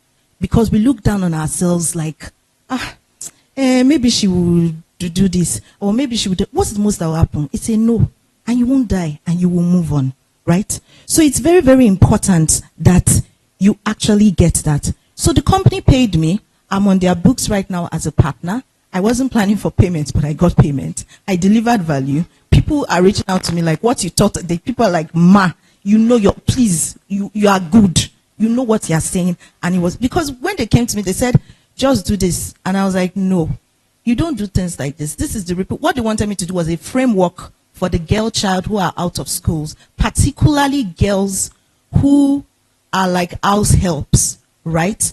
But they don't, because they're like house helps, they're not often in school. So, and those kind of frameworks are not things that you just, it takes the Holy Spirit to put something on you, to say this is what will work, and it would work. So basically, sorry, I'm a trainer, so I'll use the slide as much as possible. This workshop is basically for you to identify and develop strategic partnerships. Remember, when they came to meet me, I'd never met them before, but I looked them up. I saw that we had common goals. I saw what they were doing, and it resonated with me. Sometimes you have no business working with some people. It's okay to say no and go away, because some partnerships will pull you down. Build and maintain effective stakeholder relationships. This one is very important, because oftentimes we start partnership from an external perspective, whereas it actually starts with your internal team and then taking it on to other stakeholders. When that organization reached out to me, my internal stakeholders were like, no, we're not doing this. This is a lot of work, and they don't want to pay. But I had to sit them down and said, look at it this way. We've never done something with this company before. This is our leg into this company if we do this well, right? 3, we don't know what could come out of this. It could be referrals, it could be any other thing and all. So I had to get the buy-in of my own internal stakeholders first. And they were like, okay, Ibukun, let's do it. And after we did it, and then they said, we'll send the account number. I just forwarded it to my team, and everybody was like, well, you know, that kind of thing. Yeah. So very important that you just don't, because sometimes we just rush out and say, oh, partnership. It doesn't work like that too. You actually have to think. You actually have to sit down and look at, what am I giving and what am I getting? Then you design and implement stakeholders engagement plan. This thing is very important. There's a lot of design thinking when I meet with clients. And often, I can beat my chest to it. Every time I meet with my team and I say, we're going to meet these people, this is what is going to happen. They're like, how do you know? How do you know? And it happens exactly that way. Why? I apply a lot of design thinking to it. If I come from this perspective, they'll probably ask for this. So I preempt. I'm ready for that. If I don't come from this perspective, they'll probably act on this. Then I go to check their LinkedIn page, their Google page and everything. I look at what have they been doing in the last 3 months? What are the projects that they've been doing in the last 3 months? How have they positioned themselves? And I can easily tell, this is the problem these people are facing. This is the problem again, that's why I said it the moment I came up, that it's not me. It is the Holy Spirit working in me. Because oftentimes when I say it, right, it's more, I've never been wrong. My team always are like, Ibukun, did you know? I said, I can tell. This is what will happen. And that is what happened. So it's from design thinking. It's from sitting down, being quiet sometimes and thinking through some things and doing research. It's not too much work, but it's just for you to take some time to sit down and think. Then to leverage partnership for business growth, because this can go a long way for you, right? It's very, very important. When I enter rooms and I'm saying, I've done things with the ExxonMobil, I've done things with Mrs. Folorunsho Shalakija. I'm still doing things with Mr. Folorunsho Shalakija. People are like, wow, how did you get here? How did you get here? And I'm going to tell you everything, right? Then evaluate and improve partnerships and engagement efforts. And with all these things I'm saying, please, whatever I say here stays here. I'm very, very sensitive and guarded about the people I work with. I don't go out to say things like this.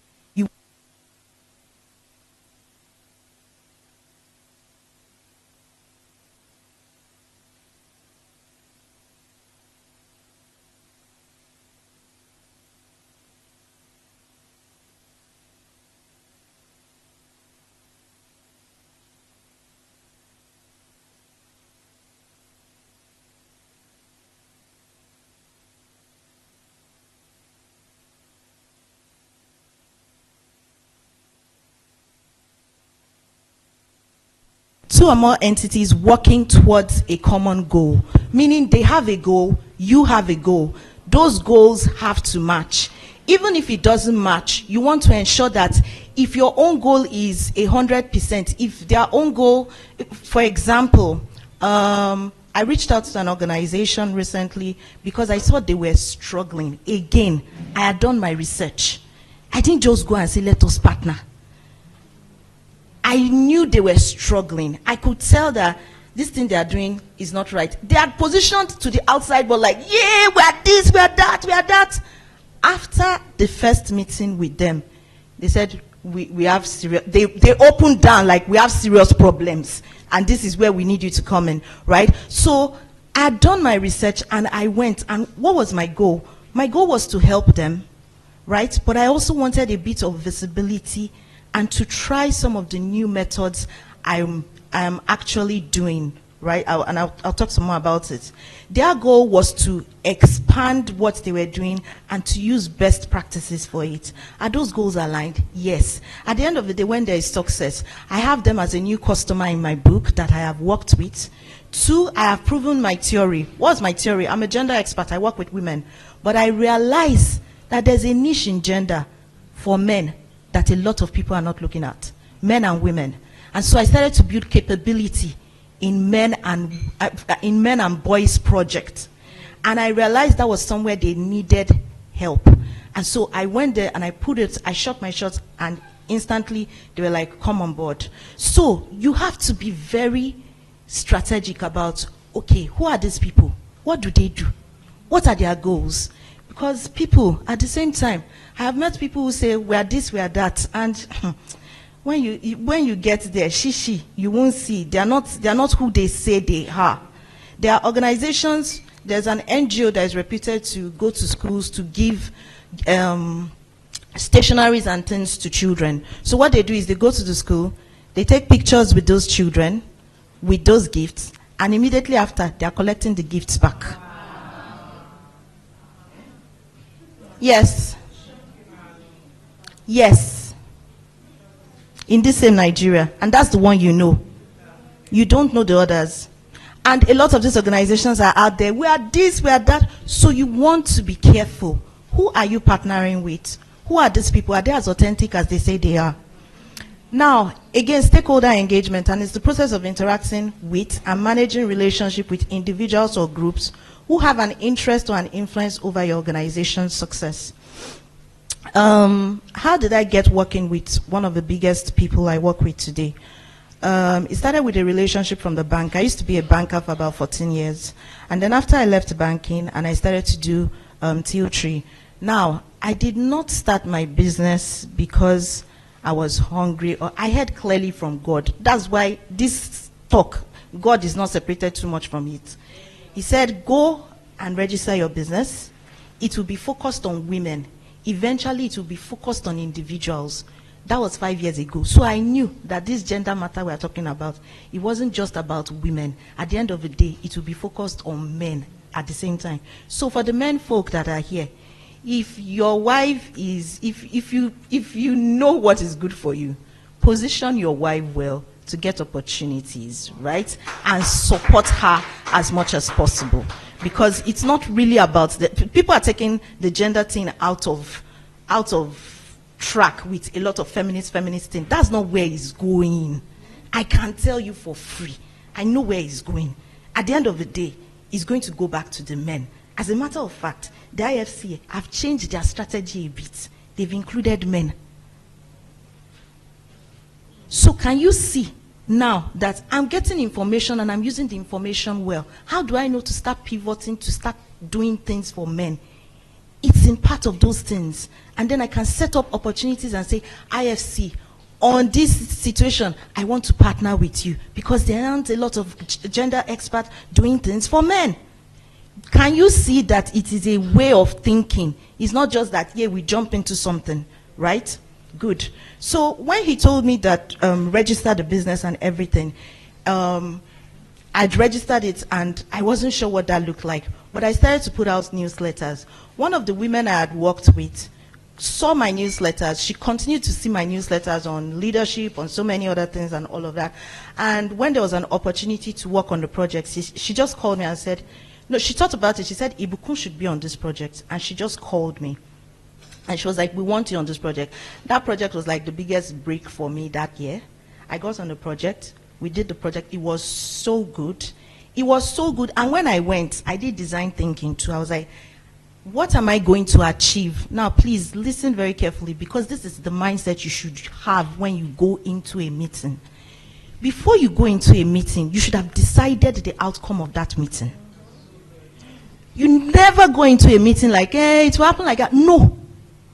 I plan everything from an agenda, right? What are we going to use the first 5 minutes to talk about? Next, what will I go? They might say this, they might say this. If they say this, this is what I'm going to say. If they say this, this is what I'm going to say. If they say this, this is what I'm going to say. At the end of this meeting, I want them to sign me up, right? That's what I decide. So when I was going for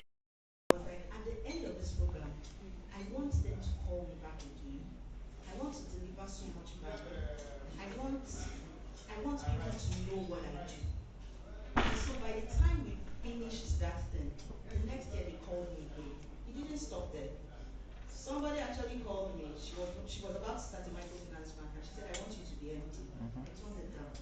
Again, know what partnerships you should join and what not to join. But I'm telling you what came out of that thing. Next, value. Other people saw what I was We didn't know you used to do all these kind of things. So what I wanted to get out of it, I got it out of that meeting, and for the past 3 years, I'm still doing that work, and they are even thinking of doing more with me as I'm working with them. So you want to be very strategic about that. Now, why is partnership important? We've talked about it. It helps enhance credibility and trust. Please, before you join any form of partnership or anything, right? Don't be too carried away with money. Establish your credibility first. What is credibility? She was asking a question that when you don't have money and you want to scale and you don't have somebody to scale, how do you go about it? And Mr. Ewaen said something very profound. It was like, I have to see your level of equity, your level of investment on it, right? Oftentimes, because I was a banker too, when women come to banking and they say we want funds, and we tell you go and get a guarantor. Let me tell you what guarantor means. Me and Chika are friends.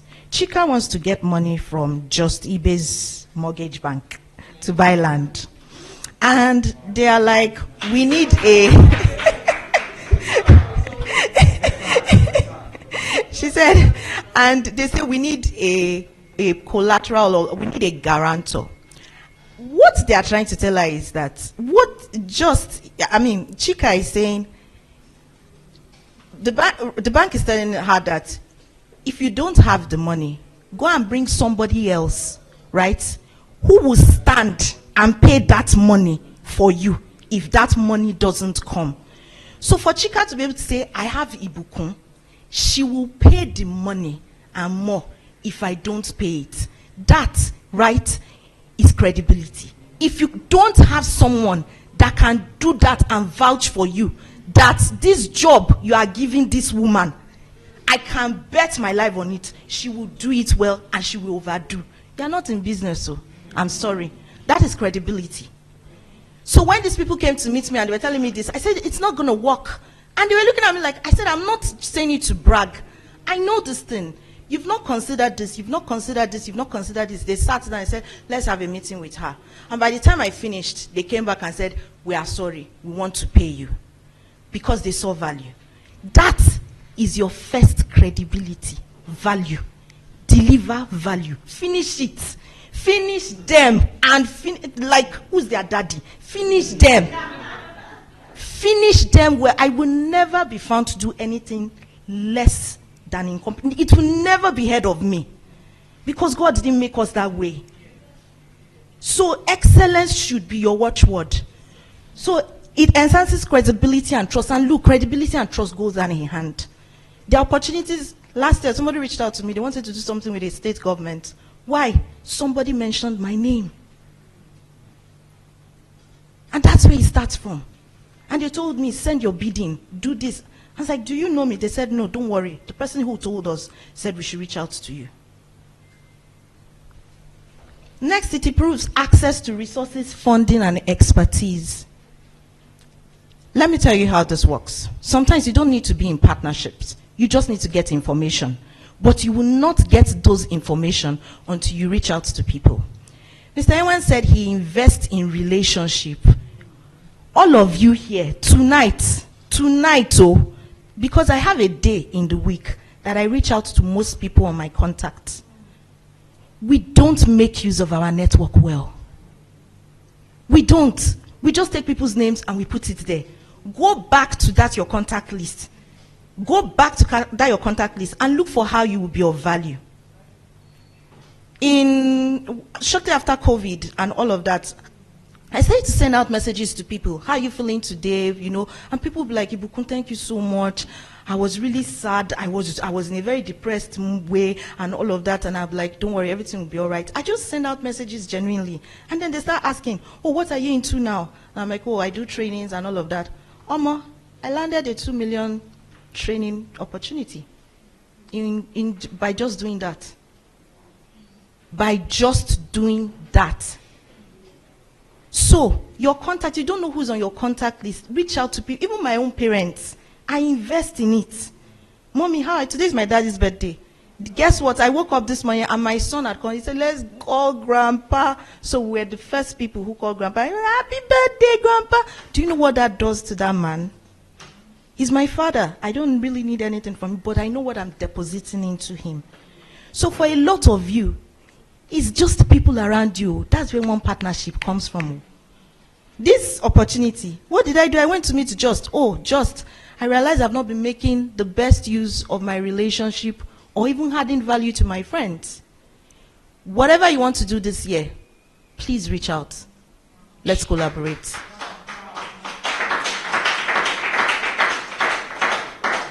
I'm telling you very practical and concrete things. I won't just tell you things from books because it's people can tell you that. I don't do things like that.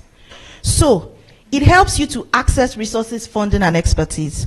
I'm currently on, I was telling the lady that I have classes by 3.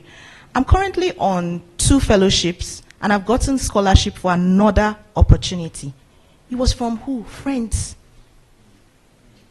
It was from, 1 was from a friend, 2 was just from people who sent things to me. Oh, Ibukun, you should be on this. But how did they know that Ibukun should be on this? Relationships. Relationships. If you look at that definition, collaborative relationships. Don't go too far. It doesn't necessarily have to be organizations. Collaborative relationships. It starts with relationships. You might not necessarily get to, because even me, that I'm doing training, and I'm glad Dr. Dare is still here. A lot of people will not give you opportunity because you're so great. They give opportunities to people they know. So you can't just go and say, oh, this is this. No matter how good, they've not tested you, they don't know you. So it starts with the people you know. Please don't take that for granted. Note it, assignment number 1, I've given you. Strengthen advocacy and policy influence, and I'll tell you how this works. Then drive business growth and sustainability. This is so good. You have no idea how I've seen people get opportunity. In fact, I've seen somebody start a business with, she didn't have seed money, but because she had the business plan and everything, and she worked in a bank, and one of the people she had worked with said, come and pitch to us. That's how he and his friends gave her seed money. She's in business today. She's in business. She has a big plot of land on the island with an event center. And that's not the only business. There are about 3 or 4 other businesses attached to it. That's how it starts. Relationships.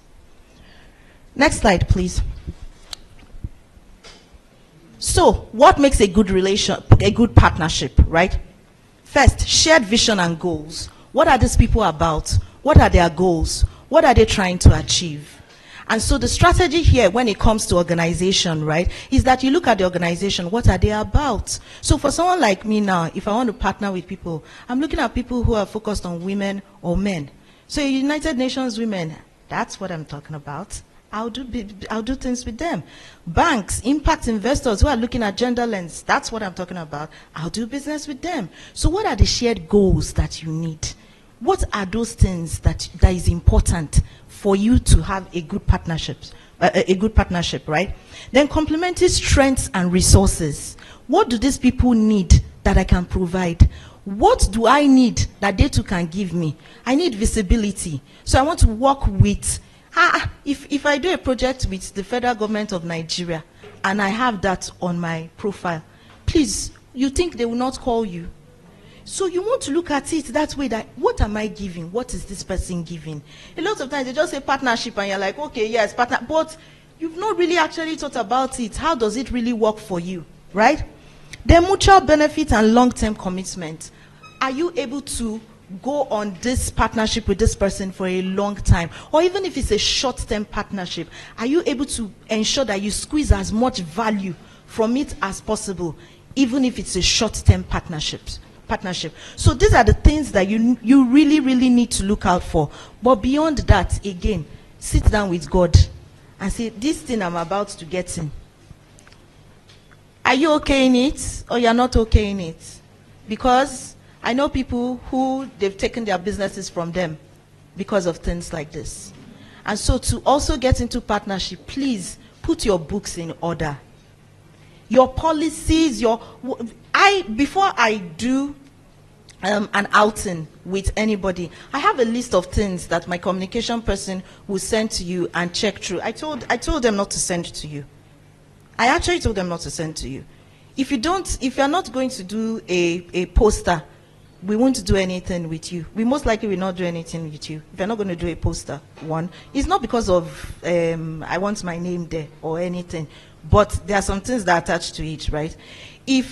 And money is not even one of those things on the list. If it doesn't resonate with any of our core values, we're not going to be there.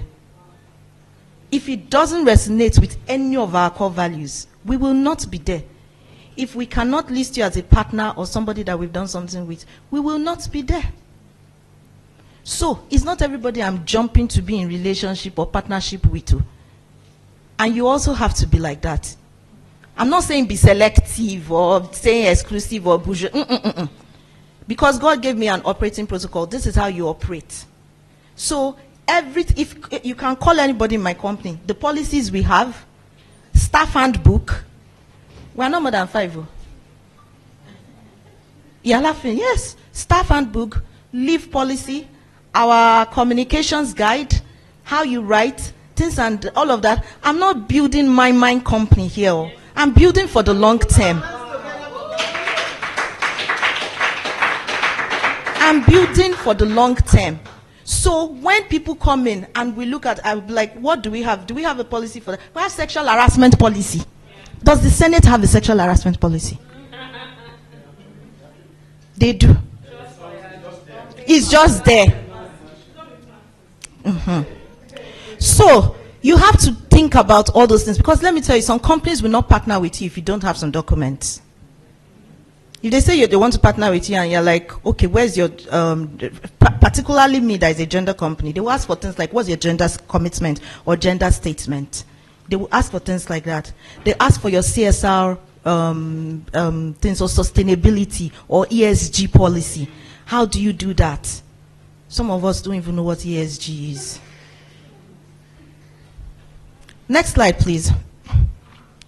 So how do you identify the right partners? First of all, define your needs and goals. What are you looking for? And it could be anything. It could be an opportunity to do something or to try out a model. I have a model that I'm trying out with one of the companies I'm using. I know it will work, but I need to try it out so that after I've gotten success, I can put it out in the open like, this is the model, it works. I have used it before. But the company doesn't know that's what I'm doing. But I'm consulting for them. But I'm trying out my model. What are your needs? What are your goals? What do you need from the partner?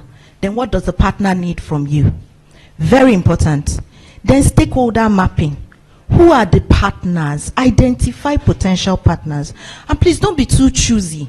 Some people may look like they are not the ones, but they actually can offer you what you need. Some people may look like they are not the ones, they can offer you what we need. Let me tell you, recently I got someone to start working with me. She met me at a speaking engagement, and the moment she heard gender expert, and she heard the things I was saying, after the meeting, she came to meet me, she said, Ma, I want to work with you.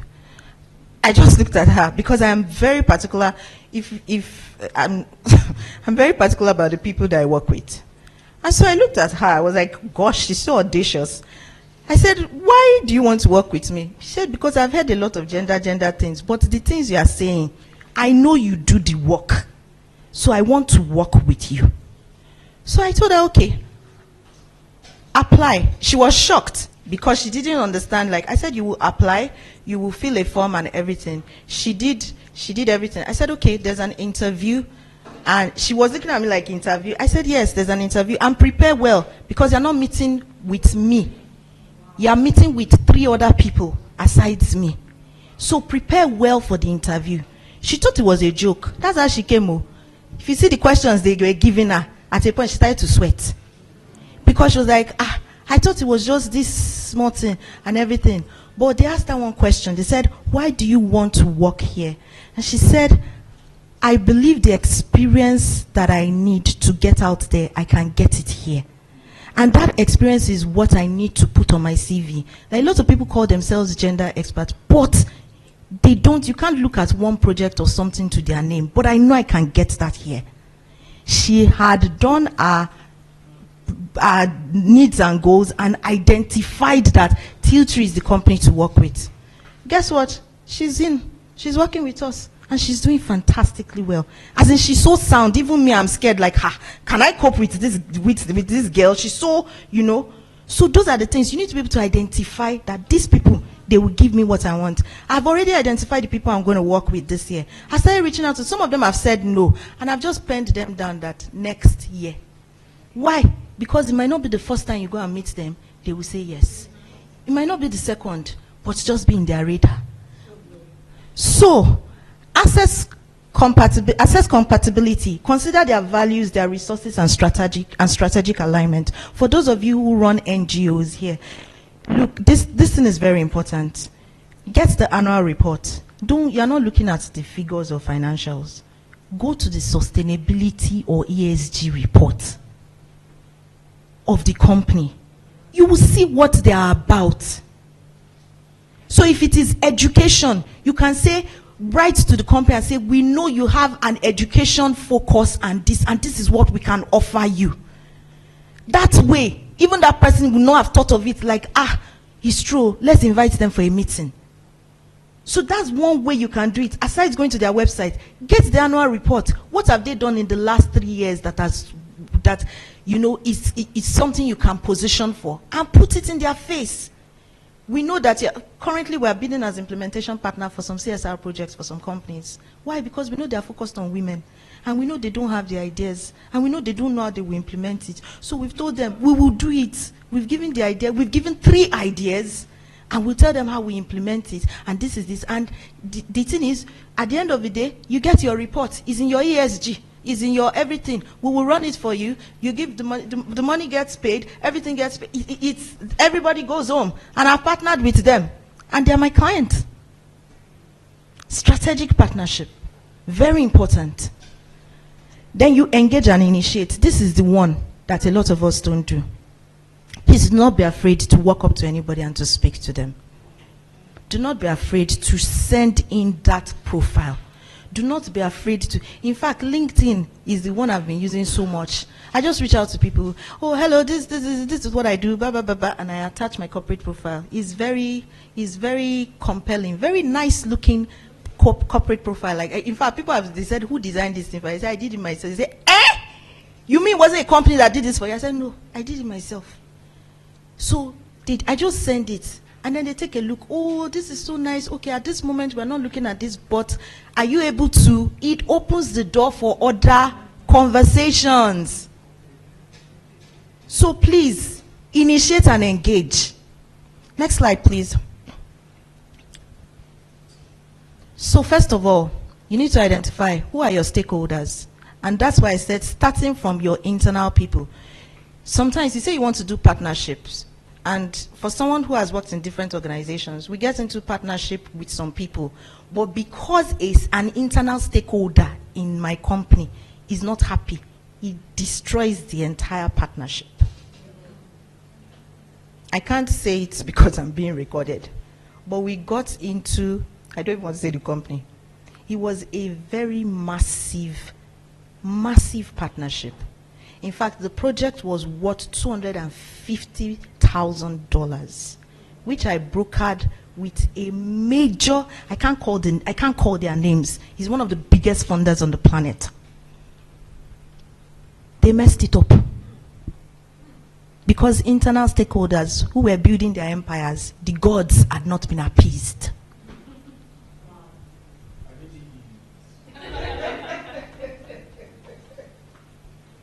$250,000. This was in 2019. So when dollars was. So never underestimate your internal stakeholders. The people that are working with you, your team, you better get them on board.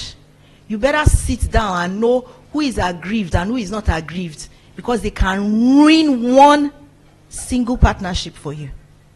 The project did not fly Till now, it did not fly.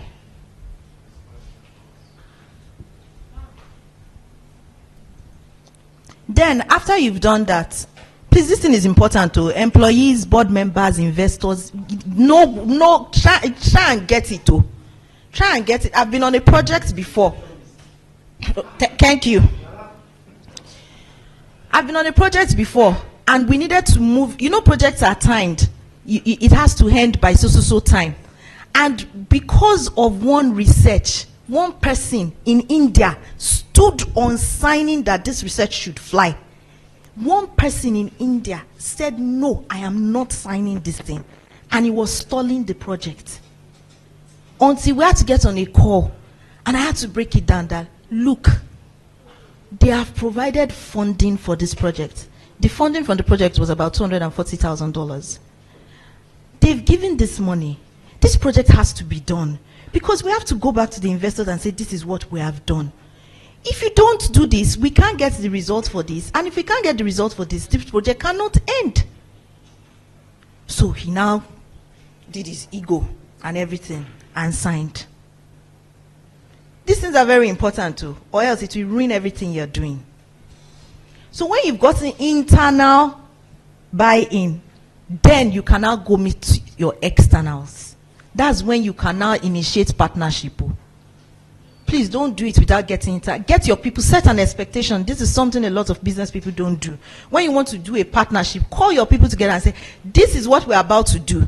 This is how we're going about it. This is what I need from you people.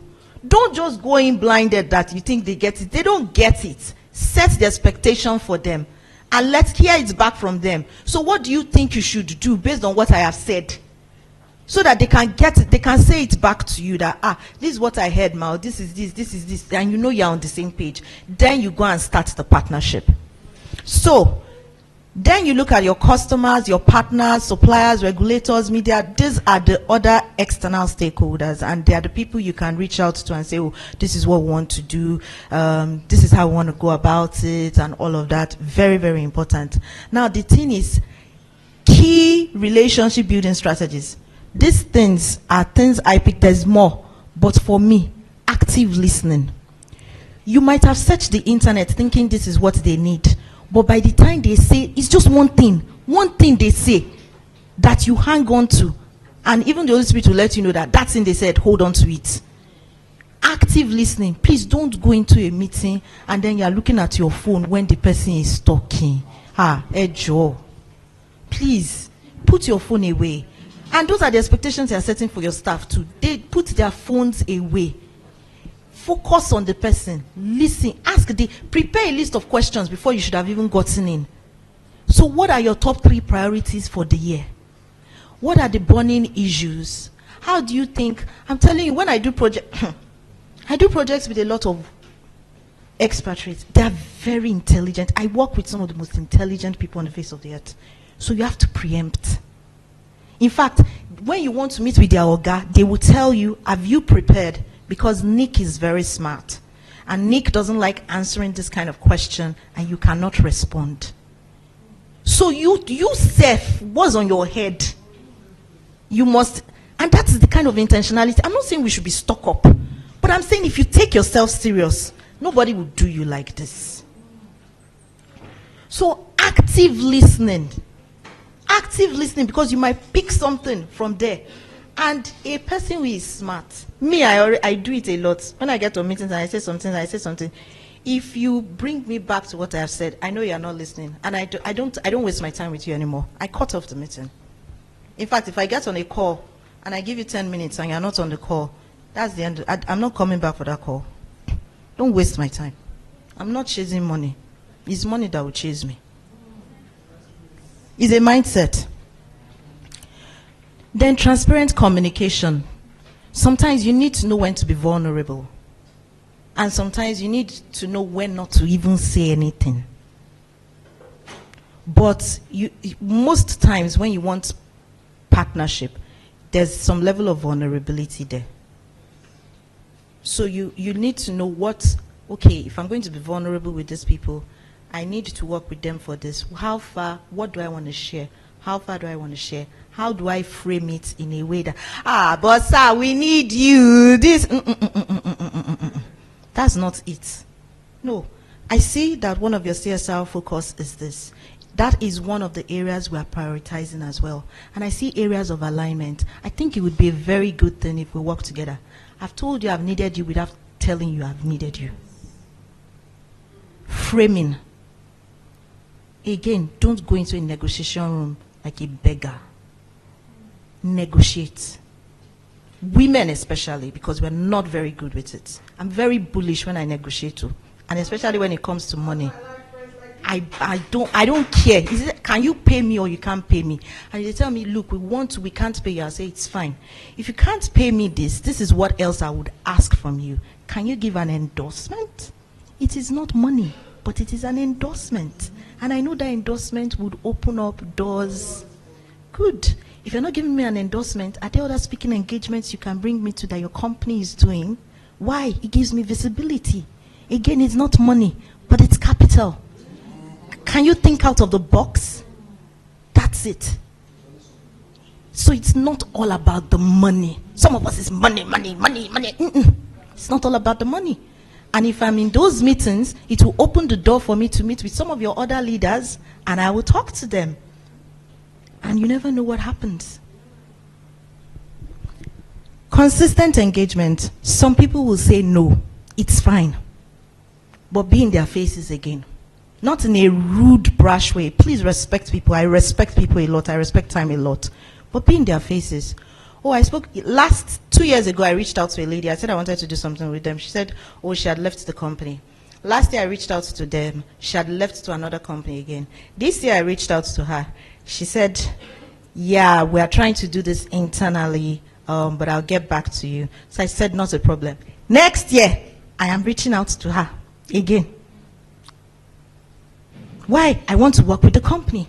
Because I know it will give me great, if it's on my portfolio that I worked with that company or more. And some of us, what we need is just one big break. And it opens the doors for others. So consistent engagement, maintain regular checkups, check-ins and updates. And then trust and mutual respect. Please, this credibility thing, I can't say it enough, is very important. Next slide, please.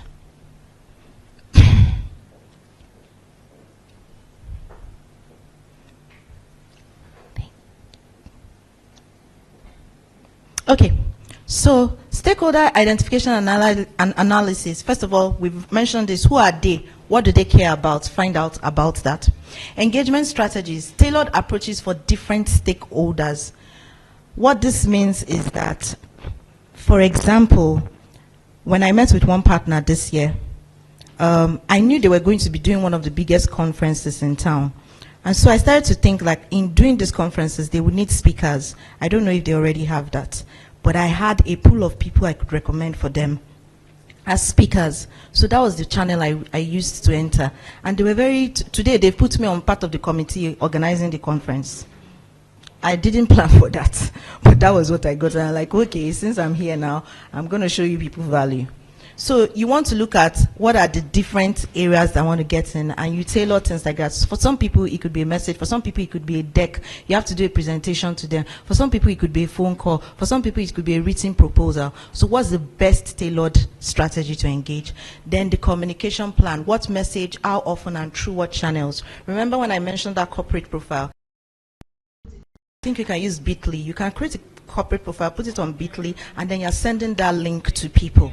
Right? So I'm not sending corporate profile all the time. I'm just sending a link to people. I do a write-up, I put the link there. So you will read the write-up, you will click on my link at the end of the day. I'm still in your face. And people will eventually come and say, come, what do you do? That's how it happens. And then you implement what is working, track what has worked, what has not worked. Right? Next slide. So examples of strategic partnership. Corporate, NGO, government, and community. For corporate, you want to look for areas of synergies for mutual benefit, right? You want to look for what are they after? Is it revenue or something, right? How can I bring that for them? So if it's a bank now, you can't go there and not talk about maybe getting them accounts, or things like that. Very important. If it's NGO, you are looking at their social impact, because that's really what they are focused on. They want to make social impact, particularly what they report to investors. So you want to look at that. That's a key area to come in. For government, policy, influence, and support. In Nigeria, it would be money. But really, policy, influence, and support. So data, right? How do you support their data? How do you bring data that supports their policies? Very important. Then community. This one very important, trust and engagement. Because if you go to communities and they don't trust you, I've tried to do projects in communities that, because, God forgive us bankers have done, some other banks have done horrible things there. So the moment they heard that we were a bank, they almost stoned us out of the place. Because trust had been eroded. They had promised them the whole world, and at the end of the day, they didn't do it. And then another bank came and did it and did the same thing. They didn't do it. So when we came, and they had like this, they didn't allow us to finish the NK before they told us, so yeah, please be going. Next slide. So you evaluate your engagement efforts. First of all, metrics. Metrics in terms of qualitative and quantitative metrics. First of all, what am I getting out? Is it the number of something? Is it amount? Is it, whatever it is? Then qualitative. What is the quality of what I am getting out of this opportunity? For example, one project that I did with an NGO, I was going to get working with a large number of people, but beyond that, the qualitative aspect was the women, after they did the financial literacy training, they took better decisions, better financial decisions, better informed decisions. And so that helped me to form a model. And that model, I didn't even put it out. I could already see it working. It's not really financial literacy people need. I dare say it. It's financial intelligence and financial planning. It's not really literacy. It's just for you to know how to use your money well in a way that works for you. And that was the model I had been using, and it was working. In fact, by the time I finished, people were crying, like, we've never done this in our lives before. This was so helpful, and people were writing. 5 years after, people are reaching out to me that this thing you taught us, I am still using it today. And that was just my own area of partnering with the team to try out that model, and it worked. So you want to assess, then you want to see challenges, what worked, what didn't work, and then you want to see areas of improvement as well. Sorry, I'm rushing. Next slide. I want to quickly round this up. Other things you need to learn is negotiation. Sometimes some things won't go the way you want it to go, but you have to be able to say, okay, I know this is what you want. This is how we can spin it around for this to work. So you need to be able to learn that art of negotiation. Is very, very important. Then managing expectations. Some people can just be very nasty. When you get into some meeting, they are outrightly nasty. But it's how to turn it around to them. And sometimes you actually need to set an expectation. I take an exception to that. I will not tolerate being spoken to like that while we're on this call. However, I am happy to overlook that, and let's move on with the meeting. Nobody is...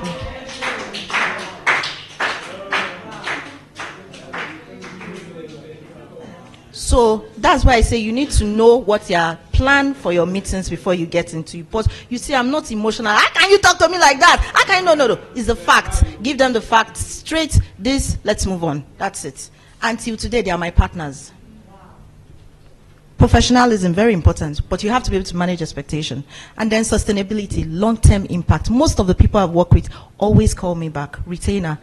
It's funny that just 2 months to, we're doing a retainer as well. They always call me back. We're doing this together, we're doing this together, we're doing this together. So you want to look at that. And even if they're not saying it, be pushing it to them.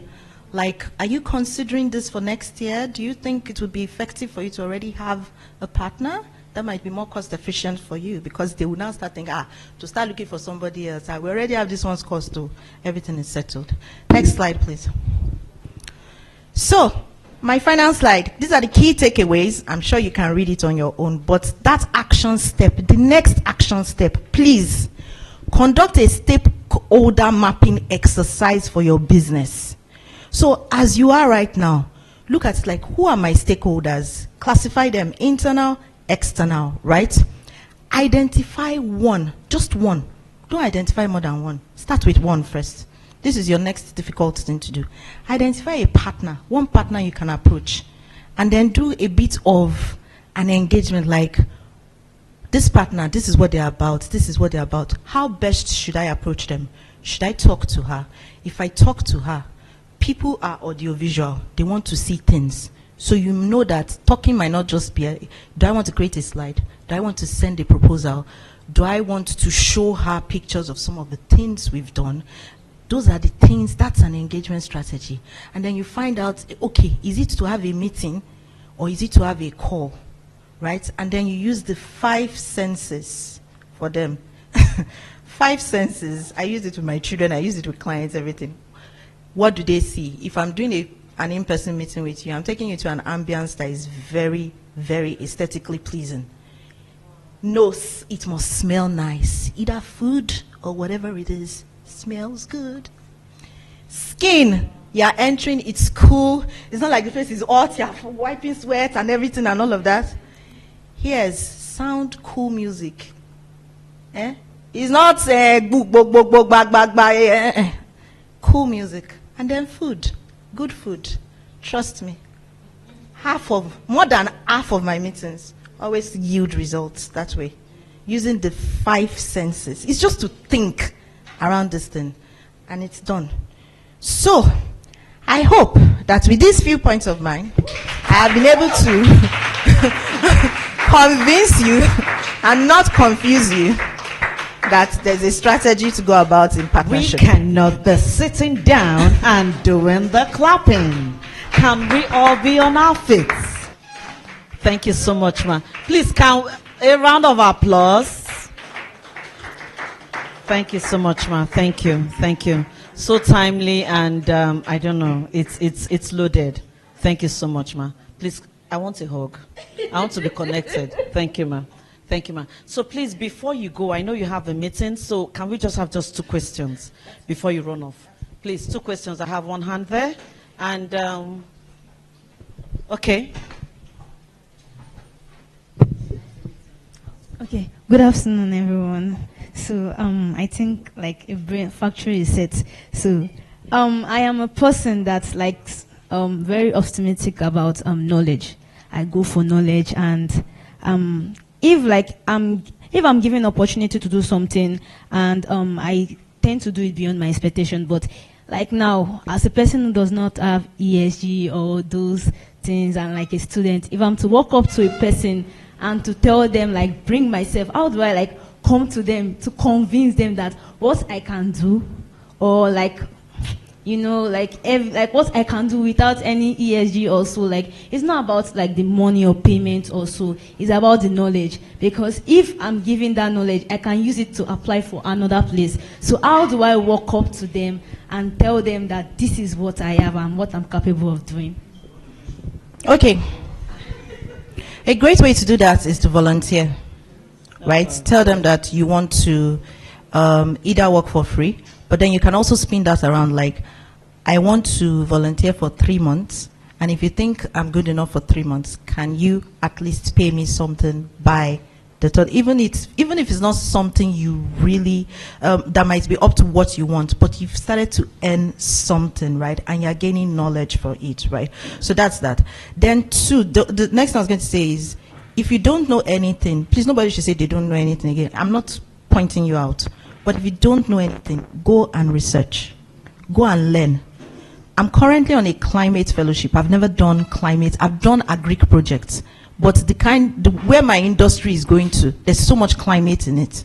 So I went to join we had over 20,000 applicants. I think I'm the only Nigerian on that thing right now. But I said, this climate, I will learn it. And you know what? I didn't even just get it on, like, I got it on a platter of gold because they gave me 70% discount. The cost is about, I think, $5,000. But he gave me 70% discount. And I even wanted to turn it down, that please review it. My sister said, your own is too much. It's too much. Take it. It's okay. So I'm learning about that now. So anything around, and why I'm saying this is this. Everything you are doing, you can tie it to an SDG. And if you can tie it to an SDG, you can put it under ESG. And that's what most companies are really looking at the ones that are serious, mostly multinationals or big ones. Some people are not serious about it, they just do it for this thing. But that's a good way to go about it, to volunteer. Another way to go about it is to intern. And if you meet me later, I can send you sites where you can get a bit of internship opportunities. But you have to be really prepared. Yeah. Okay. Okay, so we have another question. I've been hearing you say excellence, excellence, excellence. And it got me thinking that at what point is excellence in terms of if you review yourself and you feel you are not yet there, then I work with stakeholders that also look at it that their first point of encounter, they reject what you are bringing. I don't know if you get me. So their first point of contact with you, they reject what you're bringing because it's like you want to shake their status quo somehow, you know. So they first of all reject it. And yeah, I've been able to convince some and we go on. But some remain stuck in that point. So at that point where they are stuck to their own mindset or their own, what do you do? Then the first one back to excellence is that, okay, when you now look at excellence, if you look at just being excellence, and we want to be excellent before we do things, how does that affect us? Okay, so I'll start with the excellence question. Thank you. I wasn't always like this. It was a journey, right? And I had to keep building on it. But as one thing was, I have a very insatiable level of knowledge. I want to learn more. How do you do things better? How do you do things better? And as I continued to do it, I was seeing results. People were like, how do you think? How does your mind work? How does it, when you get to that point where people are like, Ibukun, I would never have thought of this thing like this, you know, please tell me. And then again, I attribute it mostly to the Holy Spirit. When I go into meetings, I'm also already telling them, this is what is working in my favor. This is how this thing will work for me. This is the outcome I'm getting out of this meeting. I'm already saying all of those things. So by the time I get into those meetings, I'm telling you, everything keeps turning around for my good. One thing you need to know when you get into a meeting is to be able to read the room. And it's very difficult to do if it's not a personal meeting. So for me, I read mostly through voices and what people say. Sorry, I'm also a linguist. So I know most people talk through their body language more than their voices, right? Everything I've used today was neurolinguistics thingy on you, and that's because I've practiced it over time. So I listen out for what are they saying, what are they not saying. And then I quickly look for an ally in the room. Who do I think likes me? And then the moment I reach out to that, the moment I see that ally, I reach out to that ally and I'm like, hey, that was such a good meeting, but I kind of wanted to get a bit of perception from you on how you felt that went. Who do you think might need more convincing? Who do you think is not yet on board, and how would you advise I go about it? That way you are deferring to them. Right? In a way like, I ain't the pro here, it's your turf, but I would need your guidance. It's only a very nasty person that will say, I won't. Most people, when you tell them I need help, they would come back to you. So that's one way to go about it. Then for the fact that they said no the first time, and you still came back, and they are looking at it, don't give up. Just continue. I feel like it's a big moment in learning about resilience and how to deal with people. You will meet nasty people. You will meet nasty people.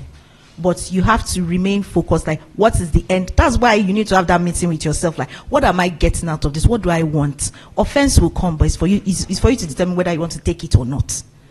And then you work on that. And so with excellence, as you continue to build, you will see it will get better. It will get better. It will get better. Okay, thank you so much. A question from me.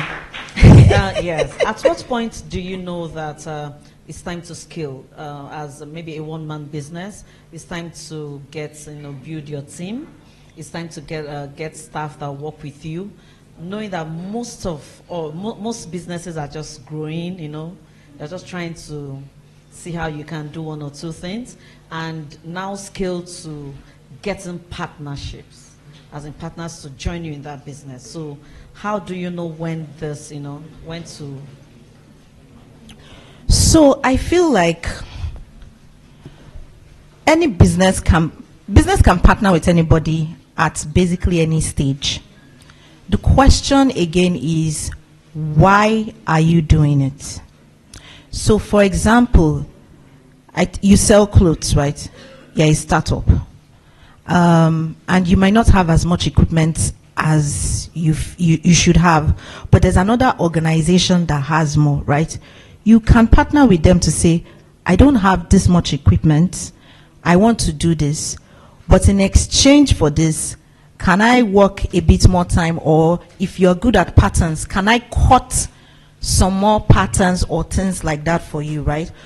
That way, you already have a skill that you're good at, that you're building there. You will there's no way that you will not learn one or two things from the way they work, whether it's from sketching or something. There will be something you will pick from it that would help you to do better. That's one. Two, you would improve on your skill. The fact that skill is a combination of competence and capacity. Capacity is the opportunity for you to do more. That's where volunteering comes in.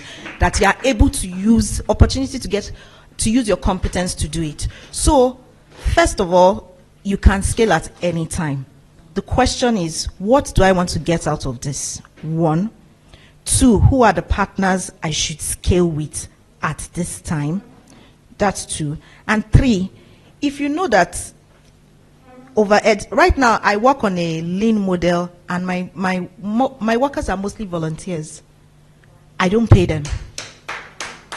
They are all volunteers. However, when we get on projects, because project pays, right? They have a rate. So before I get on those projects, I already have their rates and I put it on the project. So when the project pays, they get paid based on those projects, right? But every other thing is a volunteer. And trust me, they are every day. They are already Madam, what do you want us? In fact, some days I'm like, you should just go and rest. Don't do it's okay. They are so eager because I'm not paying them, but they know what they are getting. Mere learning from me. One of them already said, she said, my schedule is different, Ibukun. Since I started working with you, I don't behave anyhow again. Because it seems it's my behaving anyhow that makes people treat me anyhow. So even me, because I cannot tell you to present your report and you're telling, I'll ask you, is everything okay? Did you prepare for this meeting before coming? You didn't prepare, you shouldn't be in this meeting. Please get off the call. That's it. I don't treat people anyhow. You can ask anybody that has worked with me. I'll let you know you are wasting your time. It's not my time you are wasting. So why are you on the call? Why are you on the call? You didn't present, you came in, you are flustered, you are this thing. So I was supposed to have a performance meeting with another one of them. 10 minutes, she didn't show up. I left the call. And then she was telling me, I said, you will have to reschedule the meeting. When she went to check my calendar, she said, Ma, please, I'm very sorry. I will never do this again. I said, what happened? She said, I can't find a time on your calendar. I said, now you understand. You think I'm here to come and be playing? No. So schedule the next one. She didn't have a check-in meeting, and I wasn't sorry about that. That's it. Nobody should see. Time is money. I'm paid by the hour and by the day. I cannot call my daily rates here. I cannot. In fact, some projects, they'll tell you, we can't pay. But please, what can you do for us? I don't waste my time. I'm here to provide value. Did you not get value?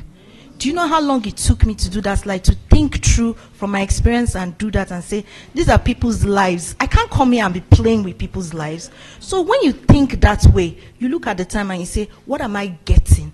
What am I putting out? What do I want out of it? So if you want to scale, I'm happy to have a one-on-one with you to look at things through and say, okay, this is what you should do. This is what you should do. These are the areas, these are the ones we can identify together, and then we'll move forward from there. You said something that, do you actually open up your books Because for you to give them percentage rates, that means they have access. Oh, yes. To whatever you get, whatever the contract is, you open it up to them. Oh, no, not necessarily.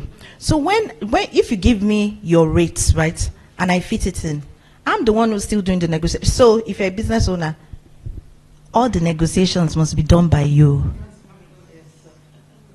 They don't have access to my contacts or no. I am the negotiator. So they negotiate with me. So they negotiate. What I do is I collect their rates. This is the rate for this project. And then I put it in the project proposal, because when you bid for those projects, they expect you to put in the rates. So when you now send the rates, you already let them know that this was the rate you put here as at the last time. And they can't just give me any rate, because I have to calculate, I can't, how many years experience that these people know what they are doing now. You want to do a project and then you are charging 125,000 and you only have 2 years experience. Who will pay you? Who will pay you? They won't. So there was a project we were bidding for, and somebody else was trying to say, I'm bidding Ibukun's rate. I laughed and laughed and laughed. So I sent the project to somebody. I said, look at this. The lady looked at everything, and then she pointed it out. She said, this lady cannot bid the same rate as the project lead. She's only had 12 years experience. You have 19 years experience. How is she collecting the same rate? And so we had to go back and review. So it's not that they just put the, oh, I'm collecting 250K per hour. It doesn't work that way. My dear, there are people who earn $15,000 per month in this Nigeria. I can't even mention one of the roles that I was profiled for last year. It was in pounds, and it wasn't small money. So please, again, women, please, I'm begging you. I'm not where I'm supposed to be.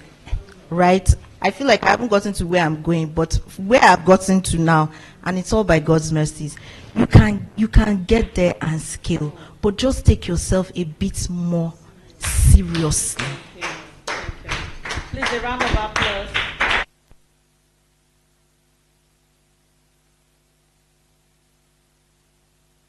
Such a joy.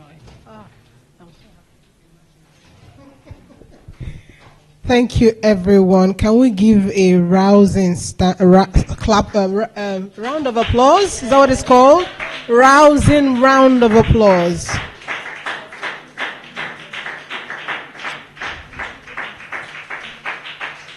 I've learned so much from this session. In fact, all the sessions, but this one, I love how she distilled the lessons. Did you learn things? And my biggest lesson is, wherever you are, build. Truly build. She said her systems and structures now reveals that she's not here to play. They are just a 5-man team of volunteers, but she has an employee handbook. You didn't hear that? You are coming, 3 people will interview you. You are not here to play. Prepare. She has taken herself seriously. Take yourself seriously. Our job is to build you, to equip you, but if you don't ascribe value to yourself internally first, it will be difficult for you to absorb what we're doing here and become it. So take yourself seriously and build. When you leave here, she gave an assessment. Identify your internal and external stakeholders. Pick one and flog it. Let that be your homework. Do it, because at the end of the day, you'll be glad you did. And so please, once again, a rousing round of applause. And it's a great honor from all of us at the Association of African Startups, from the launch of the Build Initiative, to present this prestigious award to Mrs. Ibukun Omololu in recognition of her long-term commitment to the work we do at the Association of African Startups and the support of entrepreneurs across the continent. It's such a joy to know you. She's going to be in the United Nations. She's going to serve there. She's going to lead there. And I'm saying this because I know it. And when she does, she's my friend. It's such a joy to know you, sis. God bless you. Thank you so much for coming. Picture? Please, after us, other stakeholders and staff can please.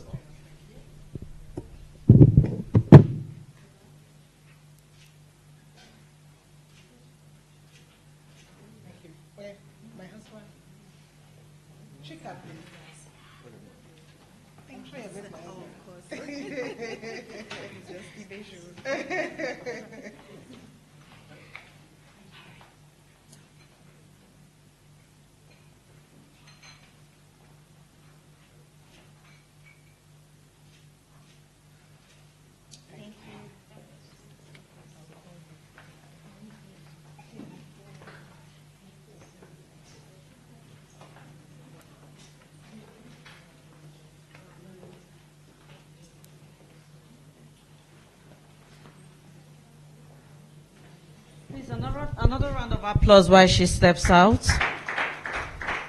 Thank you, sir. Thank you. Okay, so quickly we have our last speaker. No, seconds. Okay, to the last. Okay.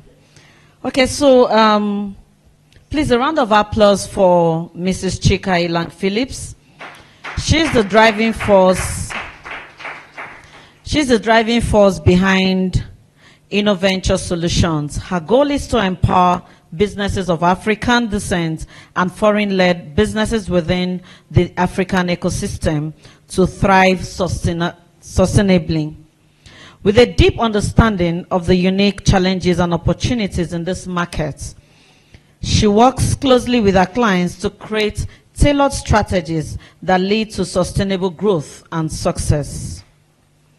Her expertise spans strategy, launch consulting, brand marketing, public relations, and customer engagement. By combining innovation and data-driven insights, she helps businesses enhance visibility, strengthen brand loyalty, and stand out in competitive markets. Her approach is centered on clear communication and collaboration, ensuring that our clients achieve their goals and realize their full potential. Together with her team, she led a Pan-African expansion campaign that got her client, who is headquartered in Lagos, into the East African market. One of our most recent launch campaigns gained her clients impressive market penetration that got them almost sold out in the first month of the launch of their premium leather brand. She led a state, please, can we clap to that? She led a state's SDG office with a campaign that got her stakeholders buying into their agenda, helping them accomplish their projects while making an impressive impact in their host community. The impact of her work is best experienced than told. Her commitment to excellence and result-oriented mindset have enabled her clients to achieve measurable success. If you are looking for a strategic partner to help you navigate the complexities of the African business landscape and drive sustainable growth, she is your go-to person. Please, with us jamming our hands, let's welcome Chika Ilang Phillips. Thank you.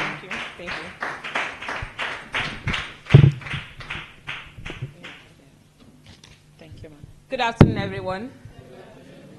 I don't know if I need a mic, but I think my voice is loud enough. It's a beautiful one to be here. I mean, TAS is 5 years, and I'm proud of just. Well done. In the heat of COVID, that everybody was scampering, trying to find what next, you were thinking of Africa. And I'm proud to see what we have become today. And I pray God takes us to even higher heights in Jesus' name. Okay, so my name is Chika. And what I do is branding, marketing, and PR. And today I've been given that responsibility to talk about how we can leverage PR as small businesses. Before I came here, what I want to share now wasn't part of my agenda. But sitting here, I've been mandated to share how I got here. I didn't start out building Innoventure Solutions. In fact, we're just 2 years in business. But I've been on the journey for 7 years. And I'm mandated to share how I got here. First off, I understand that many of us here, we're at different stages of our growth. And sometimes it might seem like, is it making sense? Is it not making sense? Sometime in 2017, I was just sitting and I said, I have a burden to share something. how I tried to do fruit art. I don't know how many people know about fruit art. I did fruit art. I was selling smart kitchen tools, gift items, and I didn't see myself doing that on a long term. I remember one time an acquaintance offered to build a website for me. He said, oh, it would be good for you to have an e-commerce store. And I said, that's a good thought, but I don't see that playing out in the next 6 months. So there's no need wasting your investment. And that day in 2017, I just sat, I said I needed to share something. And it was the season of Smart Big Camp, a Facebook group run by John Obidi. And I wrote this post, and it was so beautiful. I talked about how I went for an exhibition. I'm someone that when I want to do something, I go all out. When Mr. Esorae was speaking, he said something about when you invest in yourself, other people will see a reason to invest in you. So you don't come empty-handed. I remember one time I did a coaching program. Just is my best friend, so she knows all the silly things I've done to get it right. And so I did this coaching program then, and I was paying 50,000 naira per month. My salary was 80,000 naira. It didn't make sense. And I was gisting my brother about it, and he said, now you be mumu now, you want to reach other people. But that my brother today has invested so much in my business. If I didn't do all those things then, he wouldn't have something to invest in today. So sometimes it might look like you're just wasting your time. It's not panning out the way you want it. But guess what? It's all adding up. So back to 2017, I put out this post, and I turned off my phone because I didn't know what reaction to expect from people. And later in the day, I turned on my phone, and I saw so many comments. I said, oh, okay. People reacted to this. It made sense to people. And from there, I started asking myself, so what next? Now you're writing something that people connect with, people want to read more from you, and they're beginning to call you Clarity Queen. What is that about? What do you want to build from this? I kept on the journey till 2021. After a session with a mentor, and she asked me one question, where are we going to with all of this? And I didn't have an answer. I had the traction. I started earning money from it, actually. People had been paying me 10 naira, 2 naira here and there. But I didn't know what I was building. I didn't have a name for it. And I know that I was not satisfied within me. So after that session with her, I got back inside to really ask myself. I'm someone that tells myself the truth. I don't know how to bend it. And I also tell other people the truth. Sometimes it doesn't come out nice. My truth don't come out nice, but I mean, we need to hear it. So when somebody tells me the truth, no matter how harsh that truth comes, I absorb it. I'm like, it's important for me to know what you're even talking about first. So I went inside and asked myself, Clarity Queen, which means, where are we going to with all of this? It's beyond social media. You're on social media, everybody's giving you the accolades, you're doing amazing. Are you really doing amazing within yourself? Are you really happy with how amazing you are doing? And the answer to me was, there's no clarity in my own life. But out there, it seemed like I had it all figured out. Everybody wanted to, people around me wanted to speak to me about one thing or the other. But I didn't know that. I didn't even know what I was doing. I was just waking up every day, showing up. So I did that 2021 and started taking off some things from my life, took a break, a long break. I'm someone that someone would say, one lady, Remy, would tell me, how many fresh starts do you want to have? Because I can shut it down today and be like, I want to go inside and figure things out and start afresh again. So you come to me like, I've not seen you in a while. Yes, I'm trying to start afresh. How many fresh starts do you want to have? And I'll tell myself I'll never be ashamed to start afresh. Till I get it right to what I feel comfortable with, I will always start afresh, no matter what it takes. So I did this till 2023. And then I got up and I had this burden in my spirit, and God took me back to 2015. I was driving, I'm from Ebonyi State, so there's no airport in Ebonyi, or there was no airport in Ebonyi then. We're not big people, please. So my brother and I were going to the airport in Enugu, and it was election period. I saw one billboard, and I could identify what I can do with that billboard for campaign. I was telling my brother, this will be so good for this person. Oh, I crafted how the story will go, how the campaign will go. But I was not doing anything with it. This was 2015. I just started working with Independent National Electoral Commission 2013. So this was 2 years into working. So I don't even have anything doing with business. I was keen with my work. And I just got married a year before. So I saw that 2023, God took me back to that vision I had in 2015. And I started sitting to ask myself, so what is this about? And I looked at everything that I was doing. Oh, clarity queen, because I know how to break ideas and create tangible steps to bring ideas to life. Oh, clarity queen, I know that you want to sell this, and this is the best person to speak to. This is what you need to say to this person. It didn't make sense to me that it was marketing, it was PR, it was all of those things. But when I started to really ask myself, I could connect the dots, and that's how we got to Innoventure Solution. And today we are 2 years. This April, we are 2 years as a full brand and business consultancy. So I said all that for us to understand, because I asked Abiola, our coordinator, that let me understand the kind of people I'm speaking to. Where are we on our journeys? And I understand that we are at different stages. There are people who are still struggling to understand where are they going to.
How long have you been in business?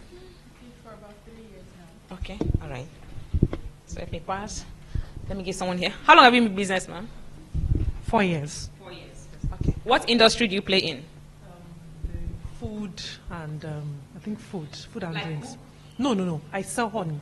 Honey. Yes, please. Okay. Aside honey, any other product? Yes, I also honey is the main. Okay, so I have 2 businesses. I run a personal shopping business, and I also sell honey. Okay. Yes, that's it. Right. What industry do you play in, ma'am? Fashion. Okay, yeah, you sell fabric. Okay. No, I don't sell fabric. I make clothes. Oh, you make clothes. Oh, when you asked your question, I thought you meant that you sell fabric. Oh, okay. Because you were talking about the quality of fabric that I thought you sell fabric, or you were talking about the fabric. Okay. So now we understand the industries and how long we've all been in business. Is there anything you can say stands you out from the next person that plays in that same industry? Okay. What have you identified that stands you out? Yes, please. In coaching, my trainings are transformational. Mm-hmm. Nobody comes and lives the same with a mindset. There's always a shift in mindset, and it's major for me, so I get it right. Okay. For me. Please help me with the fellow. Okay. Yeah, I actually run a business center in school environment. Now, when students come to me, in fact, my business started helping out people to type, because I am a stenographer, I can type. So when you come to me with your manuscript, you are not coming, whether project, this thesis, dissertation. I had value in terms of, editing, grammars, and all the likes. In fact, you can bring an assignment to me, and I tell you that the answer is quite different from the question you are asked. So I won't even type it because of my own personal standard of what I'm bringing to the table. Because when a work is done and somebody asks who did this job, and you say me, they will Bad not market. So. Okay, please let me pass to her. Hi, my name is Badurin. I do cocktails, and my recipe is unique to me. Nice. Okay, Fran, please. Any to other her. one? To her. Okay, so for my clothing business, or for both businesses, I just ensure that my job is not done even after I follow up the customer to even delivery Post-purchase. period. Yes, post-purchase. So I always ensure that I ensure that I follow the delivery process, and even after the purchase has ended or has gotten to you, you've received your product, I still ensure that I follow up. Ask if, for instance, for the fashion business, I ask if the outfit you bought fits you. The shoe you bought, does it fit you? Do you like it? Is there any issue? And then after that, even for the honey business, I ensure that I get reviews. When you buy honey, I ask you, are you using it? Have you started using it? How does it taste? Do you feel it's better than the ones you've been using before? I ensure that I get reviews. Okay. I think that stands me out. All right. Okay. Thank you. Okay, one thing I think stands out for me is when you order an outfit from me, I still follow up to the last. And if you're not satisfied with your outfit, send it back to me, I'll get it right. Oh, nice. That's what I do for my clients. Okay, nice. I'm happy that we all have an idea, a fair idea. Someone speaking.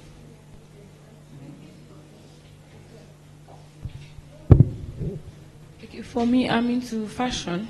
What stands out for me is customer service. I make sure that my customers are pleased with the product they get from me, and it's been excellent for the past 7 years.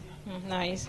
Okay, so I love that we all understand what stands us out, but the next question that I want to ask is, I don't know you. I'm just seeing your brand for the first time. How do I know that thing that stands you out? How does it attract me to you? How does it make me choose you over the next person?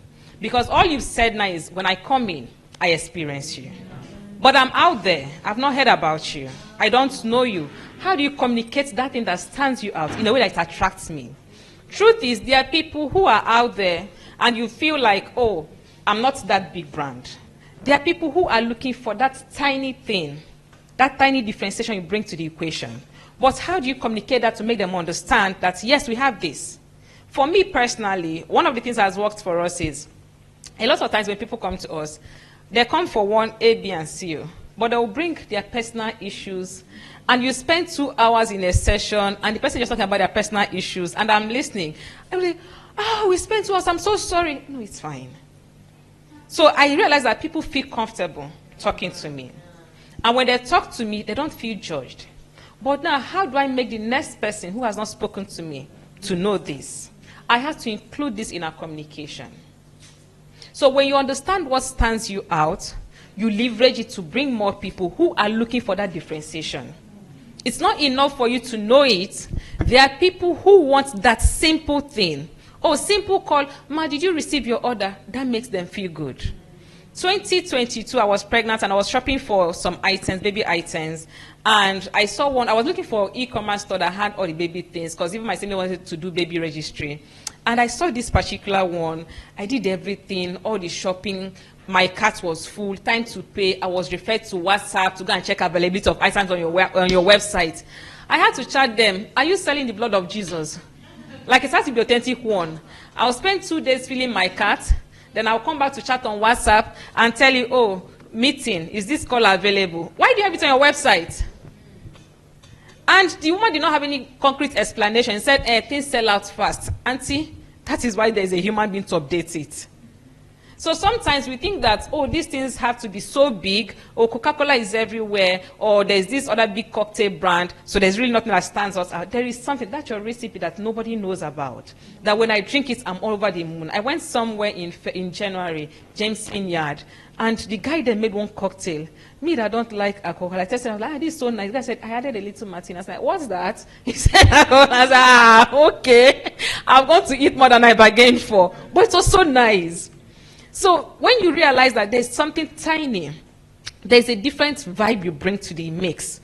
Everything has been happening a particular way, but there's a way you do it that is different from the next person. Ensure you communicate it. That is when it becomes more advantageous. Yes, you can call your clients and they are okay. They come back because you make them feel good. But for the ones that have not experienced you, I always tell people, if I have Madam A as a client, Madam A has 10 more clients for me in her network. And it's my job to use Madam A to reach other people like her.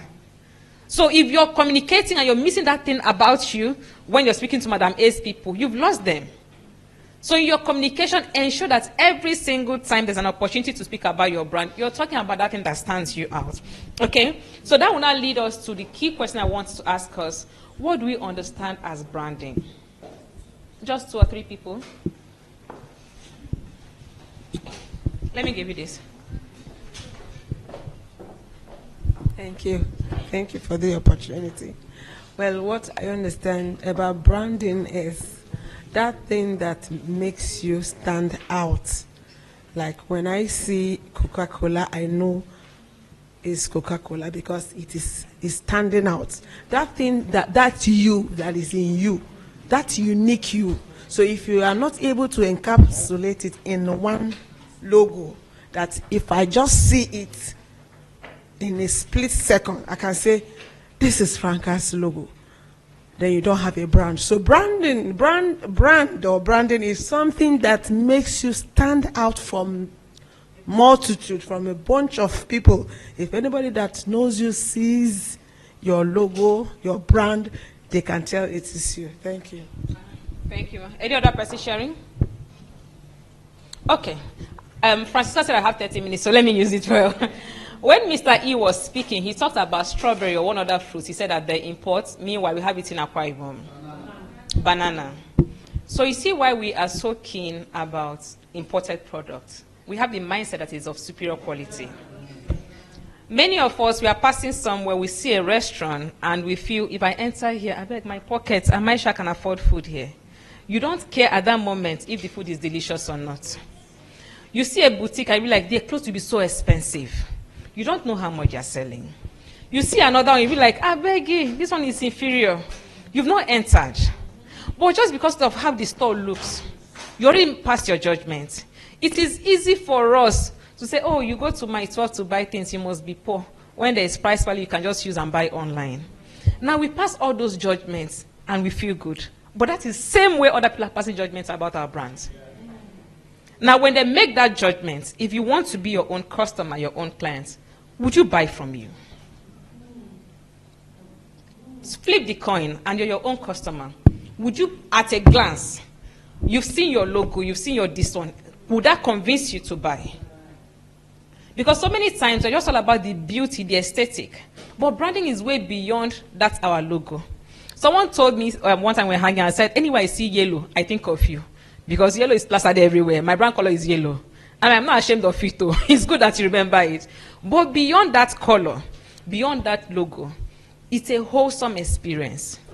I want to come into your restaurant and from the door, somebody is being nice to me. There's this organization, Wimbies. I attended their event 2019 or so, and I had a baby. And one of their core value is love. From the time I entered Wimbies event, they carry love finish me. There was no nanny. It's not the time they partnered with any nanny house. But you see, facilitator wants to carry my baby. Oh, she's crying. Okay, go and sit in front. Let me carry her outside. They were so nice. And that was a wholesome experience. So beyond them saying our core value is love, I've experienced it.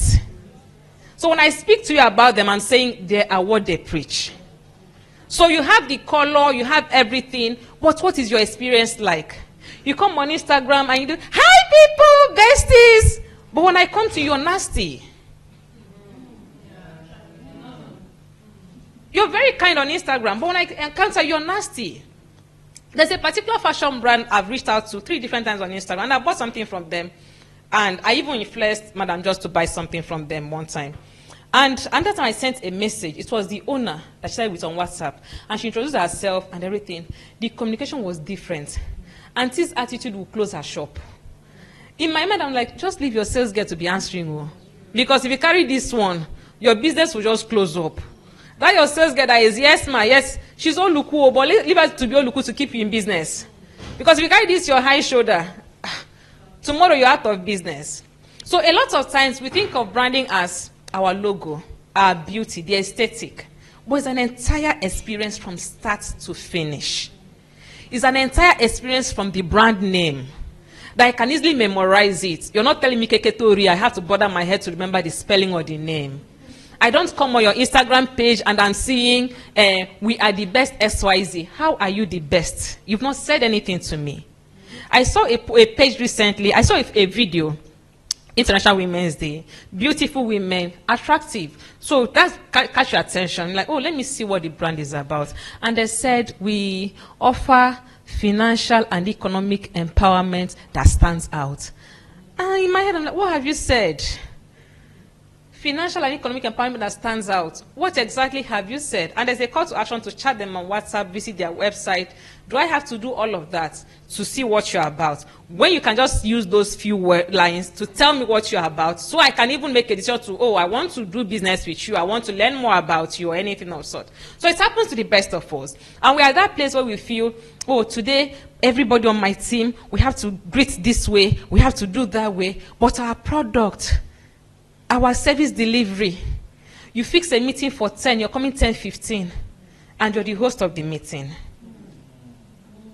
And this is a client session.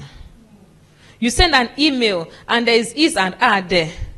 I know sometimes we read and we think we've read everything, but auntie, pass it to the next person to read. Me, when I'm hungry, I'm nasty. So once I'm hungry, and there's something important to do, I'll pass it to the, I beg, help me look, I'm not seeing well. Because food is my love language. So I can't even be ashamed of it. So it's important that every one of us business owners, we understand that from the start to finish, our branding is not complete until the whole experience in the ecosystem is full. I want to come in and there's somebody kind. I want to buy the product and the product is good. I want to have a complaint and I get in touch with you and you respond. I want to say I want to change it and you're able to change because your policy said so. I don't want your policy to tell me, oh, yes, 24 hours exchange. And when I come, you tell me, ma, you really need to give us some time. Who has time to give you? When you wrote your policy, don't tell me I need to give you 7 days to refund or to do any exchange. So it's the entire experience that I have when I do business with you that tells me about your brand. It's not just that I come in and everywhere is beautiful, but something is smelling somewhere. So it's not enough for us to understand branding as our logo, as our font, as our colors, and I'm not even sure a lot of us pay attention to our fonts. Who has brand fonts here? Okay, any other person brand font? Okay, so our font, our logo, so let's take it as feedback to define what our fonts are so that we know what font are we using for social media design, our newsletter, or this one that comes to play. All right, so now we are clear on what that is. When we look at perception, right, I don't know if I'm right, okay. When we look at the perception we want people to have about our brand, it starts from a decision. What kind of brand do I want to build? It's not a must that you have to be aesthetically pleasing or high up there to be taken serious as a brand. Chances are, if you're trying to be all prim and proper, you will lose your market. Your audience might be Oyimbo market women, but you want to bring the vibe of high-end Kingsway stuff for them. They will not connect. There is no branding without your audience at the forefront of your decision. You have to make sure that the target market you're speaking to, the target market you want to serve, understand and connect with whatever your brand is saying. Oh, we want to move to Ikoyi, but the people that are buying from us at Ejigbo, why would they want to pay 5,000 naira to buy a top of 2,000 naira? But because everybody is on the island, you want to be on the island. But your target audience are not on the island. Now, your target audience are on the island, and you're keen on, money no day, let me start from where I am. I agree with starting from where we are, but always make that important. How do I connect with those people that are my real target audience? So our branding is not complete until we are clear that, the person I want to target today is Madam Just, and I'm selling this human hair, and the human hair is 500,000 naira. I've profiled her. Oh, she reads Bella Niger. When I come on Bella Niger, what do I want to do there for her to see me? A lot of times we have heard, oh, know your target audience, where they hang out online and offline. But do you know what to do when you get to those places?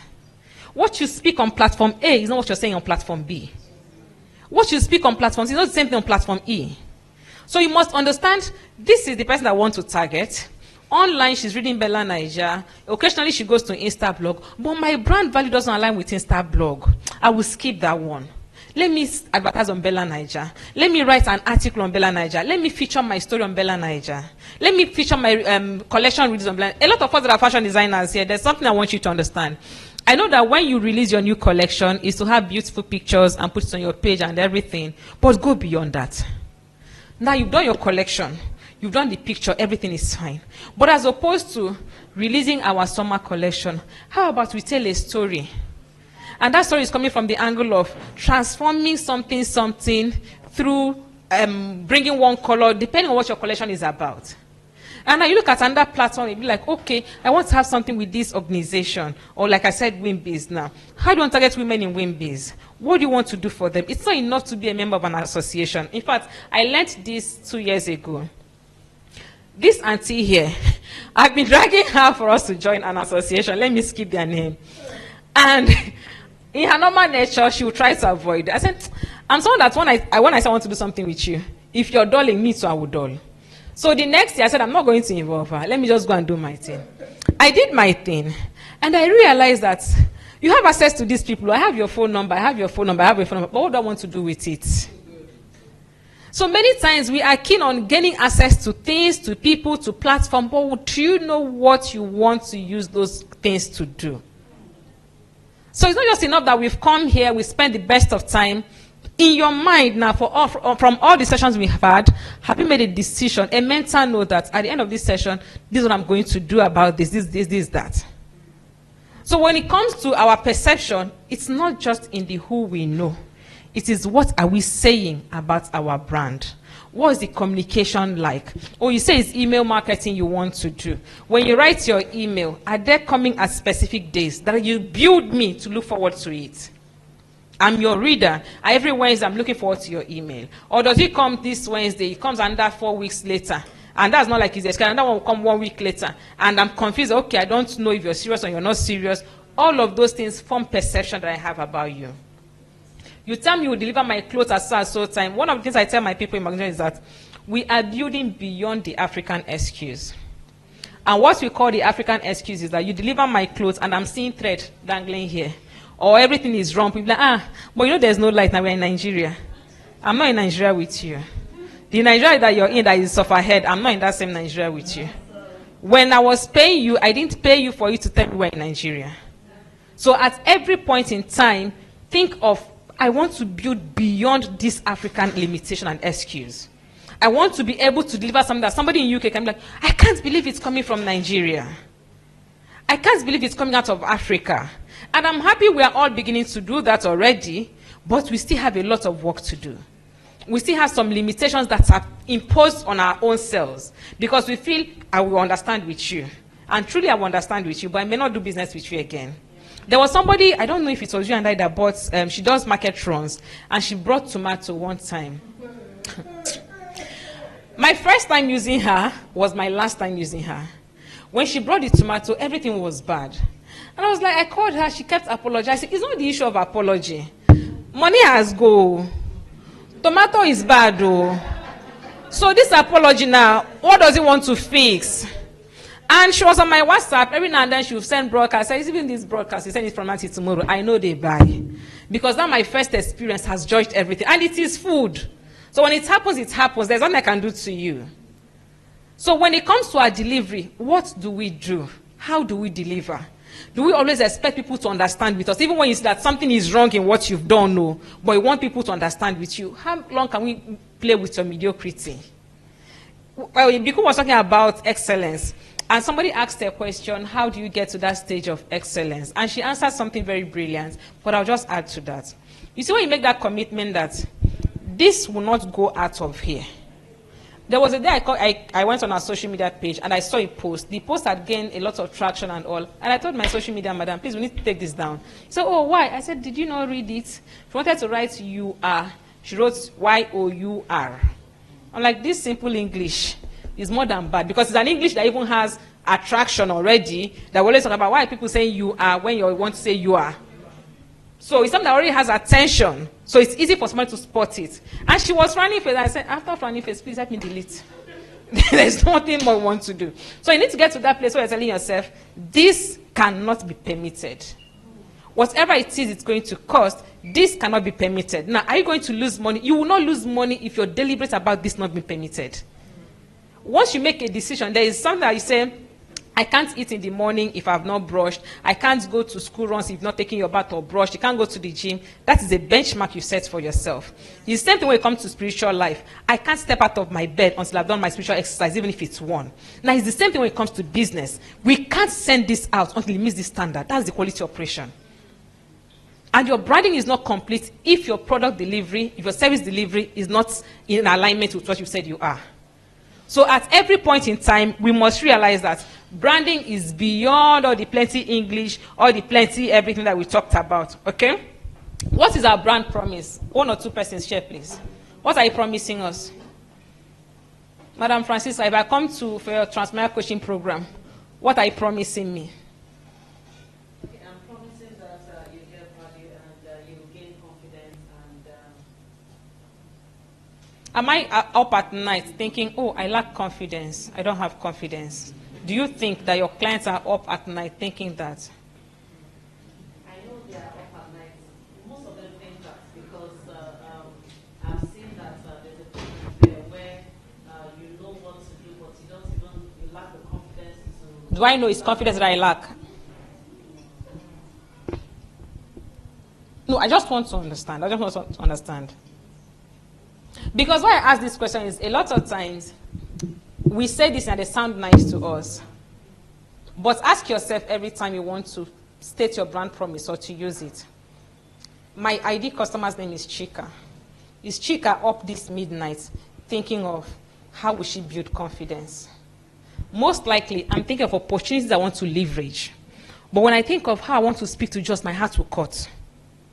Now, if I see your content on social media or any communication material, and you're saying how I've lost opportunities because I didn't have the confidence to speak, because I was scared to speak, I connect with that.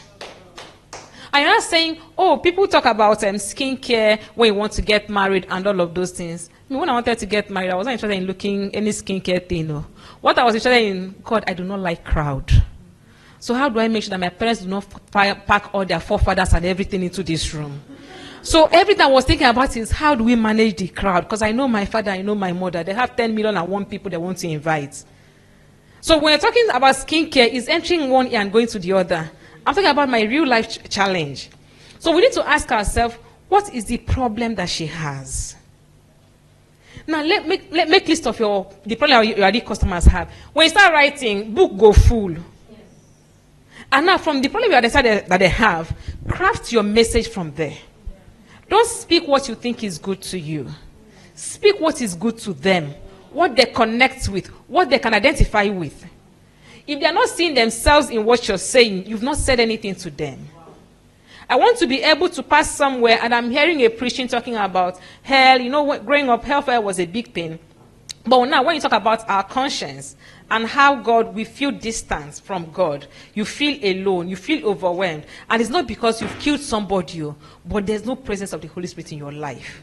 It makes more sense to me that when you tell me hellfire, because hellfire, I will feel like I'll be prepared before that day. That's what I always tell myself. If you say hellfire, I will say I'll be prepared before that day, as though I know when I will die. But I feel it's still too futuristic to be worried about it now. But I want to be able to wake up and I'm walking in confidence. I carry power of God. I want to feel that in me. So if I hear you preaching, I'm talking about that, I connect with that. But if you're like, hey, all the auntie wearing trousers, you're going to hellfire, auntie, you're making noise. Hellfire is still in front. I will repent before that time. If it means to go and buy all the boo in the market, I will buy. Right? So we need to be at that place where we understand what Chika is up at night thinking. We need to be at that place where we understand that Chika is not just looking at the fancy things. Chika has deep-rooted issues. Chika was abused when she was 2, and when she complained to her mother, they shut her up. Because of that, she does not speak up publicly. When people offend her, she does not complain. And because of that, she cannot ask for certain things. She can't leverage opportunities. Now you want to help Chika to deal with those issues to be able to build confidence. You know that is beyond building confidence. There are deeper issues to deal with. So you need to understand what are those things that keep my people up at night. Every day we are buying things, we are shopping clothes, but do we make the conscious decision to shop? A lot of women don't make the decision to shop. So now how do you speak to them so that they always choose you? It's what we are seeing. If you're having your photos, there's this client I had that at a point I had to like, Auntie, I think we've worked long enough for you, because she said when I was my personal brand till Innoventure days. And the challenge I have with her is her mind is fixed. She's selling human hair. But if you see her Instagram page, you cannot even buy synthetic attach from that page. Auntie, why do you not like doing Photoshop? All those things don't convert. You're selling beauty and your page cannot look beautiful because they don't convert. Have you even tried it? All that she's interested in, can't use that other lady. Her page is, she's dancing, her page is beautiful, but somebody called her out that her hair is this one. I bought hair from you, the hair went bad. I didn't call you out, but you know the truth. So that same challenge you think that person that is busy building that brand is having, you are having it as well. So it does not mean that, oh, because people have not called you out, you know the truth. Me and you have talked about it, you've apologized and everything, we've moved on. But using that as a yardstick for you not to do better. Okay. So now we want to look at the final aspects. I'm skipping a lot of things, and that is PR. We've talked a lot about our branding, our perception, our messaging, understanding our audience. Now, what is PR? When many of us hear PR, we think it's for Coca-Cola. We think it has to be Tiwa Savage before it is PR. I use an example of Bella Niger. A simple post on Bella Niger is a PR act. Your new collection launch, you can transform into a PR event. As opposed to enter studio and just pose and snap, you can set up this place and have a small fashion show. Carry the video, carry the picture, put on Instagram. That's a PR activity. The main essence of PR is that I want you to build perception about my brand. I want you to see me and think something. I want to be the one to engineer how you think about me. So if I'm being the one to engineer how you think about me, I now need to give you what to feed on. You don't manufacture things on your own. I'm the person that will tell you, I want you to see my back, you see my back. I want you to see this side, you see this side. That's why you see people that will say, all these Instagram people, they are not real. They are not real because they are showing us what they want us to see. And we too, we are interested in seeing. If there's nobody buying, nobody will sell. We like a proco, that's why they give us a proco. So at the end of the day, you need to ask yourself, what is the goal we have now? A lot of times people come for a PR campaign and they want in that PR campaign that they want to start getting 1 million and 1 sales from there. Many times PR will not give you immediate sale. However, PR will expose you to audience that you do not have reach to on a normal day. So you must decide what is that one thing that I want to achieve. Now when you make that decision, you cannot know how to craft the story. Oh, we want to showcase a new collection. We want to write a press release. We want to get on a radio interview. We want to be on TV. We want to be on... PR is not cheap. I'm not going to lie to you because you must invest something. But that's also why you need to partner with PR agencies because they have relationship. And now if you want to do it on your own, reach out to this platform. Bella Naira, I think, is about 150,000 naira to have a post on their page. Now, but when you want to do that, be strategic about it. What post am I putting there? What do I want to achieve there? Who do I want to target there? What do I want those people to do when they see my brand? Oh, they've seen my post. What next? They see it and scroll and pass. Or what do I want them to do about it? So you must be strategic about that and make that decision that this is what I want to achieve. I remember one time last year, it was my birthday last year, and I said I wanted to do baby girl life. I'm not sure. The last time I went to a spa to do facial was maybe 2011 when I was serving at Abeokuta, and they used something that was smelling that's why it's memorable. The thing was so, I know that thing, I don't know what they missed, if it was cow poop or something, but it was black, and I had to carry it overnight. When you're sleeping and your face is up, because I couldn't perceive myself, I didn't want to perceive myself. So since that, I've not done anything facial.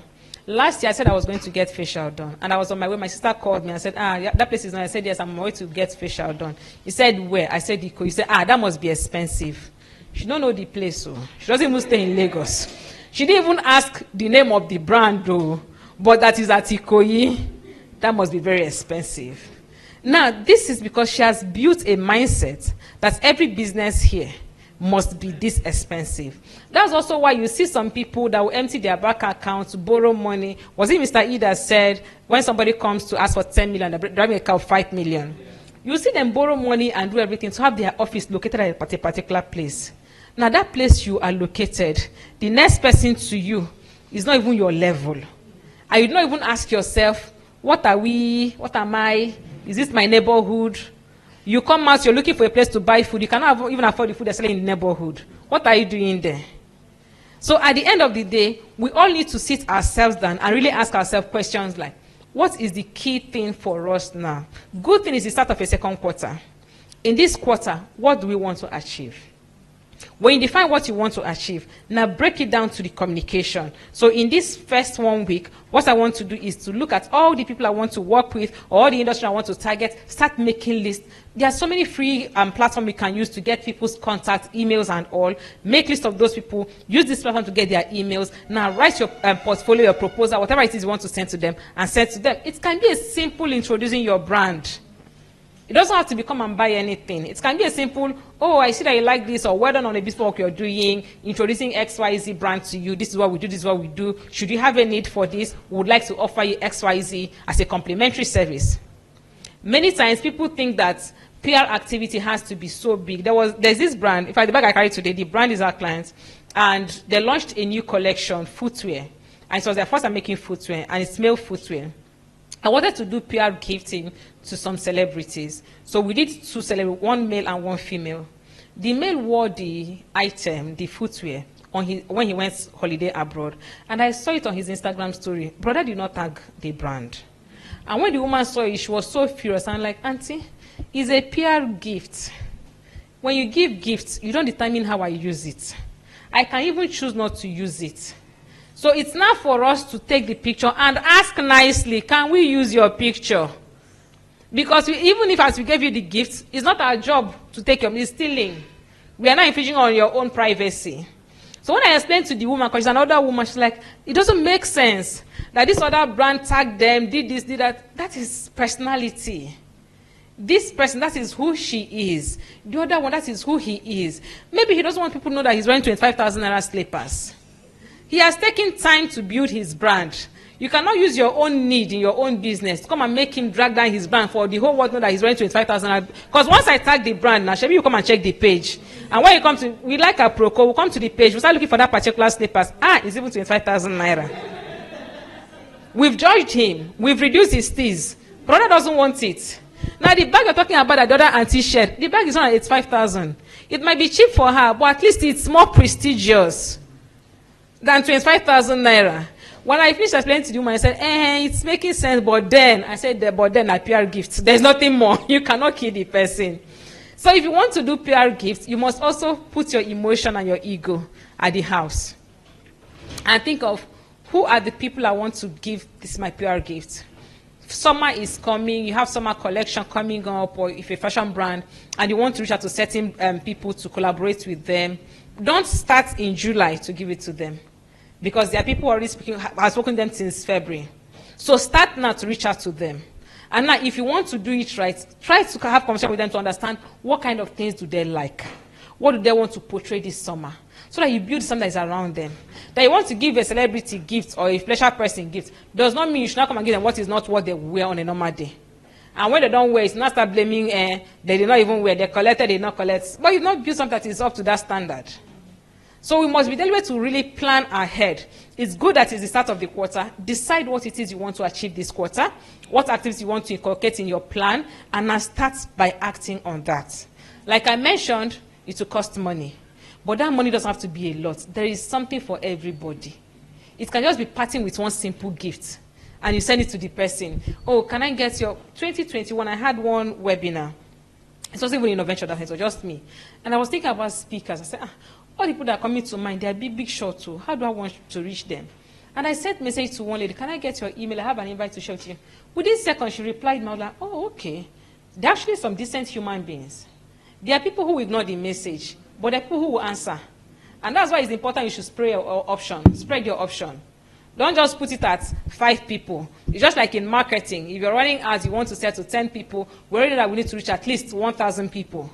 And you now start prepping from there, following up, and all of those things, cut down to whatever number that will not eventually convert. It's the same thing when it comes to PR. You have 5 people you reach out to, and they say they don't reply you, or we don't use this, or we're not interested, and you now feel, it did not work. How many people do you speak to? Only 5. How many people of that caliber fit into your ideal market? More than 5,000. So if you search, if you do your work, you have a lot of options to get to work with. Okay, so I'm going to pause here before our madam will throw us out to know if there are any questions while we wrap it up. I'll take the questions before sharing the last things I want to share. Do we have any questions? Thank you so much, Ma. Please, can we have a round of applause for that beautiful session? Thank you. Any questions from the audience? Okay. Yeah, thank you so much, ma'am. My name is Adela by name. Hi. Yeah, concerning, you said something about building confidence. Mm-hmm. So, like, I'm this type of person when maybe in my mind, I was like, okay, I want to go to this place to network, like, just to have that visibility for my business. Mm-hmm. But at the same time, while sitting down, I'll be like, should I go and meet this person? I'm feeling like, hope this person will not ignore me. So I was opportune to get to a garden whereby, okay, it was my first time though. Mm-hmm. So the person I said, okay, they sent me a message, sir. And I said, will you pitch your business? In my mind, I was just like, yes. I just said yes. Okay. I did not know how pitching used to be like. But because I've been in the business for long, so I was just you know like, what to expect. So immediately I got there, the lady was like, it will soon be your turn for pitch. I was like, hey, Chai, how will I do this? So I just went there. I was just saying, I've been in business. I said household item. You might need household item in your household. Who doesn't need it? Who does? Everybody were just looking at me like, what's she saying? Do you understand? So in my mind, I was shaking, but I was like, you did fuck up with this because you should just calm down. But immediately, like the panelists were just like, Madam, did you even prepare for this pitch? And I was like, no, I did not, because I have no idea how pitching goes like. But I was just using that mindset because I've been in that business. But because I didn't mingle with people around that knows about how to pitch, how to do this. So someone told me that if you want to pitch a business, you have to at least think of what people know about that business in particular. Not that you just come and be saying, come and buy. It's just as if you're attracting them. Mm-hmm. So in my mind, I was like, I don't know this thing. So that confidence, I've lost that confidence that, okay, when access to of recent, they did this pitching stuff, I was like, no, I can't go. Unfortunately, when they called people out, they were just seeing it and they said they want 1 million. In my mind, I was like, if I don't pitch you. But in my mind, I don't know how to do it. So what's the question? So my question is, in a gathering like that, and you want that opportunity to come for you, in pitching aspect, I mean, like, for people to know you, even though if you pitch and you really fucked up, but you want people to know you, like, so they can at least ask you what you offer. So it will not just be as if you just came and went like that. All right, Yola. So let's go back to the beginning when you failed. You did not prepare for the pitch. Can you accept that truth and come to terms with it? Now you now ask yourself, what should I have done that I didn't do? Because the truth is, many times we expect because we know Jesus, the blood of God, it should wipe away all our sins and perfect all imperfections. So even the role we are supposed to play, Baba should play it. Now, if you know that you did not prepare for that pitch, because before you said they asked that question, in my mind I was like, did you prepare? So if you know that you did not prepare for that pitch, take that feedback first. Now go and do your research. What does it take to prepare for a pitch? Who am I speaking to? What am I asking them for? When I'm asking them for this thing, what are they interested in learning about it? Are they investors? Are they giving me money? Or they are speaking on behalf of investors? How do they think? What do I need to say to make them to buy into what I'm doing? You've done it for a long time. That's not my business. You want to collect money from me. I need to know why I should give you my money. But that's not the job you did not do. So because you did not do that job, it affected your confidence. Because I always tell myself, sometimes you're really not good at that thing, and you need to accept it.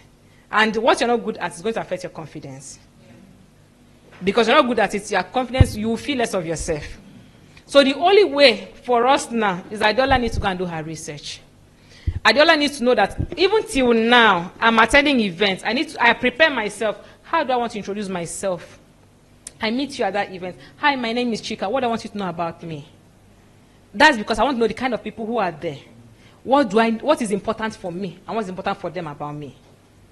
So it's a continuous thing. You don't say because, I introduced myself the last time and it was good, somebody felt that it was memorable, I have to do the same. Sometimes you're attending events and speaking to women, and what they're interested in is self-confidence. They're interested in, I've been a mother, I lost myself in it, how do I come out of that? That's not why you come and start talking PR to them. My name is Chika, PRK. They're not interested in that.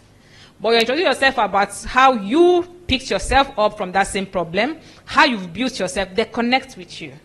Everybody wants a common ground where conversation can go.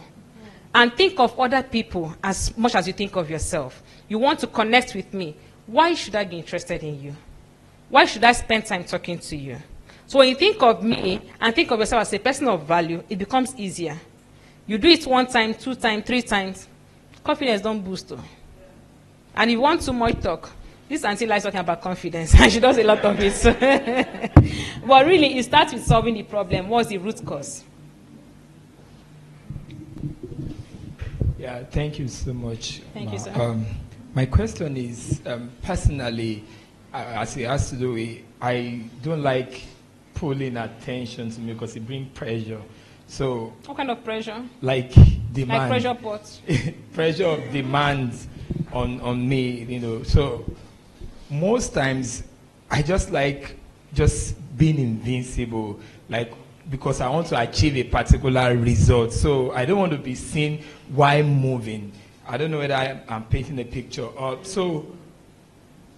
But when people see, maybe I come in contact with people and they're engaging me and they're like, did they know who you are? Did they like, and I'm like, I've been here all the while, but you don't know that this is here. And the major reason I just like being that person who just goes silently is not to be everybody's person. So the question is, how do I, become visible to those people who I think, I want to actually engage in? Because most times I don't want everybody. I just want a particular set of people. So how do I, build that personality whereby I can reach those who I want, to have access to? What industry do you play in, please? No, currently now I'm into theology. That means the academics. So that's just what I do for now in terms of professional. Okay, so it's easy for me to say do ABC. But one thing I've learned when it comes to connecting with people is we all have struggles we're dealing with internally. So many times it's age-long baggage of something that we're dealing with. Sometimes we need to deal with those things first before we now talk of we want to jump to this. But that is on a deeper level. Now, superficial level. One thing you also need to think of is, I'm going to connect with this kind of people. Where do they hang out in their numbers? That's why we have associations. That's why we have networking groups. That's why we have different things happening at different times. But when you're going there, think of what goal do I want to achieve here? I want to connect just with people, just to meet them. Let people even know my name and what I do. Oh, I want people to do business with me. Now that means you need to identify the people who are coming there, identify their need, and how your brand will solve their need. So when you're introducing yourself, you're not saying, I do this and I'm pitching to you. No. Oh, I saw this thing you released the other day. Did you think of doing it this way? Did you think of tweaking here? I think if you tweak it this way to bring X, Y, Z, I'm interested. Because you've talked about something about me, that means you're paying attention to me. And you've identified something I can do better. I will not tell you, oh, okay, I will tell my branding people to do this and do that. You're like, okay, let me know how I can help. I do something similar. You've not sold anything to me, but you've offered something relevant to me. So if I collect your contact and I don't have people that will do that, I will likely come to you. That's one way to network. Now you can come from the angle of, oh, it's a group of people and the only opportunity you have is to introduce yourself. Memorize how you want to introduce yourself. You know that you stand in front of a mirror and talk. It sounds childish, but it works. Stand in front of the mirror, read what you want to say, smile, compose yourself how you want to compose yourself. When you go out there, remember what you did at home, repeat it. Nobody dies. But we think of these things too much that we think, and it's also from a place of less of ourselves. We think we're the least in the room. So because we're the least in the room, we shouldn't speak. We've already judged ourselves before anybody judges us. There's something a mentor told me some years ago. She said, I'm brilliant, I'm everything, I'm a PA, I'm a professor and all of that, but I do not like preparing my own slides. So the person that prepares my slides is a hero to her. And when she said, I said, I'm saying it to you so that you realize that somebody might have climbed to one ladder, but they can't do what you can do. Your teeth is killing you. When you get to that dental clinic, you're not looking if the auntie is wearing bra or not. You're just interested in this pain is killing. Let's take it off. So you must think of yourself as someone that's relevant. Stop judging yourself. My hair is not even. I'm not saying be shabby. Don't put yourself together. But as much as you're doing that, when you're genuinely limited to do better, bring up the value. Even when you are looking your best, bring value along. Nobody ignores value. You can stand up and speak, and everybody will be like, okay, he's not looking like it, but he's making sense. Yeah. So always think first of yourself as, I'm highly valuable. What is that valuable thing about? Like, identify it for you and hold it close to your heart. So when you get into that room, let everybody hear it. If they no one hear, may they close their ear. All right. Good afternoon. Thank you for the presentation. Thank you. In terms of branding, sometimes you have your logo, you have your colors, you have your fonts, you have brand values, and then sometimes you even go a step further by running ads. You know, you do all these things and it looks like you're still not making sales. How do you think, or what do you think we need to do, you know, after doing all of these things that have been recommended, you know, during your session? How do you think we can attract customers that will paying customers? Sometimes you even use influencers, they post your product, they post, and nothing much really happens. In fact, sometimes the money you spend, you know, doing those ads is more than the money you would even probably make in return, like in terms of your return on investment. So how do you convert after doing all of this branding and PR stuff? Thank you. Okay, so I'm going to keep you for a moment because one of the things I have here is I want us to do practical thing with 1 or 2 persons. So maybe we'll just use your brand now. So can you give us a real life example of such situation? Let's start pointing out the loopholes first. Okay, so last year I hired someone to print some flyers. So he advised or recommended that we would print flyers for my business and run ads. And currently we're running ads. And all I've just been getting is inquiries. And what does your ad message? What's your ad message? What are you saying in your ad? Non-alcoholic cocktails, drinks management service, basically. So if you have an event, we'll come, we chill your drinks, we can buy them, and then cocktails. Video or text? Flyers. Okay, flyers. And then videos attached to it as well, some pictures from different events. Videos are from different events? Yes. Okay, so imagine that you take out that flyer, and I'm scrolling through Instagram, and I see this rave house, everybody partying, and they're sipping from this drink cup. And they have your whatever your brand name on the cup, and somebody is giving a feedback about how it improved that event. Because one thing we also need to understand is when it comes to cocktail, it's not about the taste alone. It's how did it improve the event, the whole experience in the event. Oh, the point line of this event for me was this cocktail. It was this drink and all. Now imagine that I see that. Do you think the flyer will convert better, or that experiential video that I'm saying? My experiential video. So sometimes we think we've done everything. We've actually done everything, but we're doing it the wrong way. We are running ad. We're running out to a page that is dormant. When last did we share any content on that page? What kind of content have we been sharing on that page? So when you're running ad, you're just giving Uncle Mark. I wish he's my brother, Seth. So you're just giving money to Mark because you need to fix house before you go out. Now, for you to run that ad and expect any results, first, you're bringing me to that page. What's on that page that will keep me? It's one thing to be attractive. I come to your page. I don't see anything that will keep me. I go. You're not using jazz. So you need to ensure that there is something in-house that will keep me when I come. Now you need to ensure that the message you're putting out there that should attract me is something that will appeal to me. If I see your flyer, I will scroll past. Many times, Instagram, we need to understand what Instagram is for, and social media generally. People are not there to learn. People are not there to buy. They are there to chill. So I'm chilling and I'm seeing something that is making me want to read and process things. I beg, you're stressing my brain. In this Tinubu, it's too stressful. So you need to think of what is the element that I want to put out. What is that add element? For you, it has to be experiential. You're carrying a cup of drink is not enough for me. I'm seeing the color of the drink. It's not adding anything. But I'm seeing people who look like me vibing, drinking. And I want this in my event. Oh, maybe it was a birthday. Maybe it was graduation. Maybe it was anniversary. Maybe it was work anniversary or party in the office or anything of sort. You are connecting with the people who have office end of year party. You're connecting with the people who host birthday at shortlet apartments. You're connecting with people who have burial or any event coming up because of the kind of video you're showing them.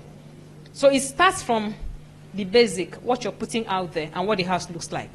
All right, thank you. You're welcome. We have another business. That's the last one. Okay. Okay, so I sell ready to wear and I sell ready-made too. I've been in business for 7 years. It hasn't been easy, but ready to wear, like you make the clothes. Ready to wear, yeah. I have people that makes for me to sell, and then I have the ones that are ready made, like imported, like already made. Imported wears, luxury wears. Yeah, so how do I have lots of competitors, like where I am is like a competitive environment, and of recent there is someone that actually even moved very close to my store, and this guy sells. Pressure is getting worse. My dad, yes ma'am. So this person actually sells not so quality things at a very low price, and it's kind of affecting my business. So people come to me like, Blozo, why not just try? So we know you sell luxury, but can you just try and bring in some of those about things and probably use up cheaper so that you don't lose clients? But I don't want to mix it. I don't want to compromise this.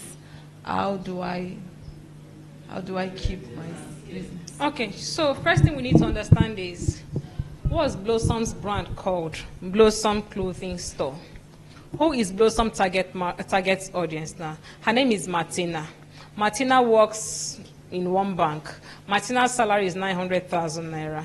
Martina reads Bella Niger, hangs out at Ikoyi Country Club. Martina travels once in a year for vacation. Martina gets her facials done from time to time. Martina is fashion forward thinking and all of those things. Martina does not really care about the price of the product. So when you are clear and come make peace with that decision, you will not care about your neighbor. Your neighbor is not your strong competitor because he's not selling what you're selling. He's selling Abba. You're selling imported. It's not the same product. The person you're serving is not the person they're serving. You're not losing clients. You're just losing people who wanted to test if they can afford, and they saw that they cannot afford. They'll go back to where they belong. So they're just going to the neighbor, which is their original store. Your own was to see that money why they only save. It don't reach, it never reach. Let me go back. So they are not your neighbor is not your problem. Now what you should be looking at is, how do I gain more visibility? How do I position for more people who fit into my ID customers to see me and buy from me? Many people these days shop online. So you need to pay good attention to your online presence. Now when I see your product or your store online, does it look like luxury? Does it tell me luxury? Is it appealing for me to come in and check what you're selling? Or is it looking like what your neighbor's page should look like? So you need to understand how am I positioning online. You can't bring everybody to your store. You don't even have the space and the capacity to serve them all in your store, but you can serve them one at a time online. So pay close attention to how you're positioning online. Go back to who you want to serve. Make peace with that decision. Now create something that is appealing to them, both in your communication, in your products. Push it to them. Okay, so I think we've come to the end of it. Well, thank you so much. Please you. a standing ovation for Madam Chika Ilang Phillips. Thank you so much, ma. Thank you so much, ma. So much value. Giving her. Thank you so much. Can we put our hands together again for Mrs. Chika? I know we have spent quite some time, but please give us a few more minutes and we'll be out of here. Ms. Chika, we're so grateful for your continuous contribution to the Association of African Startups. And on behalf of all of us, we would love to present this prestigious award. Where are our camera people, please? I hope you can capture it properly. I mean, she's my best friend, but she's a facilitator. Can we have the other, Abiola, join me, please, sir. Thank you, sir.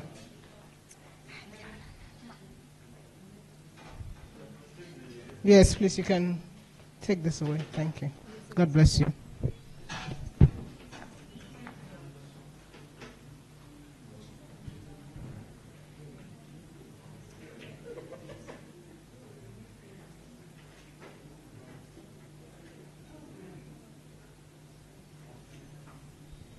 Thank you very much. God bless you. I love you. Thank you. Can we put our hands together once again for ourselves this time around? Put your hands together for yourselves. Mean it. You have invested powerfully. Clap for yourselves. It was such a huge investment into your life today. This final session is the most important, so I won't rush it. But we won't do it today because I don't want to rush it. This is the most important because it's faith and environmental stewardship. It's the foundation of your business. If you don't have this one, all these things they've taught you cannot go anywhere. There are forces designed to make sure you don't go anywhere. I hope you know. And this is the foundation that puts them in their place while you are flying. So that's why I'm not going to rush it. We're going to move this virtually on Saturday, 8 to 9 p.m. So if you are in that group, I beg you, you better put your body, soul, and spirit together so that we can trash those forces. For example, when you are speaking, sir, that you have done everything, I know what the problem is, but we will learn to deal with them in that Saturday meeting. There are people called princes. They stay in territories and decide nobody passes. If you don't know how to bind them and put them under, you will struggle and struggle and struggle. Amen. Amen. I understand it too, because I've been in business maybe almost 14 years. I've done all kinds. If I list, there's no business you have done yet that I've not done. Started, failed, started, failed, started, failed, until we discovered this foundation. Anybody who will last must be powered by vision. Vision is given by God. And everything that powers vision is agenda. Until you are carrying an agenda for God, you don't matter. And if you don't matter, you're a target for Satan and everything in between. Amen. And this thing is not about religion, no. Let me tell you. Whether you're a Christian or non-Christian, Satan is not a respecter of who you are. Okay? There's a scripture in Zechariah that says there are 4 horns that have decided that no horn in Judah will arise. Until a carpenter arises and breaks those horns, you can't go anywhere. Penny.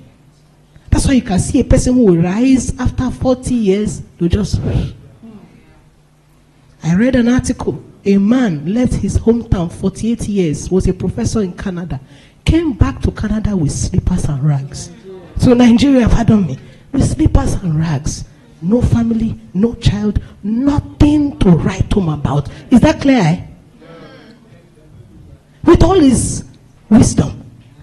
I bet a man who told Dr. Dike Olukaya that this thing you are teaching people about padlocking their destiny. You're a professor. How can you be teaching people things that don't have sense? Dr. Dike Olukaya looked at the man and said, they will padlock your destiny soon. You come and look for me. And he thought he was just speaking. Truly speaking, a few years later, they brought the man in a chair and said, sir, he said, is it not you that told me I was talking nonsense? That's the world we live in. The reason is because the prince of this earth is Satan. We democratically elected Satan and handed him the key. As humans, Adam and Eve, I hope you know. Yeah. It's a democratic election, but you were not there. They did that democratic election and gave him the reign. So he's democratically ruling over this realm. And you are unfortunately in this realm. Until you jara.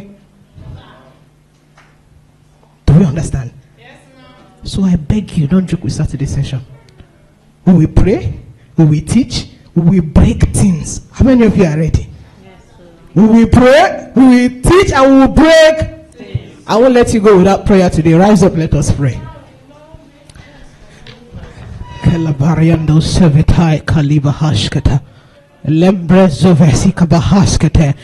me tell you the prayer we will pray now. See, there are seeds that are sown on different kinds of soil. If your heart is not a fertile one, there's somebody waiting out there to steal it from you.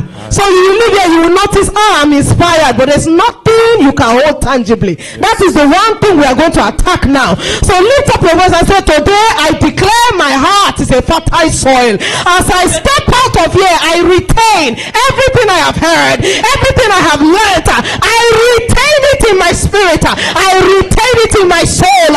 I have tangible step by step on how to action what I have learned. Lift up your voice and begin to pray the Holy Ghost.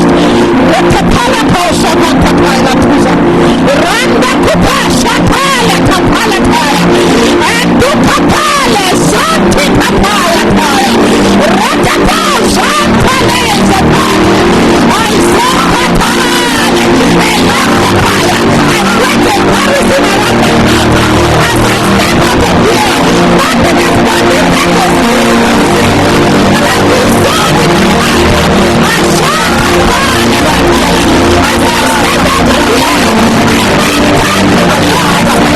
I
You know, our publicist, right? Because she helps us with our publicity, right? She said, what's our brand promise? So I'm going to tell you Task Brad's promise to you. We will never rest until you thrive and you're profitable in Africa and beyond. We have dedicated teams that are ready to work midnight to ensure you grow. We have people that are ready to do things that nobody will do for you to ensure that you grow. And the only thing we're asking you to do is be there and participate. Be there and participate. It's free. Like he said, the Lord has asked us to do it free. It cost us. It might not cost you, but it cost us, right? So yes, we have a feedback form that we have dropped on the WhatsApp group. You can fill it, right? Or you can still wait till her section on Saturday. And then we'll also drop the link to join their session. But most importantly, I see that you guys have clarity in a lot of things. And then I'm glad that most of your questions that you were asking before, I see that they have been answered. So with that, we say a very, very big thank you. And I'm going to also say that we have another event coming up in, we're already having like 2 events coming up already in April for the members actually. So please join. And we're actually even having in May another event on Affecta to teach you. You know, Mr. Sorae was talking about leveraging treaties to grow your business. Now we are going to bring out Affecta and teach you how to use it to leverage your business. We have partners.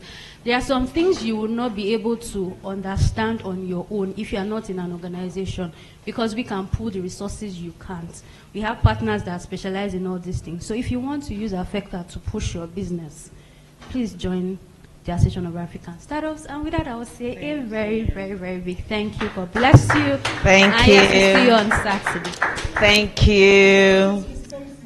Yeah, thank you so much. Thank you, everyone. Right now, I feel I want to rap. Oh my God, because I'm so excited. Somebody should stop me. Somebody should stop me. So I want to rap, like as in, hello, my God. They say I should stop. Next event.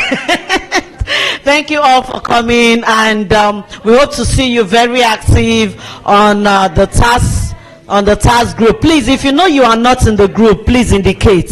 Is everyone in the group? No. COO, please, there are some people that are not in the group.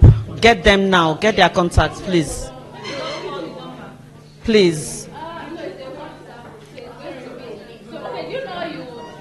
Let them put down their names. Let them put down so that.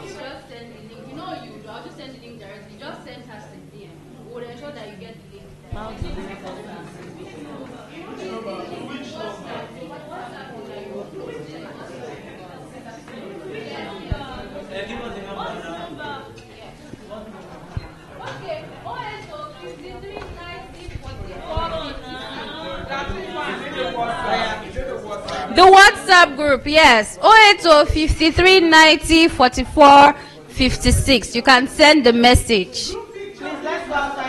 080 53. I've been the one communicating with you. Let's go outside for the group pictures. Yes. That's my number. The message I got, yes. Who are those that do not number. have my contacts? Where are you guys? Where are so you yes, guys? You need anything from TAS, reach out to me. I'll be answering you. All right, thank you so much.